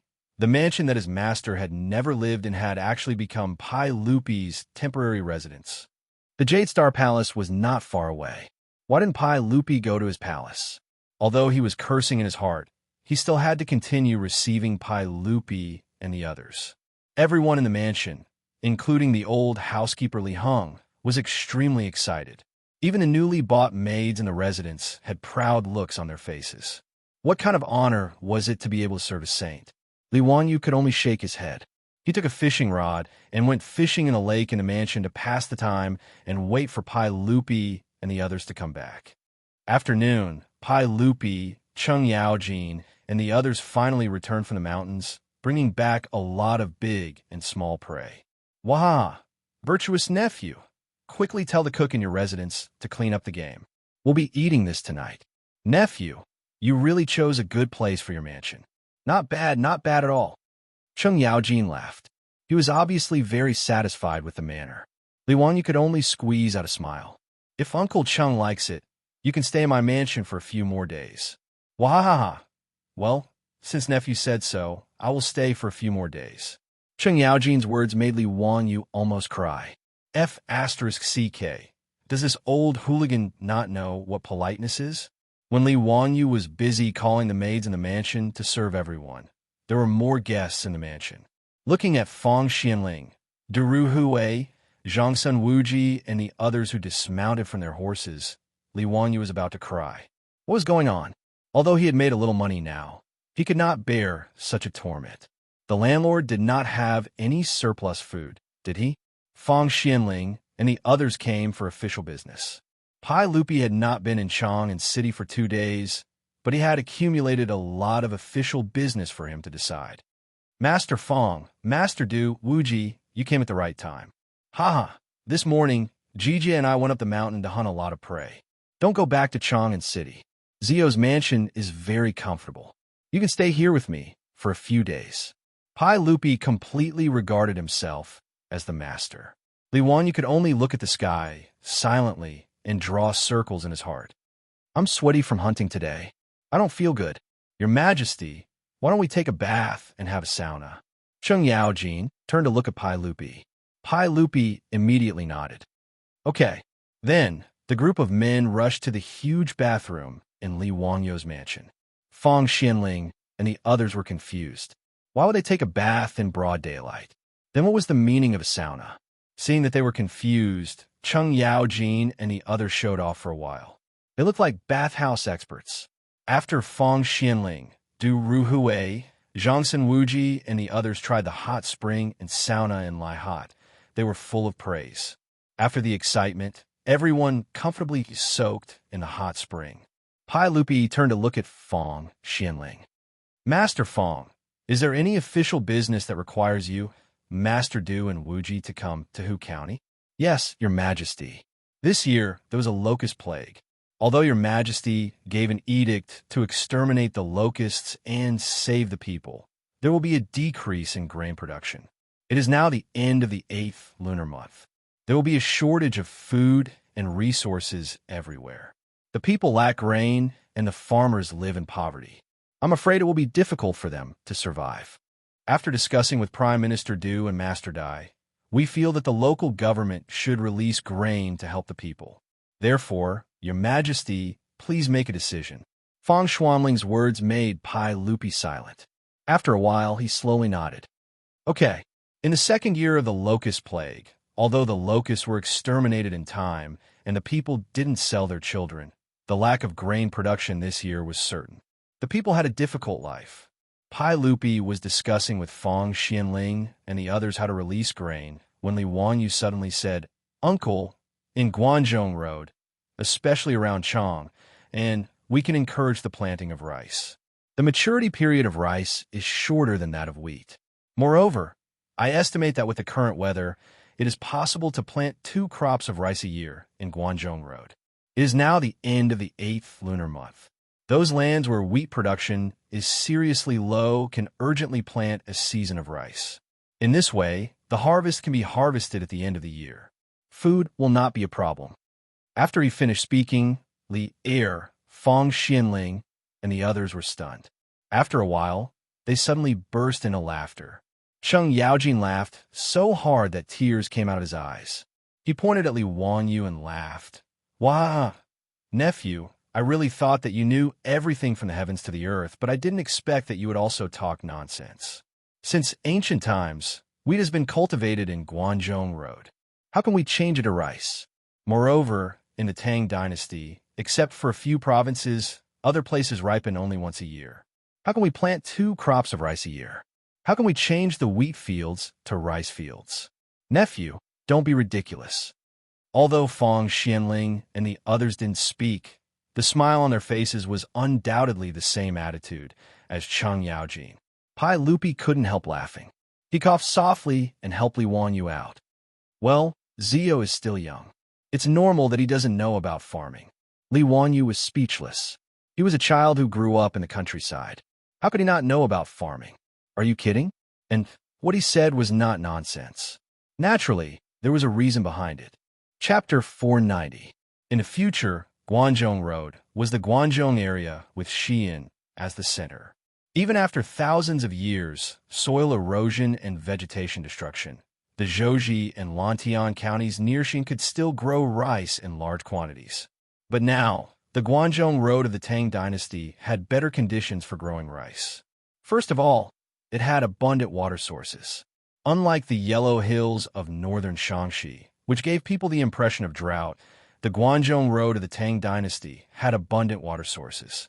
Since the Han dynasty, there was a saying that Chang and was surrounded by 8 rivers. The 8 rivers Wei, Jing, Feng, Watershed, Bai Bai, and Mu flowed around Chang and city. The 8 rivers diverged into different directions, opposite each other. With abundant water sources and Li Wangyu's water wheel, rice could naturally be grown in large quantities. Now, the Tang dynasty was in a warm period. Even the Guangzhong Road north of the Yangtze River, the temperature was not inferior to the areas in the future where rice could be grown 2 crops a year. At least, Li Wanyu felt that Chang and was much hotter than Chengdu in the future. If Chengdu could grow 2 crops a year, why couldn't the Guangzhong Road? Switching to rice was much better than wheat. High yield and short maturity period. Other than needing a lot of water and not being able to withstand the cold, there were no other shortcomings. And these 2 points were not a problem in the present Guangzhong Road. It was now the end of August. They could still plant rice to recover the losses caused by the locust plague. Li Wanyu just thought of this. He couldn't help but secretly blame himself for forgetting such an important thing. Li Wanyu couldn't help but feel a little annoyed at the mockery of Pai Lupi and the other big shots. Although they didn't mean any harm, the feeling of being looked down upon made even Li Wanyu feel very depressed. What made him even more depressed was that what he proposed was obviously the right way, but it was not accepted by others and even criticized, including Pai Lupi. They still held on to the century-old farming tradition and felt that the Guangzhong Road was only suitable for large-scale wheat and sorghum planting. They also didn't consider the possibility of growing 2 crops of rice a year in the Guangzhong Road. Li Wanyu silently rolled his eyes. Sure enough, the truth was only in the hands of a few people. He couldn't help but raise his voice. Uncle, I'm not joking. Guangzhong Dao can really switch to planting rice on a large scale. All right, Zio, stop messing around. If you were talking about other skills, I would believe you. But when it comes to farming, Pai Lupi laughed and said, I still remember how you made people sow the rice fields. Nanny? What'd that mean? Li Wanyu was confused by Pai Lupi's words. What's wrong with me? What do you mean by letting people sow paddy fields? Seeing Li Wanyu's puzzled look, Fong Xianling also smiled. Zio, did you plant rice in the 300 mu of saline alkali soil that you improved? Yeah, what's wrong? Li Wanyu asked blankly. This old man remembers that you had people dig up those paddy fields in a mess and wasted a lot of land. There were also 2 mu of paddy fields that were sowed in a mess. I heard that you also had people do that. Fong Xianling twirled his beard and laughed. Regarding Li Wanyu's talent, even Fong Xianling was very impressed. Fong Xianling loved the 3 Kingdoms book so much that he couldn't put it down. As for the poems that Li Wanyu copied, Fong Xianling loved them even more. But when it came to Li Wanyu's actions in farming, he could only shake his head and smile bitterly. However, in the eyes of Fong Xianling and Pai Lupi and the others, it was normal that Li Wanyu didn't understand. For his words just now, everyone naturally just laughed, as if it was a joke from the younger generation. No one took it to heart. Li Wanyu had long forgotten about his 300 mu of paddy fields. Now that he was earning a lot of money every day, how could he take care of those paddy fields? He had already left them to the old villager to help him take care of them. Now that he was reminded by Pai Lupi and Fong Xianling, he suddenly realized the messily sowed paddy fields that Fong Xianling was talking about were the 2 mu of paddy fields that he had people use the seedling throwing method to plant them. Fuck, what do you mean by messily sowing? That is the seedling throwing method, which can increase the rice yield by 10%. Li Wanyu was completely speechless. He was too lazy to explain. As for the actual situation, it was better to let Pai Lupi and the others see it for themselves. Uncle, Duke Wei, if you didn't mention it, I would have forgotten. The paddy field you're talking about. Why don't we go take a look today? Let's see if I was messily sowing paddy fields and see what use the ditches that I had people dig are. If this nephew's paddy fields grow well, Uncle, why don't you reconsider this nephew suggestion? Zio, you really won't give up until you see the Yellow River. With your messily sowing paddy fields, it would be strange if they could grow well. All right, stop messing around. We have important business to discuss with the officials. Pai Lupi didn't believe him at all. He shook his head and didn't want to continue this topic. Li Wanyu was choked by Pai Lupi's words and almost died from anger. This country bumpkin Pai Lupi doesn't even know how to raise rice. Fuck. When he wanted to say something, he saw Li Heng hastily walk into the bathroom. Lang Jun, the village chief, is here. He has good news to report. Li Wanyu was depressed and casually asked, "What good news? Is his family getting married or what?" The paddy fields in the estate have ripened. He came to ask when Lang Jun will start harvesting so that he can arrange people. Although the estate didn't care about the income from the 300 mu of paddy fields, since ancient China, no matter what time it was, harvesting was a major event. Naturally, they couldn't be careless. In the entire Guangzhou Road, because rice was only grown on a small amount of land, the government didn't pay much attention to the harvest. When the wheat ripened and was ready to be harvested, that was the most important event for the government. Not only did they need to worship the heavens, but they also needed to hold various ceremonies to celebrate the harvest. Even Li Er would have to personally head down to the fields to harvest the first bunch of wheat in the imperial family farmland during the spring plowing. This was an important ceremony that wasn't inferior to the imperial family's plowing ceremony. Not only did Pai Lupi have to personally go to the fields to harvest, but Empress Zhang's son and the crown prince also had to follow behind to pick up the wheat. After harvesting, they had to worship the heavens to show their gratitude for the gift. Therefore, in the old village chief's opinion, his lord's paddy fields ripening was naturally a major event, so he hurriedly came to report. When Li Wanyu heard this, he couldn't help but raise his head and laugh. This was really like someone giving him a pillow when he was sleepy. He was depressed about how to convince Pai Lupi and the others. Now was the perfect time to let them see with their own eyes whether or not he knew anything about farming. Li Heng, go tell the old village chief to immediately prepare for the harvest. Arrange for people to start harvesting today. I'll go to the paddy fields in a bit and preside over the harvest. Yes. After Li Heng left, Li Wanyu turned to look at Pai Lupi and the others. Uncle, the village chief just came to report that the 300 mu of paddy fields have ripened and are ready to be harvested today. I wonder if Uncle is interested in seeing how my paddy fields are doing? When Pai Lupi heard him mention the paddy fields again, he couldn't help but shake his head. Haha, Zio, you are really stubborn. Do you really want me to see your paddy fields? Well, since there is nothing to do today, why don't you all follow me to see how Zio's paddy fields are doing this year? Haha, since your majesty is interested, we naturally have to go and see. I'm also very curious to see how much Zio's paddy fields have produced. Fong Xianling nodded in agreement. Since Pai Lupi had spoken, everyone naturally had no objections. With the help of the maidservants, they changed their clothes and rode to the paddy fields. Chapter 491. In fact, Li Wanyu's 300 mu paddy fields had already reached the ripe stage a few days ago and needed to be harvested. During the ripe stage, the husks of the rice would turn yellow and the water content of the rice grains would decrease and harden. This was the best time to harvest rice. If this time was missed, the rice would enter the dry stage. Not only would the yield decrease, but the quality of the rice would also deteriorate. However, in the Tang dynasty, spring wheat was planted in Guangzhou province. Every year, spring wheat would be sown in March and April.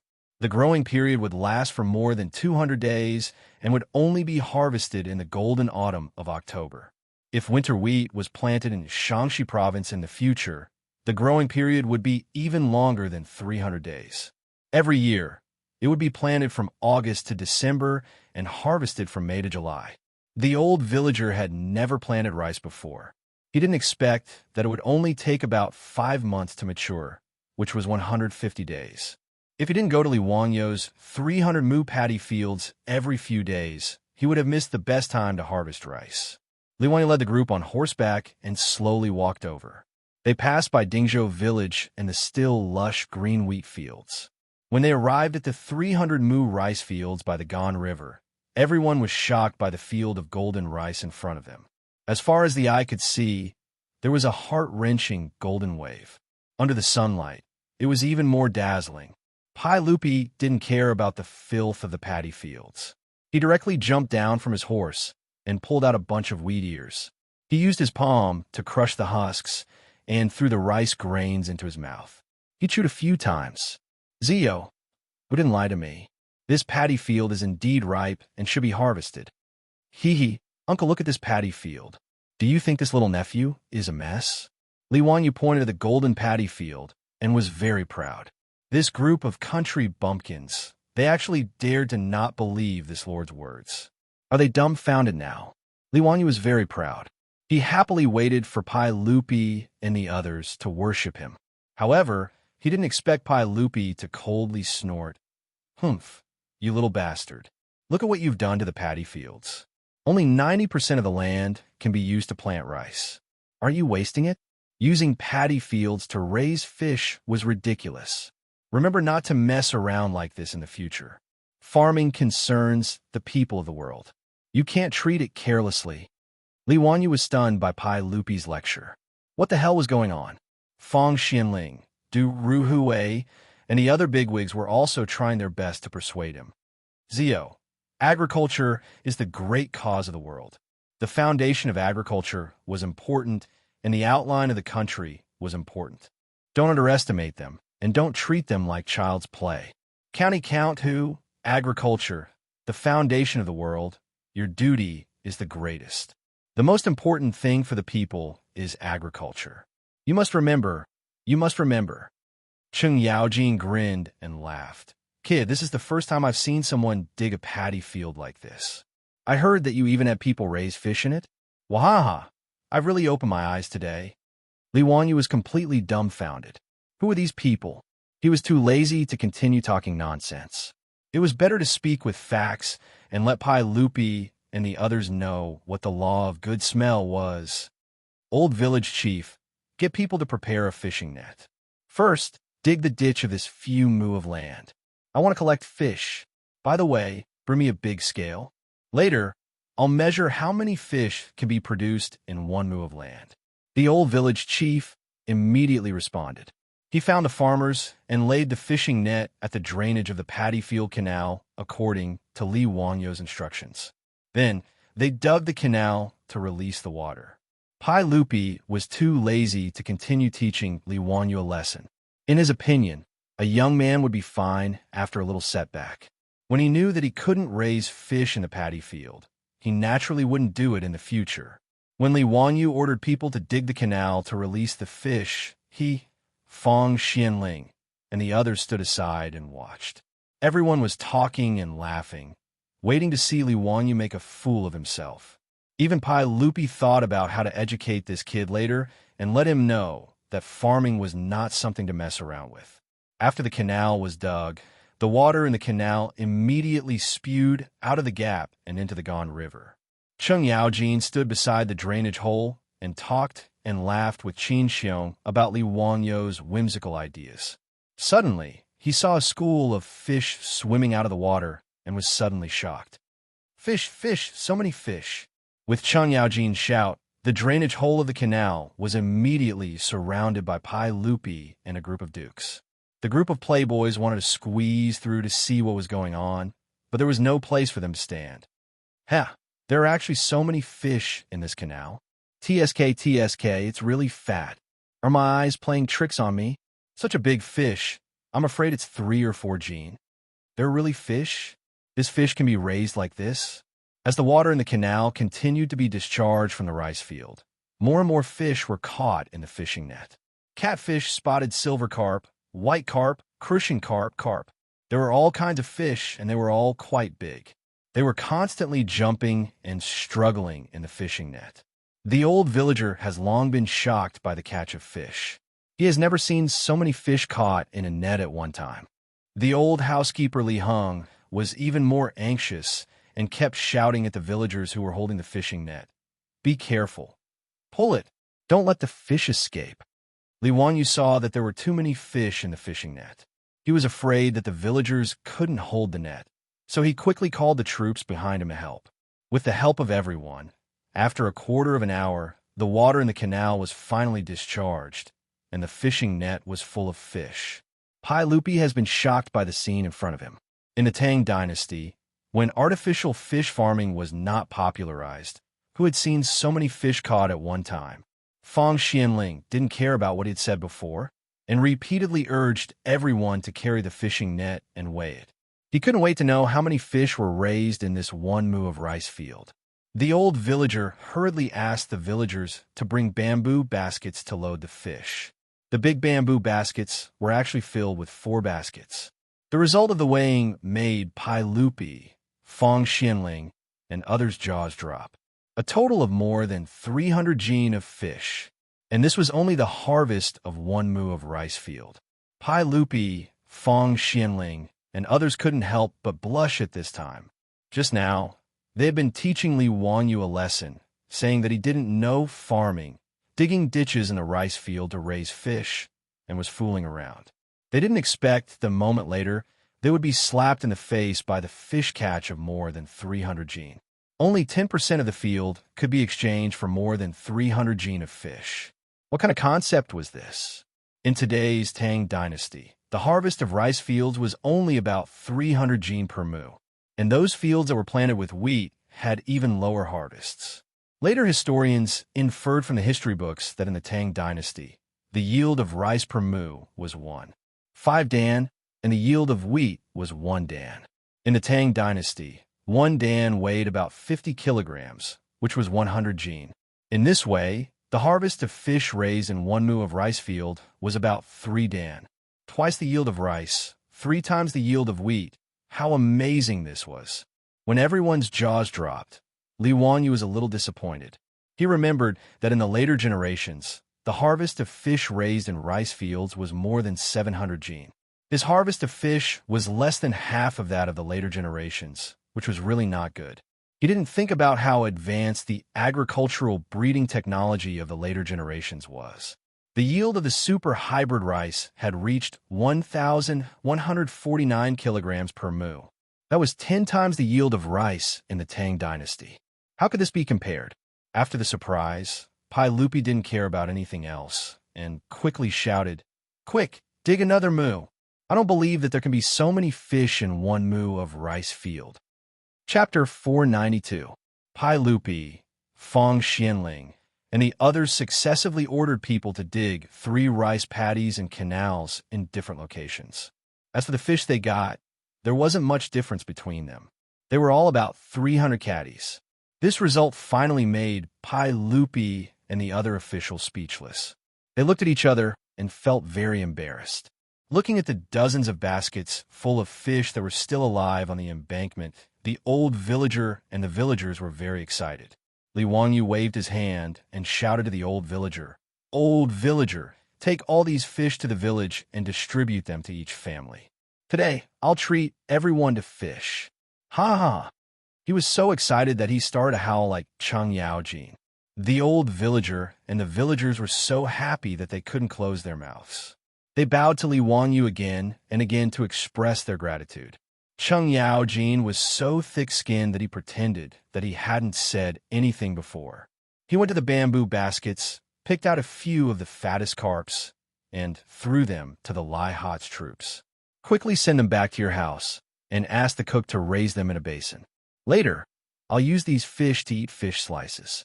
Ha ha! Delicious, very delicious. Fish slices were sashimi. Fresh fish was cut into thin slices and dipped in seasoning. It was the favorite dish of the Tang people. However, there was no artificial fish farming in the Tang dynasty. It was all fishermen who caught the fish on the river. Such fresh carps were rare. Even a big shot like Chung Yaojin couldn't eat them at any time. Chung Yaojin's action relieved the embarrassment of Pai Lupi and the officials. They began to talk about how to make the fish more delicious. They didn't mention that Li Wanyu didn't know anything about farming. Li Wanyu didn't expose them. He wasn't stupid. He didn't want to provoke Pai Lupi. After digging the canals of 4 acres of rice paddies, Li Wanyu didn't ask people to continue fishing. Now that there was no refrigerator, it would be difficult to deal with too many fish. What's more, there were 300 mu of paddy fields. If one mu could produce 300 caddies of fish, that would be 90,000 caddies of fish. With so many fish, it would be impossible to digest them all at once. If the fish died, they wouldn't be delicious anymore. Fortunately, the aqueduct in the rice field was more than a meter deep.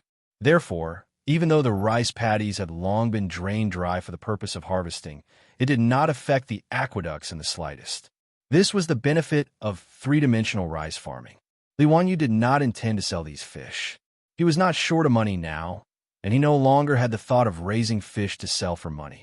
Although this fish was not for sale, it could be used as a gift. Li Wanyu pondered for a moment, then called the old housekeeper, Li Heng, and the old village chief, and ordered them to arrange for people to dig a mu of water channel every day to catch fish.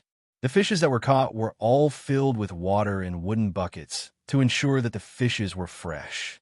After that, he asked the farmers to send it to Chang and in 4-wheeled carriages. He would send it to the palace, as well as the various noble residences, and invite the big shots to try it. His words made Chung Yaojin and the others beam with joy, and they all praised Li Wanyu for his generosity. Even Pai Lupi had a satisfied expression, and he accepted Li Wanyu's gift without any hesitation. In fact, if these 300 caddies of fish were distributed to the various residences, each family would only get 1 tael.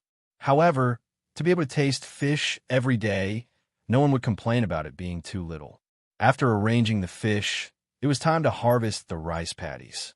Li Wanyu looked at the 300 mu of rice paddies and suddenly asked, "Uncle, do you know what the yield of rice paddies in the Tang dynasty is?" "Haha, Zio, do you still want to test me? I naturally know that the rice paddies in the south yield about 1 stone and 5 caddies per mu." Li Wanyu chuckled. "Uncle, you said before that this nephew dug out 10% of the rice paddies, reducing the cultivated area of the rice paddies. This nephew wants to make a bet with Uncle. I wonder if Uncle is interested." "Bet on what?" "I don't have money." Pai Lupi immediately became vigilant when he heard Li Wanyu mention a bet again. After these few bets, Pai Lupi suddenly realized that this brat had never lost a bet before. Even if everyone thought that victory was in their hands, it was laughable that the final winner would always be this brat. With the example of Tai Yuan Wang clan and Ho Junji as an example, how could Pai Lupi make a bet with him? "Haha, Uncle, I'm not betting. What this nephew means is that if the harvest of my 300 mu of rice paddies is good, I hope that Uncle and the other officials will consider this nephew's proposal. It's already the end of the 8th month, and it will be too late if we don't start planting rice paddies now." Li Wanyu put away his smile and solemnly bowed to Pai Lupi. This subject is speaking from the bottom of his heart and is not joking. "Your Majesty, please understand." His words caused Pai Lupi, Fong Xianling, and the others to fall silent. It was already the end of the 8th month and the beginning of the 9th month. Sowing seedlings and fighting over rice paddies was unheard of. Of course, they didn't believe Li Wanyu's words and only treated it as a joke. But wasn't it also unheard of to raise fish and rice paddies? But those 300 gene of fish were still alive and kicking in front of their eyes, so they had no choice but to believe it. In truth, Li Wanyu wasn't very confident when he brought up this matter. After all, although his hometown in the past had 2 seasons of rice paddies, it was usually 1 season of rice and 1 season of rape. There had never been 2 seasons of rice paddies. And according to what he knew, the 2 seasons of rice paddies in the past would be harvested around the 7th month. Then, They would immediately rush to plant the late rice paddies and harvest the late rice paddies in the 10th or 11th month. But now, it was already the end of the 8th month. By the time the rice was ready to be planted, it would be at the end of the 9th month. Thus, it would be December or January of the following year before it could be harvested. Whether this kind of rice paddies could survive the winter was a fatal problem. If the winter this year was too cold, the seedlings would all freeze to death in the field before they could mature. It would be a waste of effort. He was gambling. He was gambling that the temperature in the Tang dynasty would still be hot, and it would be a warm winter. Li Wanyu remembered that during the Tang dynasty, the earth was in a warm period and the temperature was unusually high. Chang and in Luoyang had no snow all year round. Because of the high temperature, even Sichuan could grow lychees. It wasn't until the end of the Tang dynasty and the beginning of the 5 dynasties that the climate began to become cold. In Chang and in Luoyang, it often snowed heavily in winter. If the temperature was high enough in the second year of Jingguan, it wasn't impossible to harvest the rice paddies at the end of the year. In response to Li Wanyu's words, Pai Lupi was silent for a long time before he said, Ziyu, arrange for people to harvest the rice paddies first. We'll discuss this matter later. In response to Pai Lupi's reply, Li Wanyu was helpless. He couldn't come up with any more words to persuade Pai Lupi and the officials. He could only give up and order the old village chief to start harvesting the rice paddies. After the old village chief received the order from the old housekeeper Li Heng, he had already started to arrange for people to harvest the rice paddies. However, most of the farmers in Dingzhou village were now working as drivers for the 4-wheeled carriage in Chang'an City. They couldn't find enough young men in such a short time. Pai Lupi saw that there weren't many farmers harvesting the rice paddies, so he ordered the accompanying Jinwu guards to take off their armor and weapons and go to the fields to help harvest the rice paddies. These Imperial Army soldiers were all mansion soldiers. They were used to farming, so they naturally didn't slack off when it came to farm work. As the saying goes, there's strength in numbers. With the help of a few hundred Imperial Army soldiers, they finished harvesting 2 to 3 mu of rice paddies in less than half an hour. The rice paddies were piled up in bundles on the ridges of the fields, looking very pleasing. Fang Xianling immediately summoned a few soldiers and asked them to bring bamboo mats and wooden sticks. Li Wanyu was confused. Why would they need bamboo mats and wooden sticks to harvest the rice paddies? Chapter 493. Li Wanyu was confused. He watched as the soldiers took out a bamboo mat and spread the harvested wheat on it. Then they held a wooden stick in their hands and continuously beat the wheat. Only then did he realize what was going on. Then he was speechless. So they were shedding grains. He had forgotten that there was no threshing machine in the Tang dynasty. Shedding grains seemed to be done by manually beating the wheat to make the grains fall off. Even in the future, Li Wanyu remembered that he had seen a video taken by a travel blogger. In the mountains of India, farmers were still using this method to shedding grains. However, if they were to use this method to shedding grains, how long would it take? The efficiency was really too low. Li Wanyu did not talk nonsense.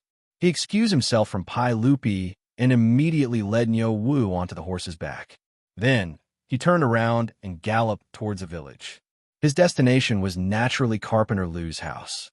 When Li Wanyu was young, his family used a wooden threshing machine. When shedding grains, they had to use their feet to step on the transmission pedal.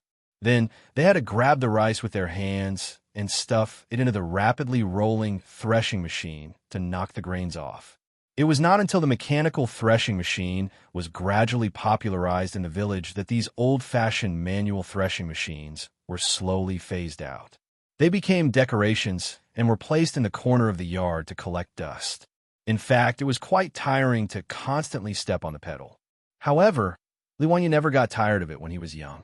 Although he was so tired that his legs would constantly tremble and cramp, during the busy farming season, he would still rush to help step on the threshing machine. After working on the threshing machine for a long time, it was inevitable that he would need to do maintenance on the threshing machine. He would need to apply oil, change the belt, and so on. After a long time, Li Wanyu naturally understood how the threshing machine worked. As for this type of threshing machine, there was one that was the simplest and had a rather simple structure. It was a wooden box that was used to hold the grains that had fallen off. A wooden drum was installed on the box. Many curved iron nails were nailed on the surface of the drum. Then, a handle was installed on the side of the drum for shaking. Finally, the job was done. Although this simple threshing machine wasn't as efficient as the pedals and was more tiring, Li Wanyu couldn't care less. After all, he wasn't the one doing the work. Moreover, even if it was more tiring to shake than a pedal, it was still better than using a stick to beat the grain. Whether it was in terms of manpower or efficiency, it was much more efficient. It wasn't that Li Wanyu couldn't make a foot-powered threshing machine. The main thing was that a foot-powered threshing machine needed a transmission device. Obviously, it was much more complicated and couldn't be built in a short time.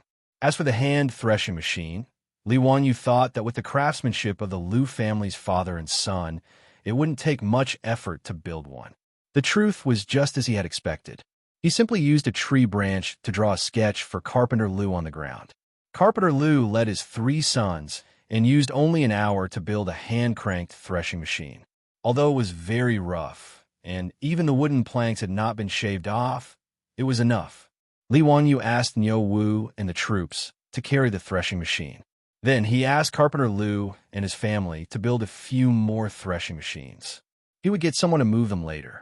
It was obvious that a hand-cranked threshing machine wasn't enough to fill 300 mu of land with rice. Carpenter Liu naturally agreed happily. After Li Wanyu left, Liu Dalong picked up the saw and prepared to cut the wooden planks. However, Carpenter Liu slapped him on the head. "Father, why did you hit me? Bastard, why aren't you going to burn incense to your ancestral master and thank him and Lord Ju for their kindness?" Carpenter Liu glared at his son and scolded him. After being scolded by Carpenter Liu, Liu Dalong quickly led his 2 younger brothers to wash their hands and ran to the central room to burn incense to their ancestral master. The ancestral master of carpentry was, of course, Liu Ban. In the central room of Carpenter Liu's house, there was also a statue of Liu Ban enshrined in the shrine. The 4 of them kowtowed respectfully to the statue and burned incense to thank their ancestral master for his blessings and Lord Ju for his kindness. Thanks to him, the Liu family was able to learn how to make a divine weapon. However, the statue of Liu Ban in the shrine looked very familiar. If someone else saw it, they would definitely exclaim in surprise. Wasn't this the face of Li Wanyu? Anyway, Liu Dalong knew that the ancestral master statue that he used to enshrine in his house didn't look like this. However, ever since Lord Ju taught his father how to make water wheels, 4-wheeled carriages, and other things, he realized that the ancestral master statue in the shrine at home had changed. He wondered what Li Wanyu would think if he knew that Carpenter Liu had turned him into a statue and placed it in the shrine. When he led Niu Wu and the others to carry the freshly made threshing machine to the rice field, the soldiers were still working hard to beat the rice with wooden sticks. When Li Wanyu saw their results, he couldn't help but feel happy. After more than an hour, more than a dozen soldiers had only beaten 1 grain of rice. The efficiency was really terrible. Pai Lupi and the others were still waiting for the soldiers to remove the rice ears so that they could weigh the rice and see the output of Li Wanyu's field. Just when they were getting impatient from waiting, they saw Li Wanyu and the others carrying a strange thing back.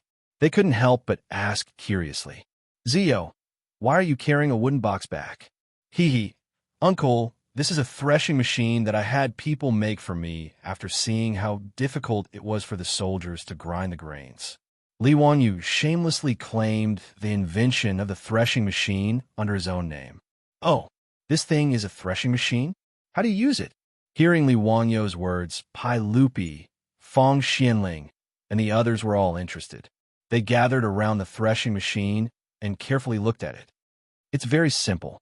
You just need to turn this handle and then put the harvested rice and wheat ears on this drum. After a while, the rice will fall off and fall into the wooden box below," Li Wanyu said as he signaled Niu Wu to turn the handle. He grabbed a handful of rice ears and stuffed them into the threshing machine. The rapidly rotating drum and the curved iron nails constantly collided with the ears of rice, easily knocking the grains off the ears of rice one by one. The grains of rice fell off the ears of rice one by one and fell into the wooden box below. With a few efforts, the rice ears in Li Wanyo's hand were cleaned up. It was very easy. Li Wanyo also found the feeling of helping his grandfather when he was a child. He quickly grabbed a bundle of rice ears and stuffed it into the threshing machine. It didn't take long for the rice to be completely threshed. The golden rice grains covered the bottom of the threshing machine. This made Pai Lupi and the others dumbfounded. They felt that this thing was too magical. It was only 2 people, and it took them at most 30 minutes. It was actually the same efficiency as the dozen-strong soldiers who spent more than an hour. Moreover, the rice ears that were beaten with a stick were obviously not completely clean. One could see with the naked eye that there were still a lot of rice grains on the rice ears that had been hammered and had not been knocked down. On Li Wanyo's side, Pai Lupi casually grabbed a handful of beaten rice ears. It was clean, and not a single grain of rice could be seen. "Ha, good. Zio, your threshing machine is really amazing. The strength of 2 people is actually lower than that of dozens of people. What's more, this thing is so simple that it can be promoted everywhere in the Tang dynasty." Fang Xianling also stroked his beard and praised. "Your Majesty," Confucius said, "if a worker wants to do his work well, he must first sharpen his tools." Sure enough, this threshing machine can save a lot of manpower. It must be promoted immediately. This is a magical weapon. Du Ruhui, Zhang Sun Wuji, Dai Zhou, and the other big shots also praised it, especially Li Wanyo. They were almost praising him to the heavens. "Ha, that's right. Someone, send an order to the Ministry of Works. Order the Ministry of Works to immediately copy this threshing machine and send it to all provinces and counties. Order the local people to start promoting it. I think this threshing machine will be called Wanyu Threshing Machine. What do you all think?" "Great!" The big shots applauded and stamped their feet. Only Li Wanyo's face was full of black lines. "Damn, have I really become the mascot of the Tang dynasty? Even the threshing machine has to be named?" Chapter 494. Li Wanyo continued with Wanyu Elbow, Wanyu Window, Wanyu Lottery, Wanyu Boiled Water Vending Machine, and Wanyu Elbow, Wanyu Window, Wanyu Lottery, and Wanyu Boiled Water Vending Machine. In his mind, he couldn't help but think of a paragraph. Wanyu Threshing Machine will be famous all over the world. In the near future, it will rush out of Asia and go to the world. It will be a household name, known to women and children, and a necessity for everyone. Wanyu Threshing Machine will become the first of the 3 essentials of life in the Tang dynasty. If you don't use Wanyu Threshing Machine, there will be no happy family. If you don't use Wanyu Threshing Machine, you won't be able to get a girlfriend. If you don't use Wanyu Threshing Machine, you won't be able to get into college. If you don't use Wanyu Threshing Machine. I seem to have mixed up the words. That's the Cosmos brand cigarette. Li Wanyu shook his head, not wanting to think about these messy things anymore. He can call Pai Lupi whatever he wants. He is more concerned about the yield of his rice field now. With the hand-operated threshing machine, the efficiency of threshing rice was significantly improved. Soon, all the rice in the first moo of rice field was threshed, and it was time to weigh the harvest. The hopper and shengzi used to weigh grain had already been moved to the rice field. In the Tang dynasty, 10 liters was 1 hopper, 10 hoppers was 1 stone, and 1 liter of rice was 25 caddies. The weighing machine used to weigh grain was the hopper and shengzi. The farmers continuously poured the harvested grains from the paddy fields into the rice hopper. Above the hopper, there was a beam that was at the same level as the hopper. When weighing, a ruler was used to scrape the high pile of grain on the hopper along the beam to ensure the accuracy of the weighing. A full hopper of rice was a hopper. The weighed rice was immediately poured into the sack, emptied, and then continued to be weighed. The old villager was holding the account book and counting, but this old man didn't know how to write at all, so it was painful for him to write. Fang Xianling simply snatched the account book from the old village head's hand, held a pen, and squatted on the side without caring about his image, acting as an accountant. Every time he weighed out a bucket of rice, he would record it in his account book. Pai Lupi asked Du Ruhui, "Old man Du, what do you think Zio's paddy field can produce?" "Your Majesty, An ordinary paddy field can yield about 1 stone and 5 caddies. However, Count Huxian's land was dug up to raise fish. In addition, there was a locust plague this year. This subject estimates that the yield should be around 1 dan. But it was worth it. Just the 300 caddies of fresh fish was beyond my imagination. County Count, who is truly amazing. Zhang Sun Wuji chimed in. That's right, Your Majesty. Your subject has never heard of rearing fish in paddy fields, nor did I expect that there would be so many fish. This is equivalent to doing 2 things in 1 mu of paddy field. That's right. Even if County Count, whose rice field yields less than 1 dan of rice, I still think it's worth it. Pai Lupi nodded. That's true. Zio's actions were indeed beyond my expectations. Previously, I even laughed at him for not knowing anything about farming, but in the end, I was taught a lesson by this brat. This is truly embarrassing. Ha! Your Majesty, aren't we the same?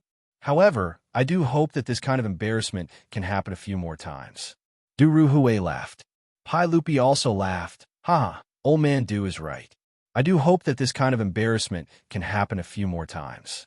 Zio's method of rearing fish in paddy fields is indeed worth spreading. This way, the lives of the people of the Tang dynasty will be much better. While Pai Lupi and the others were talking, the first mu of paddy field was finally finished. Fang Xianling held the account book in his hands, as if he had read it a few times. He seemed to be wondering if he had added the wrong number. Old man Fang, how is it? How much does Zio's paddy field yield per mu? Pai Lupi asked. Fang Xianling raised his head and murmured after a long time. Your Majesty, Zio's paddy field yields 1 dan of rice and 7 dan of rice per mu. Ha, that's not bad. After all, it produces so many fish. Wait, old man Fang, what did you just say? How much does Zio's paddy field yield per mu? Pai Lupi laughed casually, but halfway through, he felt that something was wrong. Just now, Fang Xianling said, how much does Li Wangyo's paddy field yield per mu? 1 dan of rice and 7 dan of rice. How is this possible? Fang Xianling also showed a helpless expression. Your Majesty, we didn't hear wrong. It is indeed 1 dan of rice and 7 dan of rice. To be precise, it is 1 dan of rice and 7 dan of rice for 3 liters. After hearing Fang Xianling confirm the yield per mu again, not only Pai Lupi was stunned, but Du Ruhui, Zhang Sun Wuji, and the others were also stunned. In that 1 mu of paddy field, at least a portion of the ditch for fish farming was dug out. How could the remaining paddy field yield so much? It must be known that the best paddy field in the Tang dynasty, even with good weather and a good harvest, could only yield so much rice. This year, due to the impact of the locust plague at the beginning of the year, the local government reported that the paddy field would definitely be reduced. All the big shots in the imperial court had a headache because of this. So today, they rushed to Dingzhou village to discuss with Pai Lupi the matter of releasing grain for disaster relief. Li Wangyo's 300 mu of paddy field was originally just improved from useless saline alkali soil. It was already a miracle that paddy field could grow. But now, not only did it produce rice, but the yield was also too high. Old man Fang, this is not a joke. 1 dan of rice, 7 dan of rice. Is there a mistake? Could it be that the weighing scale is not accurate? Is there not enough dan of rice? Someone asked doubtfully. Fang Xianling immediately shook his head. That's impossible. This is the weighing scale issued by the Huxian County Yamen to collect rent. It even has the stamp of the Huxian County Yamen on it. How could it not be accurate? Quick, get a few more people to weigh the paddy field again. Pai Lupi turned his head and ordered the soldiers of the Jinwu Guards. Soon, the paddy field produced by the paddy field was weighed again under the eyes of everyone. The result was still the same. 1 dan, 7 dan, 3 liters. This time, everyone was speechless. They looked at each other and didn't know what to say. Pai Lupi was stunned for a long time. Suddenly, he turned his head and shouted, "Move the paddy field from another mu of paddy field, quick. I want to see the result." The output of several mu of paddy fields was continuously weighed. The difference was not big, basically 1 dan of rice, 7 dan of rice. Pai Lupi was really speechless. He looked at Li Wangyu, who had been smiling and not saying anything, and said, "Zio, You really gave me a big surprise today. Uncle is too kind. Li Wanyu smiled indifferently. In fact, he was very proud of himself in his heart. Wasn't it normal to have a high yield per mu? Otherwise, how could it be called a modern, three-dimensional rice planting technique? Before the paddy field was drained, the water in the canal was connected to the paddy field. The fish lived in the paddy field. The floating matter in the paddy field and the rice flowers were the fish's food, and the fish's feces nourished the paddy field. Not to mention, there were so many ducks that their feces also nourished the paddy field. As a result, the originally barren and saline alkali soil was improved and turned into a superior quality paddy field. In the Tang dynasty, where there was no fertilizer, the paddy field was fertile enough, and the paddy field's output naturally increased. Li Wanyu calculated in his heart. The paddy field was equivalent to 216 caddies, which was only around 100 kilograms. In the future, the paddy field in his hometown could produce around 800 kilograms per mu. The output of 100 kilograms of paddy was really not worth mentioning. 216 caddies of paddy field would lose 25 to 30% of its shell. In the end, the paddy field would only produce around 160 caddies of rice. The output was really pitifully low. Pai Lupi and the others were already shocked by the output of the paddy field. The group of big shots began to discuss how to popularize Li Wanyu's paddy planting technique in Guangzhou Road. Uncle, haven't you forgotten something? Li Wanyu suddenly asked with a mischievous smile. Pai Lupi was surprised when he heard this. What else was there? Chapter 495. Li Wanyu smiled as he pointed to the 2 acres of farmland beside him. He had purposely left those fields unharvested. Uncle, did you forget? Didn't you and Fong Gong say that I ordered people to plant seedlings carelessly? Those 2 mu of fields were the rice paddies that little nephew had people use the method of throwing seedlings to plant. Why don't we let them harvest now and see how much each mu yields?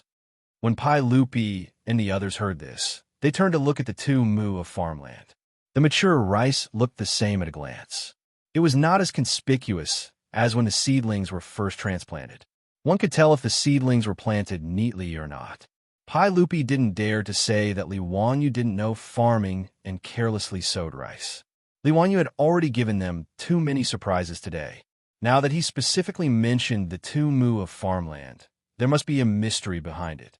After being reminded by Li Wanyu, he, Fong Xianling, Duru Hui, and the other big shots all walked closer to take a closer look. It was the same heavy golden rice. It didn't seem to be any different from other paddy fields. Zio, are you planning to continue making things difficult for me and the other officials? Haha, since that's the case, then let us see what's so special about the 2 mu of farmland that you carelessly sowed. Fong Xianling and the others stroked their beards and smiled. Zio, we were wrong today. Why don't you let them harvest it and let us see what's the difference? When Li Wanyu saw that Pai Lupi and the others had expressed their stance, he couldn't continue to be arrogant. Since Pai Lupi, Fong Xianling, and the others had lowered their heads and admitted their mistakes, what else could he say?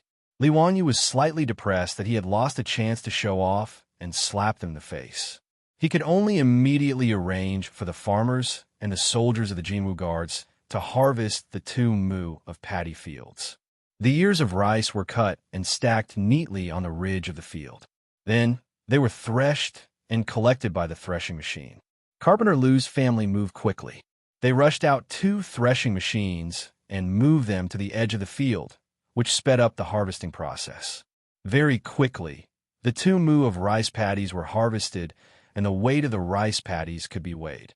This time, Pai Lupi, Fong Xianling, and the others all came over and stared at the farmers weighing the rice.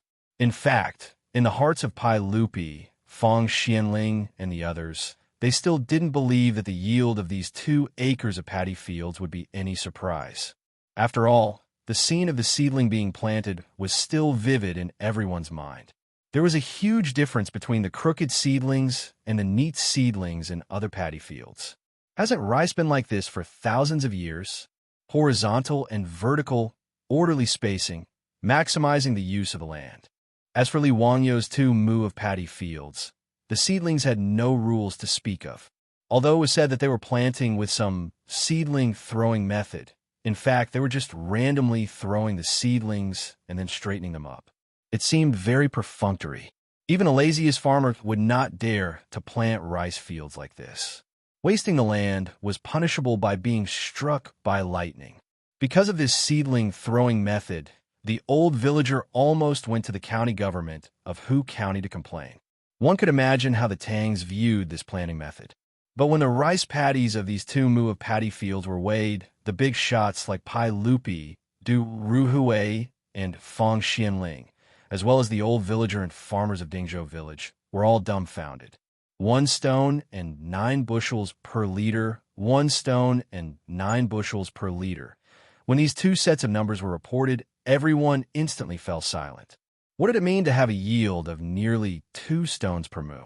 The old villager and the farmers regretted it so much that they almost slapped themselves in the face. At that time, Li Wangyu had also persuaded them to change to rice paddies, instead of continuing to plant wheat and sorghum. The farmers, who had done farm work all their lives, naturally didn't take Li Wangyu's words seriously. At that time, they even secretly laughed at Li Wangyu for being young and frivolous, waiting to see Li Wangyu make a fool of himself.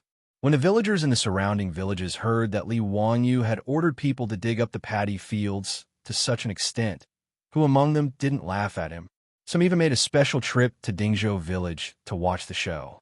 But today's harvest of the paddy fields shocked them too much. Not to mention the more than 300 caddies of fish produced in each mu of paddy fields. Just the rice yield alone made the old villager and farmers regret it so much that their intestines turned green. The wheat fields they planted could only harvest 1 stone per mu at most. Even compared to ordinary rice fields, it was already a lot worse. Not to mention compared to the 2 mu of rice fields planted with the seedling tossing method. The difference was twice as fast. The old villager suddenly gave himself 2 heavy slaps on the face and then knelt down in front of Li Wangyu, which gave Li Wangyu a fright. Old villager, what are you doing? Lang Jun, old me was muddle-headed. I shouldn't have stopped Lang Jun from planting rice with the seedling throwing method. This is all old me's fault. Please punish me. Old villager, don't talk nonsense. Get up quickly. This seedling throwing method was just an experiment. Whether it succeeded or not was another matter. What's more, if you didn't arrange for people to take care of these paddy fields every day, how could there be today's harvest? Old villager, this is all thanks to you. Li Wangyu hurriedly stepped forward to help the old man up and comforted him. After being comforted by Li Wangyu, the old man squeezed out an ugly smile. In his heart, he secretly made up his mind that in the future, he would do whatever Li Wangyu said. No matter how ridiculous it seemed, when it came to his lord, it could turn something rotten into something magical. In any case, when spring came next year, the whole village would definitely switch to paddy fields. The old villager was even certain that if news of the paddy fields' yield spread, many people in the surrounding villages would follow suit and switch to paddy fields. Pai Lupi grabbed a handful of rice and allowed the golden rice to flow through the gaps between his fingers. Zio, tell Zhen and the other officials, why is the yield of your paddy fields so astonishing? Even now, Zhen still doesn't understand. Why is it that the seedlings that were carelessly thrown out can increase the yield by 10%? In response to Pai Lupi's question, Li Wangyu scratched his head. He knew that the seedling throwing method could increase the yield by 10%, but how could he understand why? Uncle, the other officials, the yield of my paddy fields is higher, but it's mainly because of the fertility of the land. The fish and ducks that I raise in the paddy fields can all provide fertility for the paddy fields, so it's normal that the yield of my paddy fields is higher. As for the seedling throwing method, well, it's mainly because it doesn't harm the roots of the seedlings and has a high success rate, so the yield is slightly higher.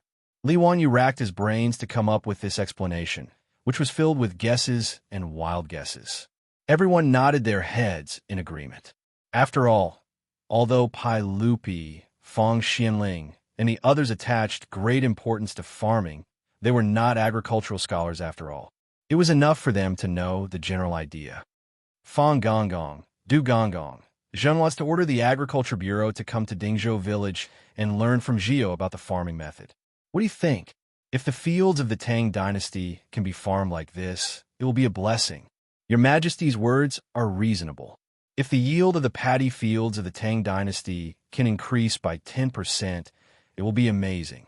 Fang Xianling and the others naturally had no reason to object.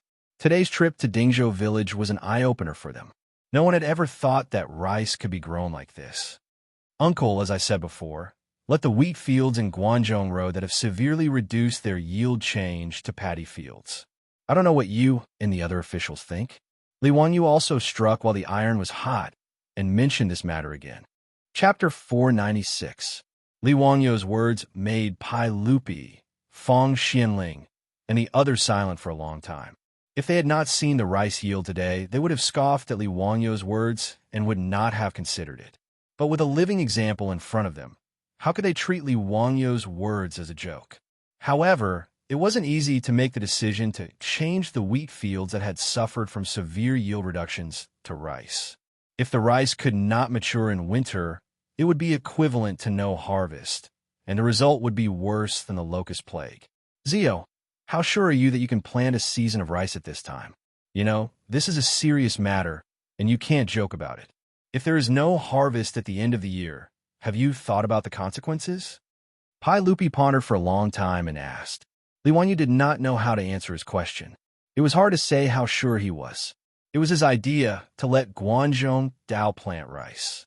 He had no confidence at all, and there was no precedent to follow. Guangzhou Dao had always been short of food because of the concentration of people. Especially since the Tang dynasty was founded, the population began to recuperate, causing the population of Guangzhou Dao to soar.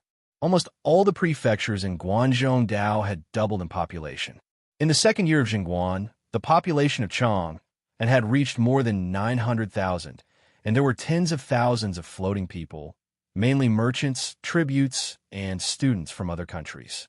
In history, during the Tianbao period, the population of Chang had soared to 1.96 million, which was a shocking increase of 1 million people. With such a large population, the amount of food and vegetables needed was naturally astronomical. Pai Lupi, Fang Xianling, and the others attached great importance to farming because of the huge population pressure.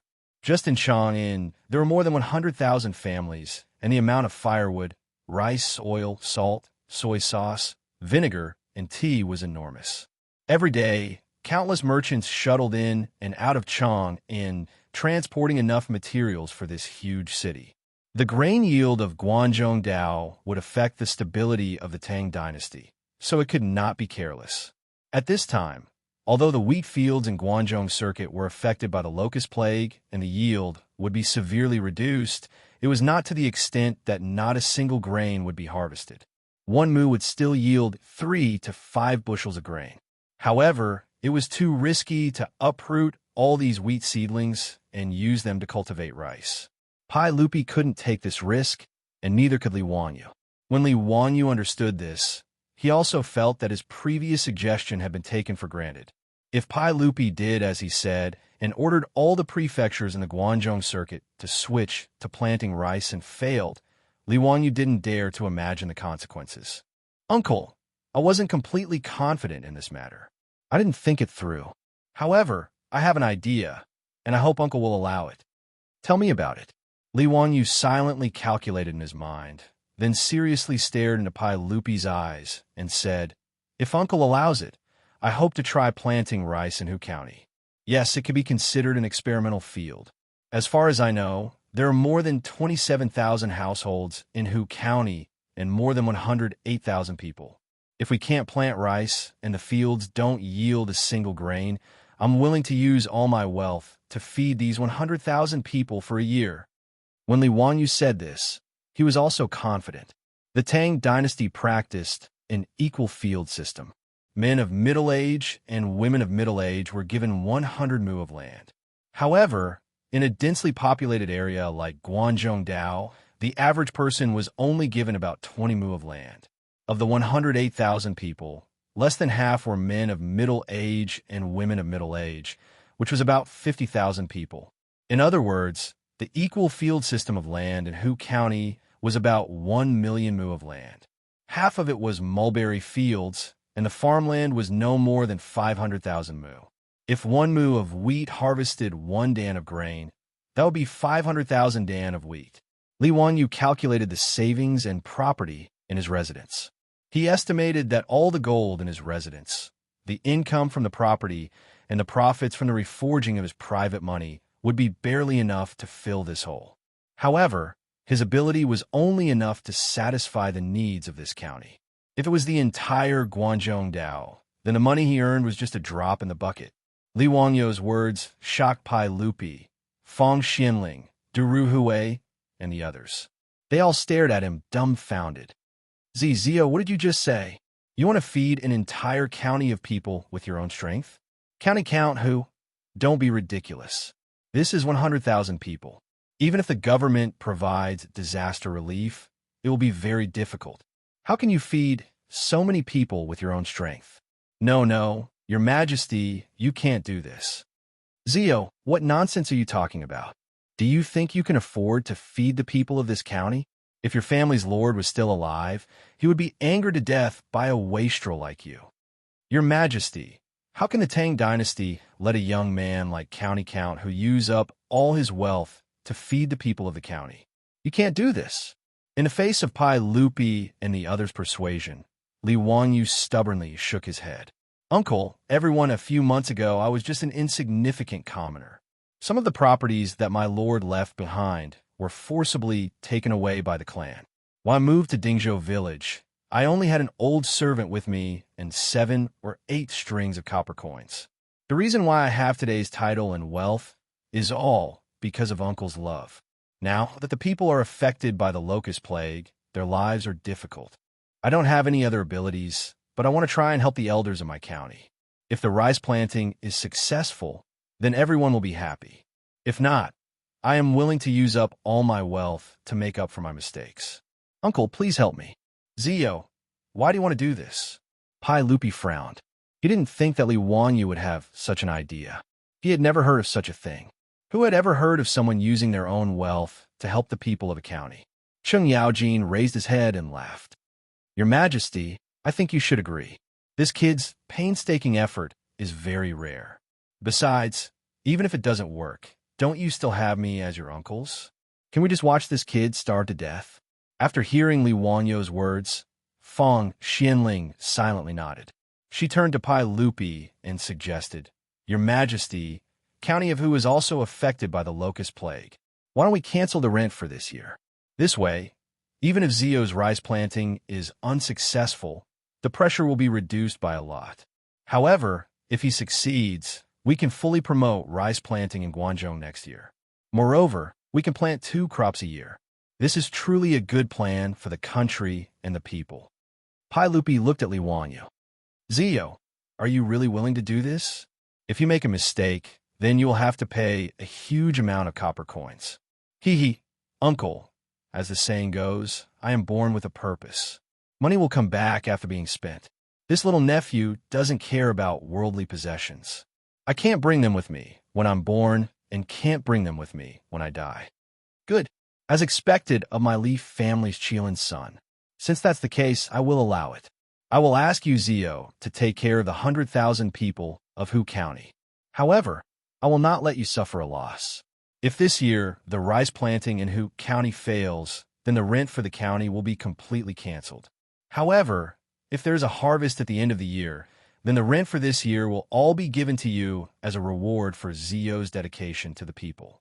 Your Majesty is wise. None of the elders objected. Li Wanyu had taken a huge risk and was willing to forcefully push forward with this matter. It was only right that he be rewarded. However, this reward was so great that it made the elders jealous. Your Majesty, please be at ease. This subject will definitely do his best. Li Wanyu hurriedly bowed to accept the decree. However, he was secretly delighted. The rent was 2 dan per man. If this year the rice planting in Hu County was successful, then wouldn't the rent for 50,000 men be given to him? 100,000 dan of grain. That was another huge sum of money. Seeing that Pai Lupi really agreed to Li Wanyou's seemingly absurd proposal, all of the elders sighed in admiration. Extravagant. This was a truly extravagant move. Compared to the count of Hu County's so-called prodigal actions, this was truly prodigal. Chapter 497. Because of Li Wangyo's extravagant behavior, Pai Lupi's original plan to stay at his manor for a few days was cancelled. Everyone returned to Li Wangyo's manor. While discussing the various matters of switching to rice in Hu County, they enjoyed a delicious meal of fish slices. After lunch, Pai Lupi led the group of dukes and bigwigs back to Chang'an. When Yang Quan heard about this, he was so scared that he fell to the ground. Feeding all the people in the county with one person's strength? This sounded like a joke. He ran to Li Wangyo's residence and confirmed this matter with Li Wangyo again and again. Only then did he raise his head to the sky and let out a long sigh. Zio, I only knew that you were extraordinary, but I didn't expect you to be able to accomplish such a great feat. Don't worry. Even if I have to risk my life, I will help you plant rice and spread it throughout the county. In response, Li Wangyo could only rub his nose and smile without saying anything. His decision naturally frightened the old steward Li Hong.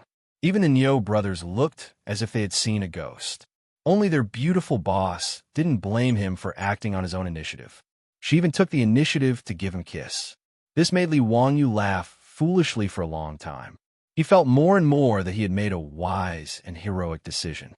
In short, the matter of changing the tack in Hu County was officially settled. The severely damaged wheat fields were replanted with rice. In a few days, Pai Lupi issued an imperial edict, causing an uproar in the imperial court. In the following few days, Yamen runners from the Hu County Yamen galloped into the various villages under Hu County's jurisdiction. They put up notices and beat gongs to gather the people. The villagers didn't know what was going on. Under the guidance of the village chief, they all gathered around the Yamen runners. Listen well, you have all suffered from the plague of locusts this year. There are less than 20% of the wheat seedlings left in the fields.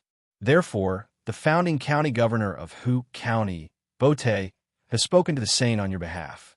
He hopes that you can immediately start digging ditches, building water wheels, plowing the fields, and preparing to plant rice.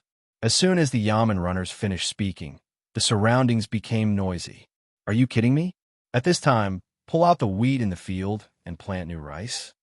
Is this county count Hu crazy? How'd he come up with such a rotten idea? He's trying to kill all of us. In another month, at least there will be some harvest in the fields. Now, we can only rely on this insignificant harvest to survive the next year. If you want us to dig up the ground now, aren't you pushing us to our deaths? That's right. We have no enmity with that county count Hu. Why would he harm us like this? It's almost September, and he's still sowing rice? Is this county earl whose head kicked by a donkey? Our ancestors have been farming wheat in Guanzhong Road for generations. Why are we suddenly switching to rice? Seeing that the villagers around them were in a mess, the more they talked, the more agitated they became. It was as if they were going to fight to the death. The bailiff did not dare to be negligent. He banged the gong in his hand, temporarily suppressing the crowd's voices. Shut up and listen to me. The Yamen runner managed to silence the crowd with great difficulty. He quickly raised his voice and shouted at the crowd. What are you all arguing about? Can the saint watch you all starve to death? The saint's edict said that if you dig up the wheat seedlings and don't find anything by the end of the year, county count will take care of your rations for a year. Furthermore, you will be exempted from a year's rent. Do you all understand? The village chief hurriedly squeezed over and cupped his hands towards the Yamen runner. Brother, is what you said true? Do we really only care about the seeds? If we can't grow them, the rent for this year will be waived. Furthermore, county count who will take care of our rations? Will he only take care of the middle-aged and middle-aged men? Or will he take care of the entire family for a year? Will he take care of the new rations next year? The Yamen runner nodded. Of course it's true. The saint's edict is written clearly. How could it lie to you? He will take care of your entire family's rations, no matter how many people there are. However, there is one condition. This rice must be planted seriously. If anyone tries to cheat, don't blame yourself for starving. There will be Yamen runners and scribes coming to inspect at any time. Don't try to fool them. These words suppressed the anger of the crowd, and they began to discuss in low voices. If that county count who really took care of their entire family's rations for a year, they would naturally be willing. Because of the locust plague this year, the villagers were all worried. They didn't know how they would survive with the meager harvest in October. Now that someone was willing to take care of their rations, it was only asking them to dig ditches, plow the fields, and plant seedlings. Only a fool wouldn't agree to such a good deal. However, there are still people who voice their doubts. Does that county count who really have mountains of gold and silver at home?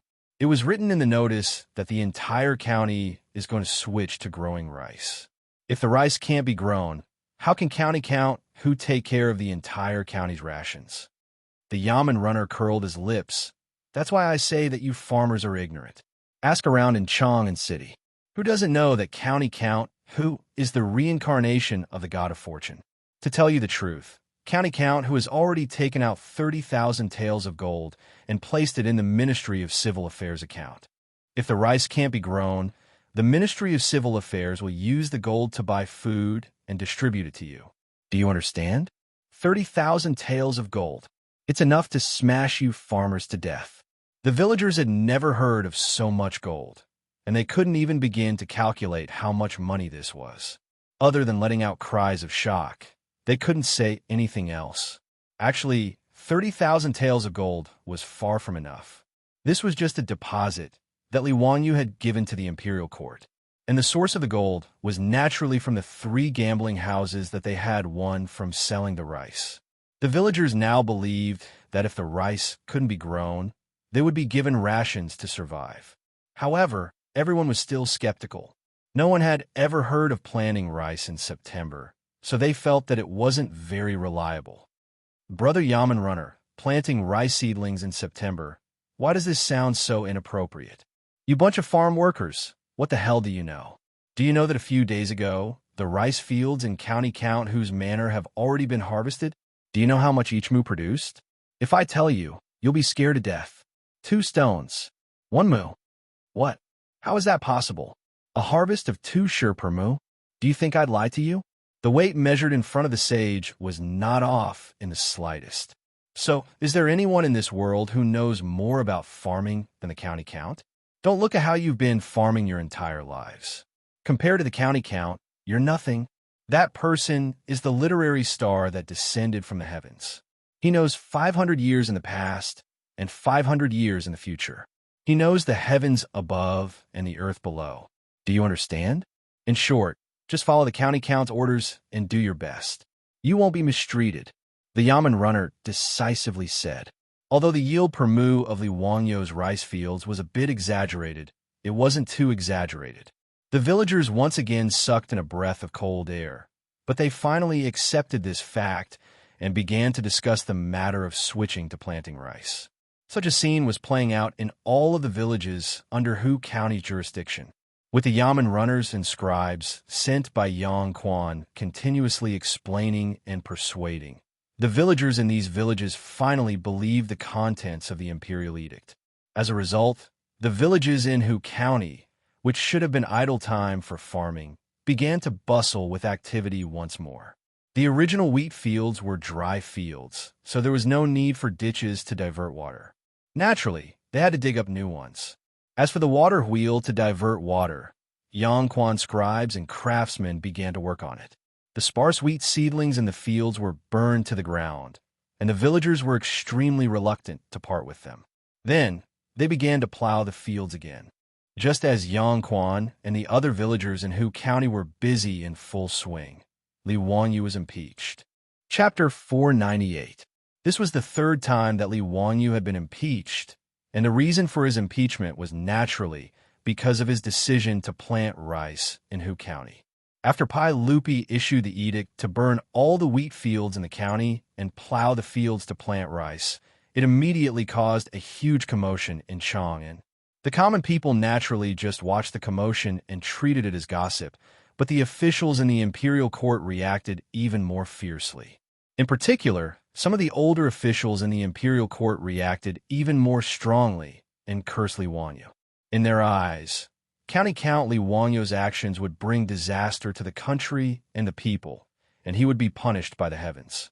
It was rare that there were no aristocratic families adding fuel to the fire. So many of the older officials in Chang began to gather together to impeach Li Wanyu and get rid of the traitorous officials for the imperial court. During the daily court session, as soon as Pai Lupi sat down on the throne, a dozen or so older officials stood up and bowed.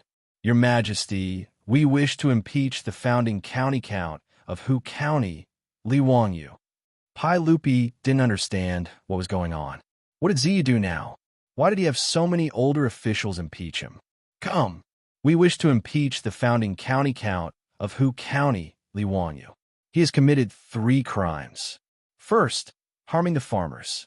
The wheat in Hu County was about to be harvested in a little more than a month, but Li Wanyu actually forced the people to burn the wheat and plant rice instead. This is truly forcing the hundreds of thousands of people in Hu County to their deaths. Right now, the people of Hu County are filled with complaints, and the people have no way of making a living. Second, trying to buy the hearts of the people with ulterior motives. Your Majesty, Li Wanyu actually suggested that he provide for the people of Hu County. What intentions does he have? He has a disloyal heart. He is trying to buy the hearts of the people to do his evil deeds. Third, misleading the people with his lies. Planting rice in the 9th month is complete nonsense. We have flipped through the ancient books, but there is no record of planting rice at this time. It is clear that Li Wanyu is just spouting nonsense. I ask your Majesty to take back the imperial edict and punish the founding county earl of Hu County. This group of old officials was talking so hard that their spittle flew everywhere. It was as if they were sworn enemies with Li Wanyu, this treacherous official, and wanted to get rid of this evil for the country and the people. The more Pai Lupi listened, the gloomier his face became. Are you done? As soon as the words, "you all," were uttered, the hall immediately quieted down. It must be known that addressing others as "you" was not a good thing. Usually, it was a form of address for people who were lower in seniority or rank. The tone was strong, and it was a form of address that was not very respectful. When Pai Lupi faced the courtiers, he never used the term "you all." Instead, he usually addressed them intimately as "Your Excellency" or "Your Excellency." The group of old officials was a bit stunned. They had never heard Pai Lupi speak to them in such a tone. For a moment, they did not know what to say. Seeing that no one in the hall spoke, Pai Lupi stood up from the throne with a gloomy face. He looked around at the courtiers in the Taiji Palace and slowly said, "You are all loyal courtiers of the Tang dynasty. Naturally, you must be loyal to the law. Although there are locusts in the world today, there are only 2 or 3 crops left in the fields. Famine is imminent. Prime Minister Fong, Prime Minister Du, and the other courtiers are racking their brains to find ways to raise food and prepare for disaster relief. Li Wanyu, the county earl of Hu County, is even willing to take out all of his wealth to fight for food for the people of Hu County next year. How did such a loyal and righteous act become a crime in your eyes?" The dozen or so old officials who were standing just now all knelt down. "Your Majesty, if the county earl of Hu County was truly loyal, then he should have offered all of his wealth to the court to buy food and provide disaster relief to the people. He should not have forced the people to burn the wheat seedlings in the fields and plant rice instead. Your Majesty, he is clearly trying to buy the hearts of the hundreds of thousands of people in Hu County. He is not loyal to the court." Within the hall, there were many courtiers who were friends with Li Wanyu. When they heard the words of these old officials, they were so angry that their teeth itched. Cheng Yaojin glared and wanted to step forward, but Qin Xiong pulled him back and whispered in his ear, "Jija, don't be rash. His Majesty will not let that kid suffer." Ma Zhou and Yin Libin, the 2 disciples of Li Wanyu, were so angry that they clenched their fists. They did not care about court etiquette and directly stood up to bow to Pai Lupi. "Your Majesty, since these courtiers are so patriotic, why don't you issue a decree for them to donate all of their wealth to the court for disaster relief? Your Majesty, the lives of the people are difficult. It is rare for the courtiers to put in so much effort. Why don't we ask these courtiers to set an example for us and donate their wealth first?" Ma Zhou and Yin Liban's words immediately caused the dozens of courtiers kneeling in the hall to explode. Nonsense, a bunch of nonsense. How can my private wealth be used with the court's resources? Isn't that mixing public and private?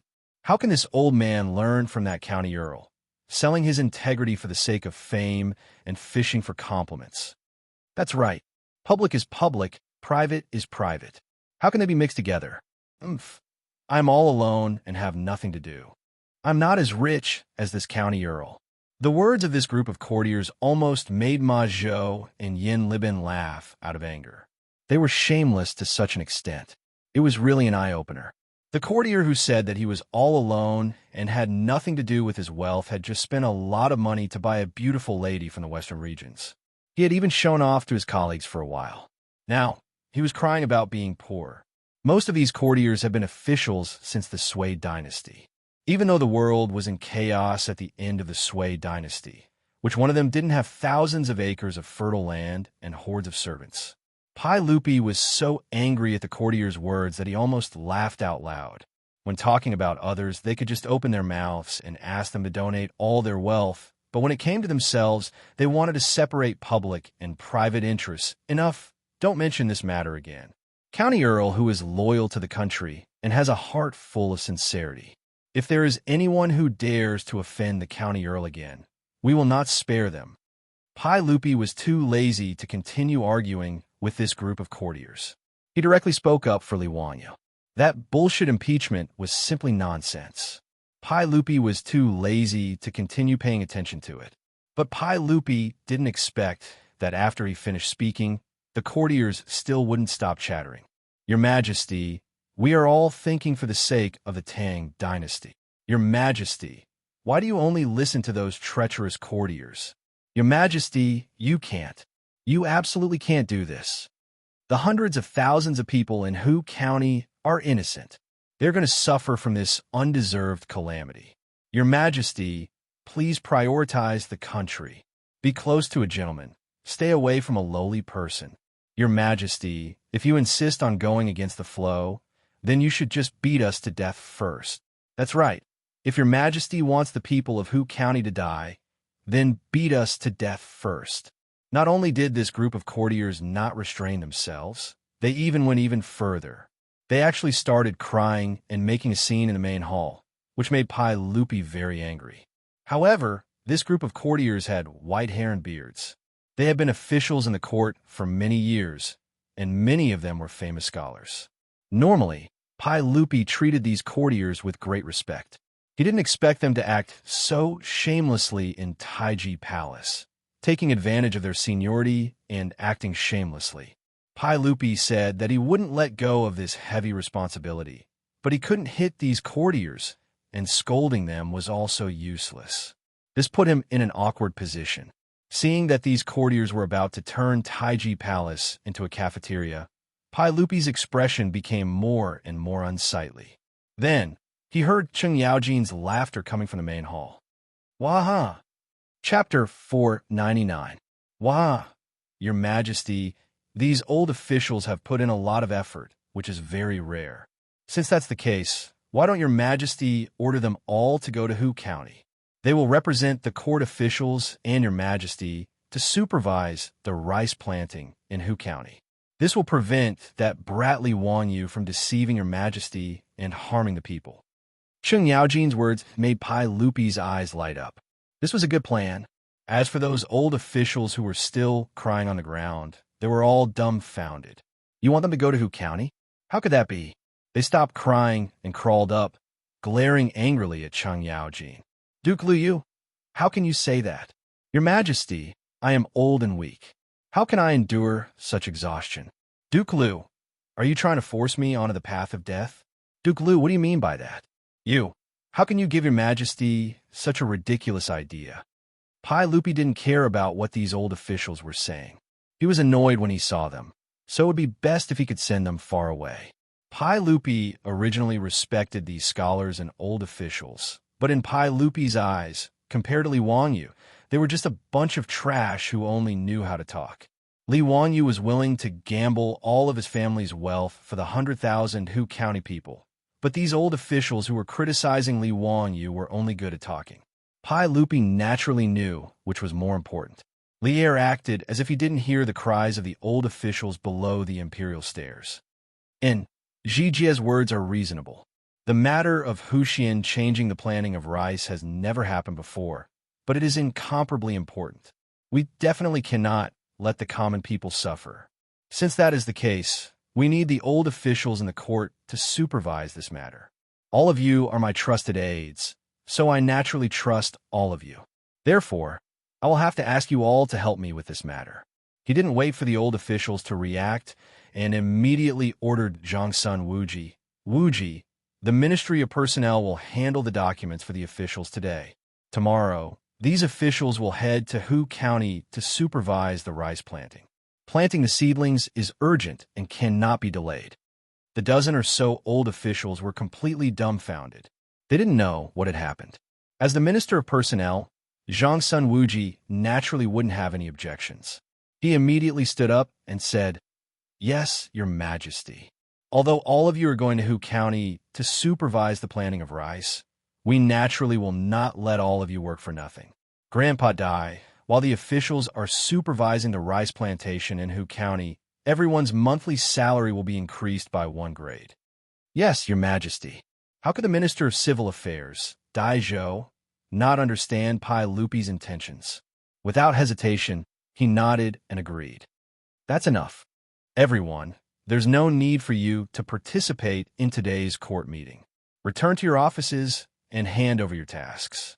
Go back to your residence and pack up. Tomorrow you will go to Hu County to take up your post.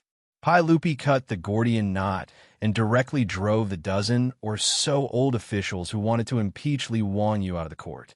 These dozen or so old officials were completely dumbfounded. None of them had expected Pai Lupi to do something like this. Pai Lupi directly drove them out of the court and said that they were going to Hu County to supervise the planting of rice. What kind of task was this? Moreover, Pai Lupi didn't even say what kind of official position they were going to hold in Hu County. In other words, the so-called supervision was just an empty position. The officials of the Tang dynasty couldn't just be judged by their official rank, but also their official position. Take Li Wanyu, for example. Although he was a county earl, which was equivalent to a grade 4 official, he didn't hold any official position. However, he did not hold any official position. He only received a salary and had no real power. Although Pai Lupi made it sound nice to have these old officials go to Hu County to supervise the planting of rice, he didn't give them any official positions. In other words, although these old officials didn't lose their official positions, they had already left their posts and became people who didn't need to do any work. Not only did Pai Lupi give them a salary for free, but he also raised their salary by 1 level. If ordinary office workers in the future encountered such a good thing, they would laugh until their teeth fell out. However, these old officials looked as if their parents had died. Their expressions were extremely ugly, as if their parents had died. Did they lack that little bit of salary? To these old officials, losing their official positions was worse than being killed. Speaking of which, the old officials who stood out to impeach Li Wanyu with righteous indignation were basically all high-ranking officials of 4th rank and above. However, according to what Pai Lupi said, after they were sent to Hu County, they wouldn't be able to command Yang Quan, the county magistrate. Even if the Yamen runners and scribes listened to them, it would depend on their mood. A group of grade 3 and grade 4 officials sounded nice, but if they didn't have any official positions, the Yamen runners and scribes might not listen to them. This was why it was said that a county magistrate was not as good as a person in charge. Supervising the planting of rice was just an excuse to drive them out of Chang'an. Your Majesty, these old officials, the group of old officials knelt down again. This time they were really crying. Tears streamed down their faces as they sobbed, hoping that Pai Lupi would retract his orders. Pai Lupi didn't care about them. He impatiently waved his hand and said, "That's enough. Everyone, stop acting like a child. It is urgent that Hu County change the planting of rice. I hope that everyone won't disappoint my expectations. Go, go." After saying this much, the old officials had nothing else to say. They could only look back and wipe their tears as they walked out of Taiji Palace. Today's farce of impeaching Li Wanyu had come to an end. However, in the hearts of the officials, their impression of Li Wanyu had deepened. This kind of favor was simply unbearable to look at. A group of Grade 3 and Grade 4 officials and Confucian scholars had been reprimanded by the saint for impeaching the county magistrate and had even lost their official positions. Of all the civil and military officials in the court, not a single one had stood up to plead for them. Pai Lupi, Fang Xianling, and Du Ruhui, these big shots of the court, hadn't taken today's matter seriously. However, they hadn't expected that not long after, they would also attract a sizable amount of trouble. This was all for later, so let's not talk about it for now. After leaving the court, Ma Zhou and Yin Libin both asked for leave from their superiors and rode to Dingzhou village to explain to Li Wanyu what had happened in Taiji Palace. Li Wanyu only laughed in response. He didn't think that this kind of so-called impeachment could do anything to him. As for those old officials who had been chased to Hu County, Li Wanyu didn't care at all. After all, he wasn't the one who was going to farm. What did those people do to him have to do with him?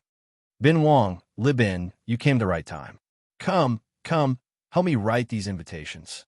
When you return to Chang, and help me send the invitations. Haha, thank you.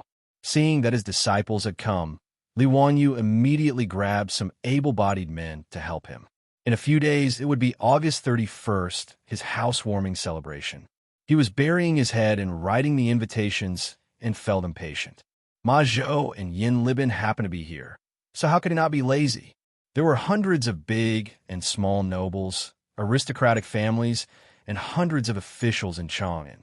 These invitations had to be personally written, which was really troublesome. A few days ago, he had asked Cheng Chumo to help him send out only a small portion of the invitations. Today, he had to send out the rest of the invitations. Ma Zhou and Yin Libin looked at each other helplessly. They could only shake their heads and take over Li Wanyu's pen and paper and began to work. Chapter 500. The 31st day of the 8th lunar month of the second year of Jingguan Temple was an auspicious day for visiting relatives and friends. Today, not only was Li Wanyu moving into his new residence, all 127 families in Dingzhou village were moving as well. Originally, the old village chief had wanted to move a few days later so as not to disturb Li Wanyu's banquet. However, Li Wanyu and his beautiful boss would not agree to it no matter what. Thus, they decided to move today. The traditional housewarming banquets of the Tang dynasty were all held in the evening.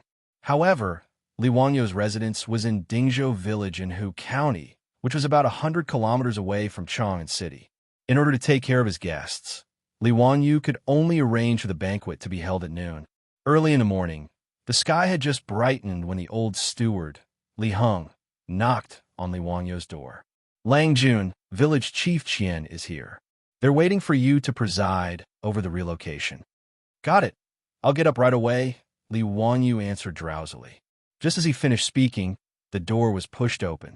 The little girl, Perrin, and Avro entered with a brand new set of county official robes in their hands. It was still midsummer, and Li Wanyu was used to sleeping in only his underwear in the future, so he only had a thin brocade quilt draped over his body. Seeing the two beauties suddenly enter without invitation, Li Wanyu couldn't help but jump up in fright. He sat up on the bed and pulled the quilt in front of him to shield himself. He had to shield himself. It was early in the morning, and all men had a flag-raising ceremony. He couldn't possibly face two beauties in such an indecent manner, could he? What are you doing here? Get out, get out. Put down the clothes. I'll put them on myself. Li Wanyu blushed and wanted to chase the two out.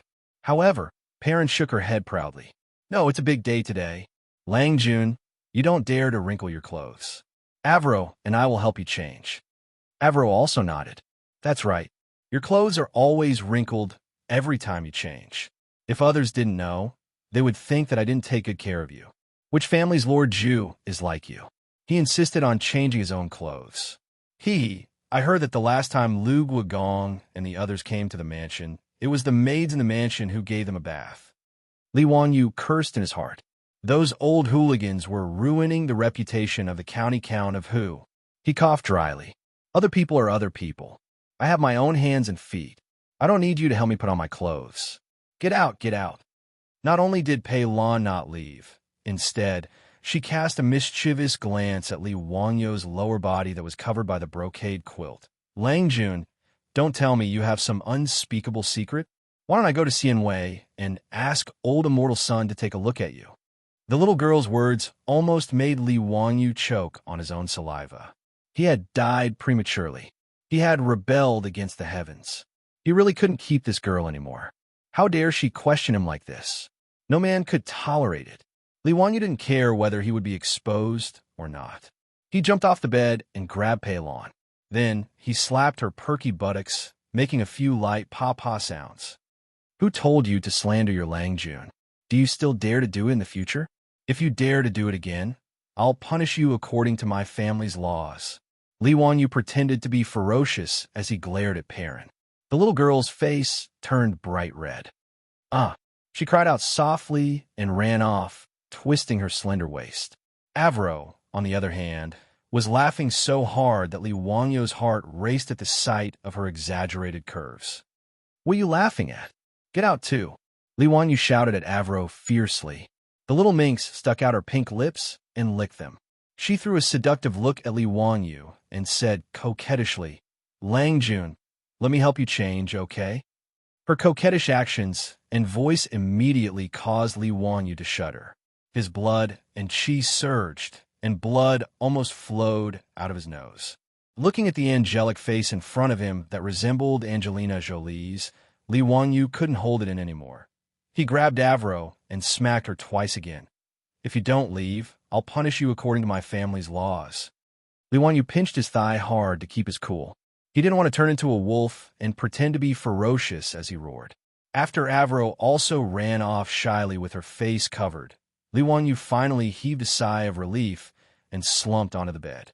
Did it have to be so exciting early in the morning? These two little minks were really too much. But felt really good to touch just now. Was he the kind of person who wouldn't be tempted? It was obviously because he couldn't handle his beautiful boss. But which man didn't have a playboy heart? Besides, there were so many fresh flowers at home for him to pick. After all, he and his beautiful boss were soulmates. A minx like Avro, at least for now, could only be regarded as a physical attraction to Li Wangyu. When Li Wangyu finished dressing and walked out of the room, the two big and small demonesses were still blushing. Their faces were full of shyness, which made Li Wangyu speechless. Damn it, who was the one who was teasing who just now? His beautiful boss also got up at this moment. When she saw Perrin and Avro's youthful looks, she couldn't help but pinch Li Wangyu's waist. Are you teasing these two girls so early in the morning? Li Wangyu grimaced in pain and looked at his beautiful boss. Yes, you're beautiful, but can you smear someone's innocence for no reason, just because you're beautiful? I'm clearly the victim here, okay? Li Wangyu couldn't help but look up at the sky and stay silent for a long time. What are you looking at? Seeing that he didn't speak, his beautiful boss also looked up at the sky curiously. I'm looking to see if it's snowing so that I can clear my name. Amused by his words, the beautiful boss couldn't help but burst into laughter.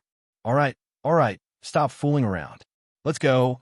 The old villager and the others are waiting for you. After chatting and laughing for a while, they all left the old residence together. The old villager and a group of farmers had been waiting for a long time. When they saw Li Wangyu come out, they hurriedly went up to greet him. Greetings, Lang Jun. Old villager, don't be so polite. Is everything ready for today's visit? Yes, everything's ready. Madame Su even specially called back the four-wheeled carriages to help move things. Now that all the households are ready, we're just waiting for your orders. Haha, then let's go quickly. Don't make everyone wait. The group of people mounted their horses and headed towards the threshing ground in the village. When they arrived at the threshing ground, the place was already filled with horse neighing and people talking. It was very lively. 127 farmers and the heads of each family were all there. There were also nearly 100 four-wheeled carriages there, filled with all kinds of things. Greetings, Lord Ju. Greetings, Lang Jun. Greetings, Madame Su. When the crowd saw that Li Wangyu and the others had arrived, they hurriedly went up to greet them. It was a mess. Everyone's face was filled with joy today. Li Wangyu laughed heartily and said, "All right, let's cut the crap. Niu Yong, Niu Wu, light up the exploding poles." Yes, bundles of exploding poles were thrown into the brazier, making crackling sounds and waves of smoke. Li Wangyu waved his hand. "Enter the house." "Yes, enter the house." The farmers jumped onto the four-wheeled carriages and waved their whips. More than 100 carriages filed out and drove towards Dingzhou village. Chapter 501. The reason why the villagers of Dingzhou village were moving so early in the morning was naturally to avoid delaying Li Wangyu's housewarming banquet at noon. In fact, most of the household items had already been moved into their new homes. Today's move was mainly a ceremony. The other most important thing was to burn incense and spirit incense, which was to enter the house and worship the ancestors' blessings. It was usually called returning fire. Before entering the house, they would first use salt and water to wash and purify the house. This was a tradition, opening the door on an auspicious day, burning incense to worship the ancestors, and opening the fire. The 127 households of Dingzhou village were extremely busy. The entire new village was filled with naughty children yelling and running. The crackling sounds of exploding poles, the joyous shouts of men, and the busy figures of women. The children were the ones who looked forward to moving into the new village the most. There was no other reason. When Li Wangyu was building the village, he had asked the craftsmen to build an area for the children to play in. There were slides, swings, climbing frames. This had long made the children envious and looked forward to moving into the new village every day. The villagers of the village did not go to work in Chang and city today. They were all busy in their new homes. After arranging their things in their homes, the villagers walked out of their homes under the orders of the old village chief. They began to clean the roads in the village and hang up colorful lanterns. There was strength in numbers. It was only 9 in the morning, but Noda's Dingzhou village was already clean and tidy. There were lanterns and colored banners everywhere. It looked auspicious and festive. Li Wangyu's troops had already changed into new clothes. They stood at the entrance of the village with their heads held high and their chests puffed out. They were ready to welcome the guests. Ever since Li Wangyu accidentally recruited 73 old soldiers of the Golden Guards into his troops, the old village chief discussed with the old village chief.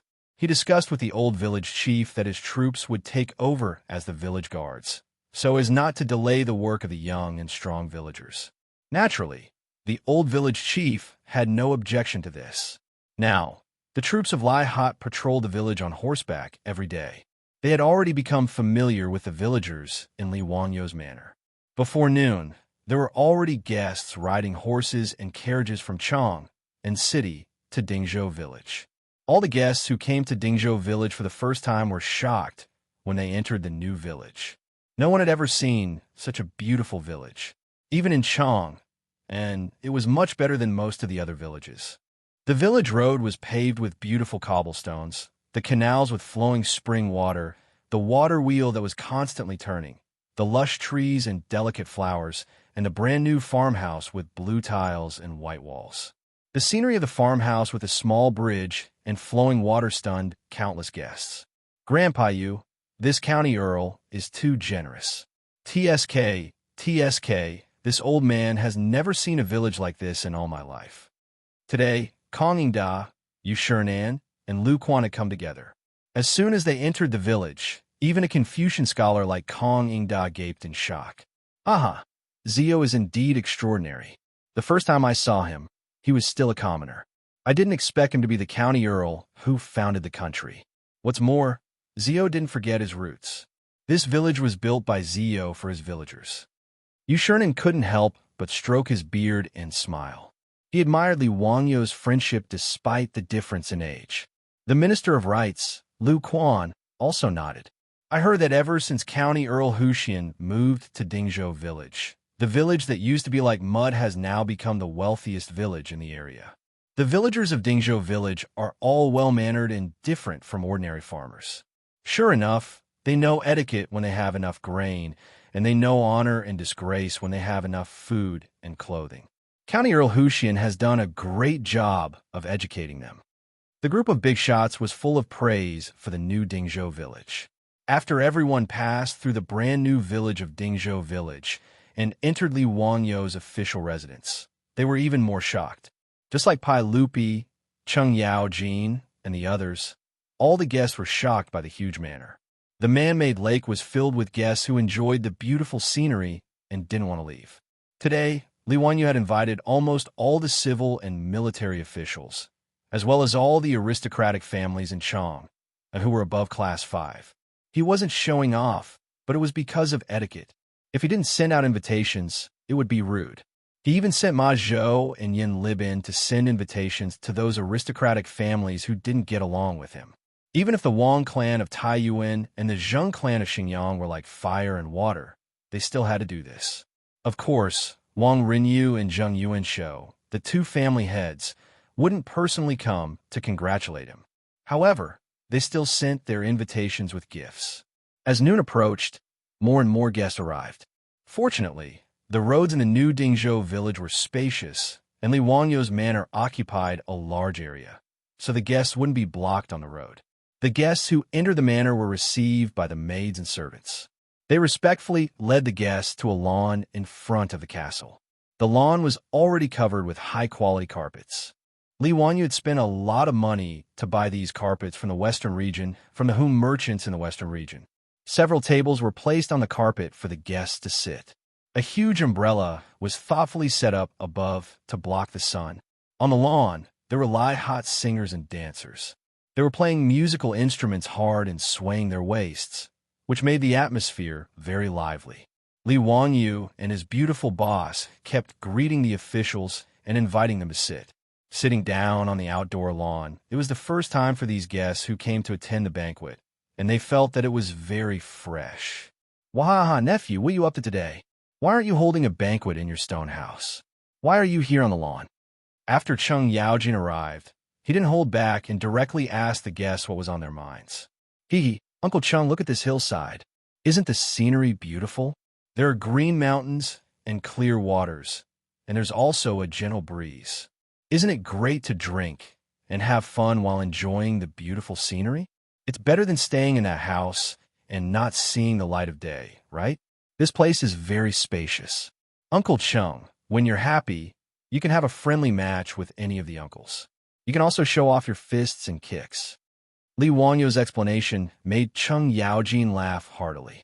He couldn't help but use his large palms to rub Li Wangyou's shoulders. The other guests also felt that Li Wangyou's arrangement was pretty good. The Tang people originally liked to go on excursions. They had a few friends and bringing along singers to eat and drink in the wilderness. It was also an elegant thing to do. Moreover, Li Wangyou's mansion, whether it was the lawn or the scenery, were all carefully polished. Naturally, it was more comfortable. Thus, the guests didn't pretend to be pretentious. They all took off their shoes and socks, stepped barefoot on the thick carpet, and sat at the tables. There were maids who immediately brought over cups of iced wine. It was very comfortable. While Li Wanyu and his beautiful boss were busy greeting the guests, they saw a young man who they had never met before walk over to their beautiful boss. Lady Sue, I haven't seen you in a long time. Boy misses you. Chapter 502. Upon hearing this, Li Wanyu looked over. The man who was talking to his beautiful superior was about 30 years old. He had a 3-inch-long, beautiful beard, and his appearance could be considered decent. However, Li Wanyu instinctively felt disgusted at the first sight of this person. In addition to the fragrance of perfume, this person also had a temperament that Li Wanyu was very disgusted with. Hello, young Master Zheng. I trust you have been well since we last met. When the beautiful superior saw the man, she smiled and curtsied to the man. Lady Sue, I wonder if it's convenient for you to take a tour of this county magistrate's mansion with me? The man surnamed Zheng smiled gently and elegantly. However, from beginning to end, he didn't look at Li Wanyu at all, as if he was transparent. The beautiful superior looked at Li Wanyu with embarrassment. Li Wanyu laughed and said, Chongqing, you can accompany this young Master Zheng to visit our house. I will take care of the guests here. When he spoke, he enunciated the words, our house, very clearly. Li Wanyu clearly noticed that the man who had a gentle smile before obviously stiffened after he said those words. However, He immediately recovered his previous indifferent smile, but still didn't look at Li Wanyu. How could the beautiful superior not understand his thoughts? She glanced at him angrily and made a please gesture to the man surnamed Zheng. The two of them talked and laughed as they walked toward the castle. Li Wanyu looked at the man's back and finally understood why he hated this person so much. In Li Wanyu's eyes, the arrogance that came from his bones was simply unbearable. In the movies of later generations, there were countless rich second generation with such a persona. He didn't expect to meet one today. However, it seemed that he was the top rich second generation and tall, rich, and handsome of the Tang dynasty, right? Why was this person acting so arrogant in front of him? When this person met him, not only did he not greet his master, but he also didn't congratulate him. Instead, he went straight to the beautiful superior. His tone seemed gentle, but it clearly carried a kind of indisputable tone. If it weren't for the fact that the guests who came to his residence today were all invited guests, Li Wanyu would have the urge to throw this man into the lake. He stretched out his hand and waved at the foppish young masters beside him. Brothers, who was that person just now? He, Zheng Boi of the Zheng family in Xinjiang, the eldest son of Zheng Shanghua.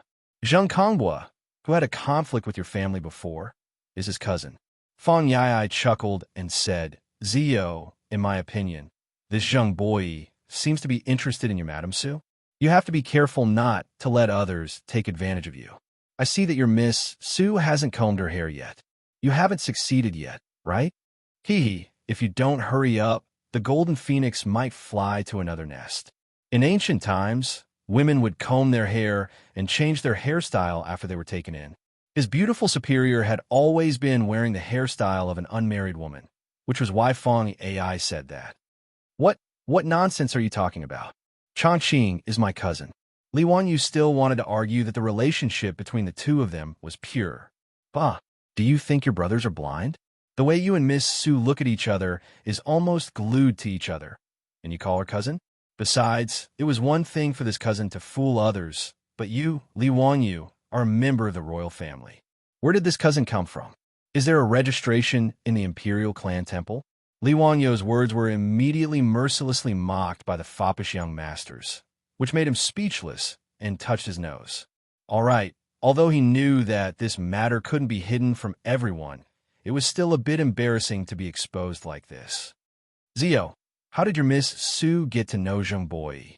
Didn't she and the Zheng family in Xinjiang have that incident with Zheng Konghua? Chai Lingwu asked in a gossipy manner. Li Wanyu shrugged his shoulders. How would I know? Zio, you have to be careful.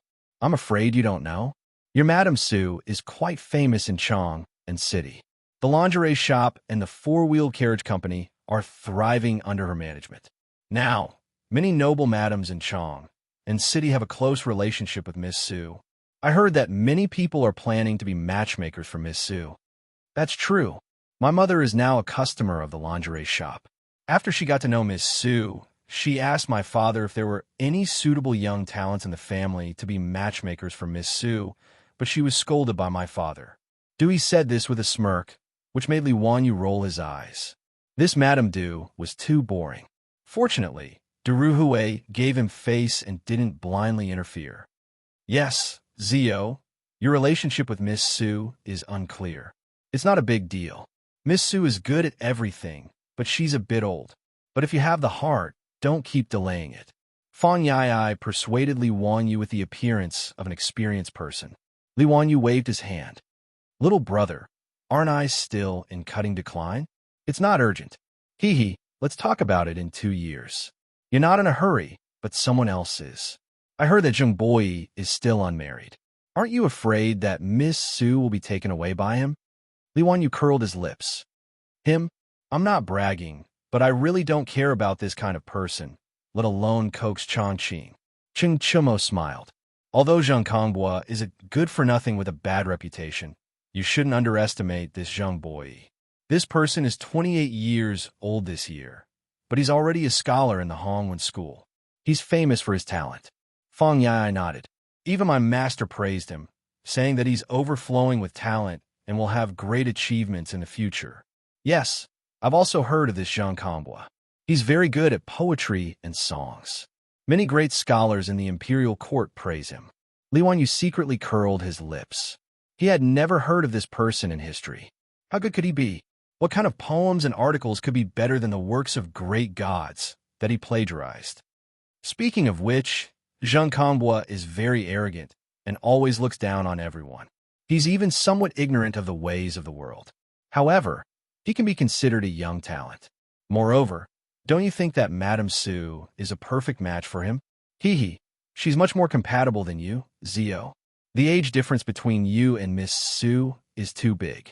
Haha, my beloved's words are reasonable. The group of fops nodded their heads and laughed. It was needless to say how despicable they were. Li Wanyu angrily raised his middle finger at the group of fops. What kind of people were they? They actually dared to say that their girl was compatible with others. They really deserved a beating. The newly made sunglasses would not be given to this group of bastards. Li Wanyu looked at Zheng Boyi's back again. Hee, did he also have a love rival? Wasn't he from the Zheng family of Xingyang? Acting so arrogant. Why don't you go to heaven? Even if it was Zheng Yuanshou, the head of the Zheng family of Xingyang, Li Wanyu still had to scold him. This Zheng Boyi, did he really think of himself as a dish? He came to attend his housewarming banquet and didn't even greet him. Did he really think that the Zheng family of Xingyang was some bullsh asterisk T-thousand-year-old family? Li Wanyu spat on the ground bitterly. He was too lazy to pay attention to this kind of person who thought too highly of himself. As for his beautiful boss being abducted by others, he didn't even think about this kind of thing. Did they know what a soulmate was? On the other side, Zheng Boyi, accompanied by his beautiful boss, toured the castle. However, just as the fops had guessed, he looked at the beautiful woman in his eyes and had thoughts in his heart. Chapter 503. Zheng Boyi looked at his beautiful superior beside him, but his heart felt like it was being scratched by a cat. He couldn't wait to bring this beautiful woman back to his residence today. He had no interest in Li Wanyu's castle. He just wanted to find an excuse to talk to the beauty in front of him. However, the beauty in front of him was neither cold nor warm to him. She only treated him with courtesy, which made his heart feel even more uncomfortable. His heart was like a monkey on a horse. He walked around hastily and returned to the outdoor lawn with his beautiful superior. At this time, the lawn was full of guests. It was very lively. Li Wanyu saw that his beautiful superior had returned and hurried over. Chongqing, you came back just in time. Just now, Yugong was asking where you went. The old man was still thinking about the birthday cake you made. He just asked me if there was a cake to eat at today's banquet. His beautiful superior heard this and chuckled. Okay, then I'll go pay a visit to Yugong. The two whispered to each other. When they spoke in low voices, their intimate appearance made Zheng Boyi feel more and more depressed. He suddenly rolled his eyes and raised his voice. Lady Su, I see that it's very inconvenient for you to travel between this remote mountain village and Chang and city every day. I still have an empty courtyard in Chang and city's Yongjiao Lane. It can be considered quiet and elegant. Why don't you move there to live? You won't have to run around every day. The beautiful superior was stunned and shook her head with a smile. Thank you for your kindness, but I'm already used to it. I won't trouble you. No trouble at all. My residence is empty, so if Lady Su can move in, it will be a good thing. Lady Su, please don't refuse my good intentions. His voice was very loud. When it fell into the ears of the surrounding guests, it inevitably made people's imaginations run wild. Seeing this, many guests gathered together and started whispering to each other. Ching Chumo and the other playboys were so angry by his words that they were ready to roll up their sleeves and beat him. Zheng Boyi's words showed that he didn't put Li Wanyu in his eyes at all. More than half of the guests who came to the court today knew this Lady Su. They also knew that she had an ambiguous relationship with the young county count of Hu. However, since the two of them addressed each other as cousins, the bystanders naturally wouldn't interfere. But what did Zheng Boyi mean? In front of the county count and all the guests, wasn't it the same as slapping the county count's face to let the woman from the county count's mansion live in his residence? Everyone was waiting to see a good show. They wanted to see if County Count Huxian would get angry and order people to beat up this Zheng Boyi from the Zheng family of Xingyang for the sake of a woman. After Zheng Boyi finished speaking, he still maintained the posture of a gentle and modest gentleman as he smiled at his beautiful boss. However, Li Wanyu didn't fly into a rage out of humiliation. Instead, he chuckled and asked, "I wonder if young Master Zheng is planning to gift that residence to Lady Su, or is he just lending it to her to temporarily live in? If it's just lending, then it's fine. Who in Chang and doesn't know that Lady Su is now the famous goddess of wealth? Borrowing someone else's residence is too shameful. The Zheng family of Xingyang is also a 1,000-year-old family. I don't think they would be so stingy as to only lend a residence to Lady Su, right?" Li Wanyu's words made Zheng Boyi somewhat unsure of how to respond. His original intention was naturally to lend the residence to his beautiful boss. He really didn't want to give it to her. That was a residence in the northern part of Chang. One residence was worth no less than 5 million coins, which was more than 5,000 strings of copper coins and nearly 1,000 taels of gold. Although Zheng Boyi was the eldest son of the first wife of the family and a scholar of the Chongwen Guan, a sixth-rank official, his monthly allowance and salary were only about 100 strings of copper coins. That residence was bought for him by his father, Zheng Shanghua, when he was promoted to a scholar of the Chongwen Guan. He said these words because, firstly, he wanted to slap Li Wanyu's face in front of everyone. Secondly, if his beautiful boss agreed, he could enjoy the benefits of being in a favorable position. He would also have the opportunity to get close to the beauty and let Li Wanyu stay away from her. Why not? Zheng Boyi originally thought that Li Wanyu would fly into a rage and fall out with him in front of the beauty. Otherwise, he could only endure it in front of so many guests. But he never thought that Li Wanyu would ask such a question. This is of course. It's a gift. I'm willing to give the residence in Yongjiao Lane to Lady Su. Please don't refuse my painstaking efforts." At this time, Zheng Boyi swallowed his broken teeth and blood. He was very reluctant to give it up, but he still said so. Otherwise, in front of so many guests, if he said that he only wanted to lend the residence, it would really be a shameful thing. Sometimes, these aristocratic families valued their face more than anything else. Li Wanyu naturally understood this characteristic of aristocratic families, so he asked such a question in front of so many people. The beautiful boss rolled her eyes at Li Wanyu and was about to continue to refuse, but Li Wanyu beat her to it and said, "Haha, young Master Zheng is indeed generous. Then I'll thank you on behalf of Lady Su. I'll accept the residence on behalf of Lady Su." His words made Zheng Boyi want to cry. How could there be such a person who didn't play by the rules? Shouldn't you refuse it, and I'll push the boat with the current so that both sides will be happy? How could he be so shameless as to just open his mouth and accept it? Seeing Zheng Boyi's aggrieved expression, the beautiful boss couldn't help but laugh. "Young Master Zheng, don't listen to Wanyu's joke. I don't deserve that residence, so how can I accept it? Young Master Zheng, please don't mention this matter again." Hearing the beautiful boss say so, Zheng Boyi couldn't help but breathe a sigh of relief. He planned to take advantage of the situation and say a few beautiful words. "Lady Su, what are you talking about? I'm willing to give you that residence. It's not a joke." Li Wanyu continued at this time. "Changqing, you see, I said that young Master Zheng wasn't joking, right? How could the world-famous Zheng family of Xingyang care about an insignificant residence? If you take it back, where will young Master Zheng put his face? Where will the Zheng family of Xingyang put their face?"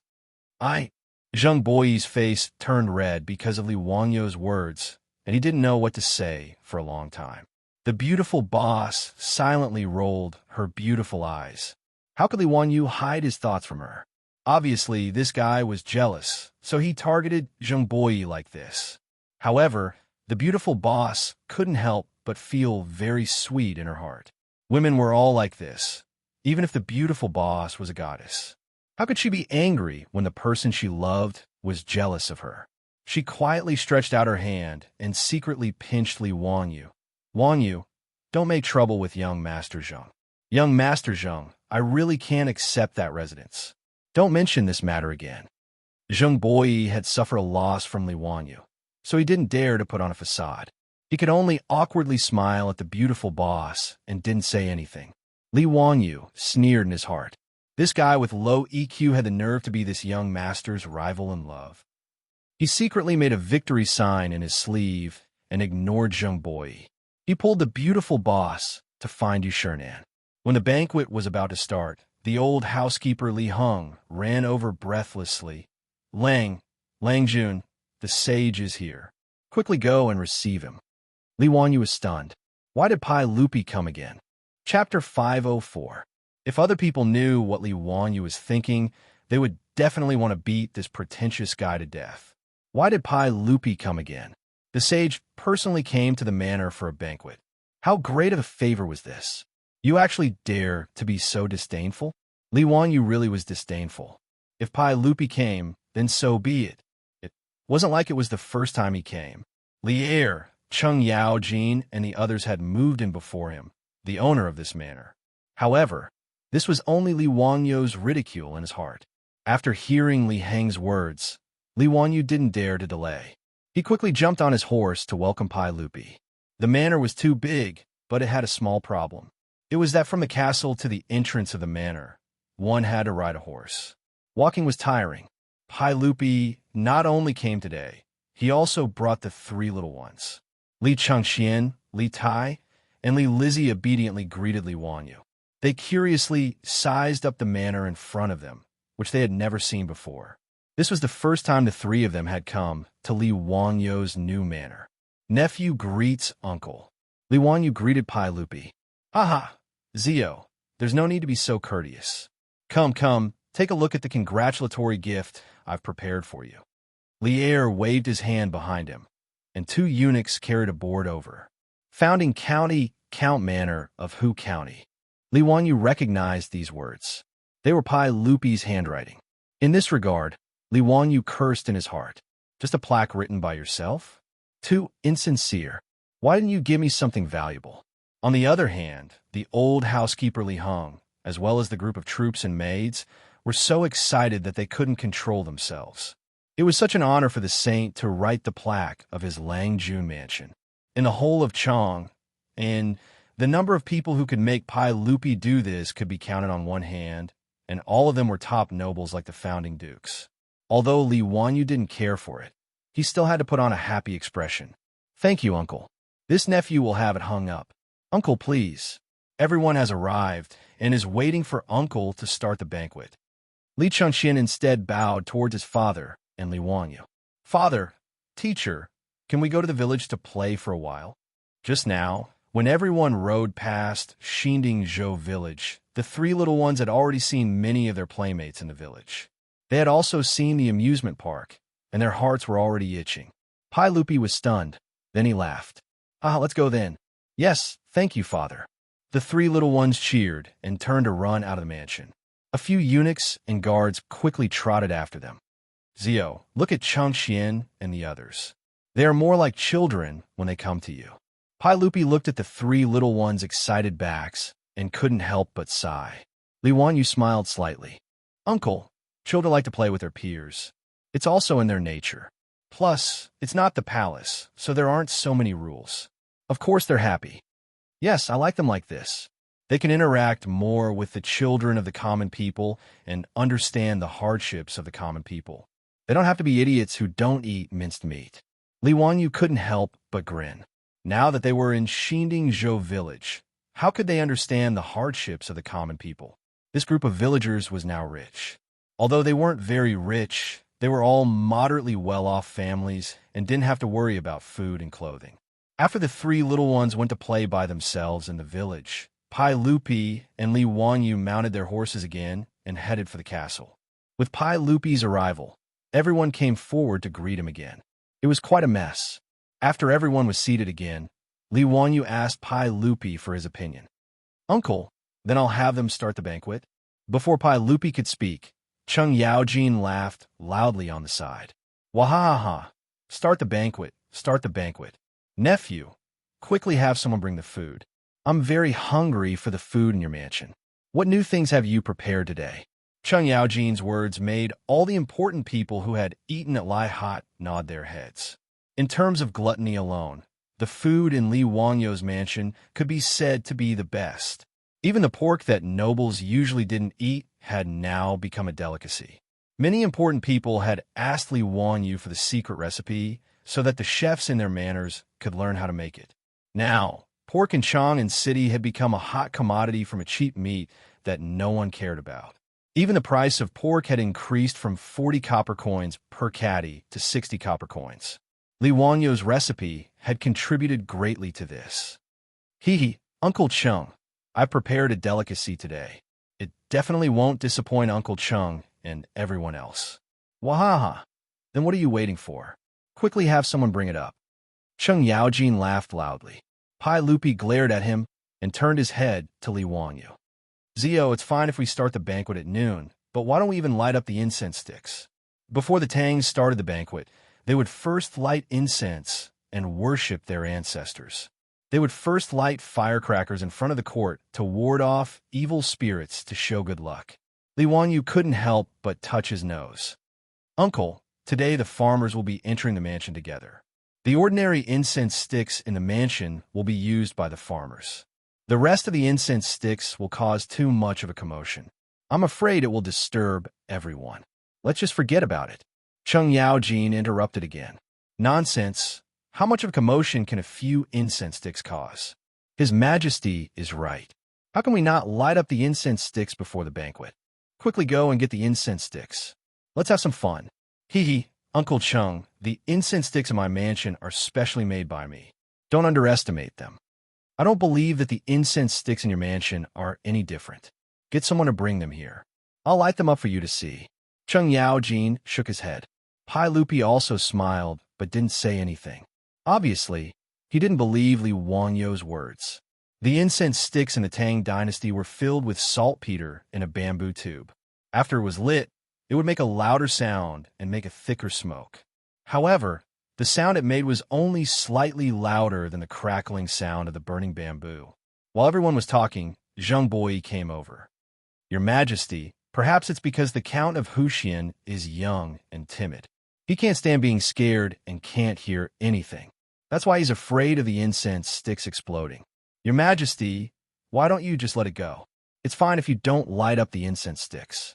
His words sounded like he was helping Li Wanyu explain, but it sounded disgusting no matter how one listened to it. The surrounding guests all thought to themselves, is this Zheng Boi trying to pick a fight with the Count of Huxian today? Provoking the Count of Huxian time and time again? This is interesting.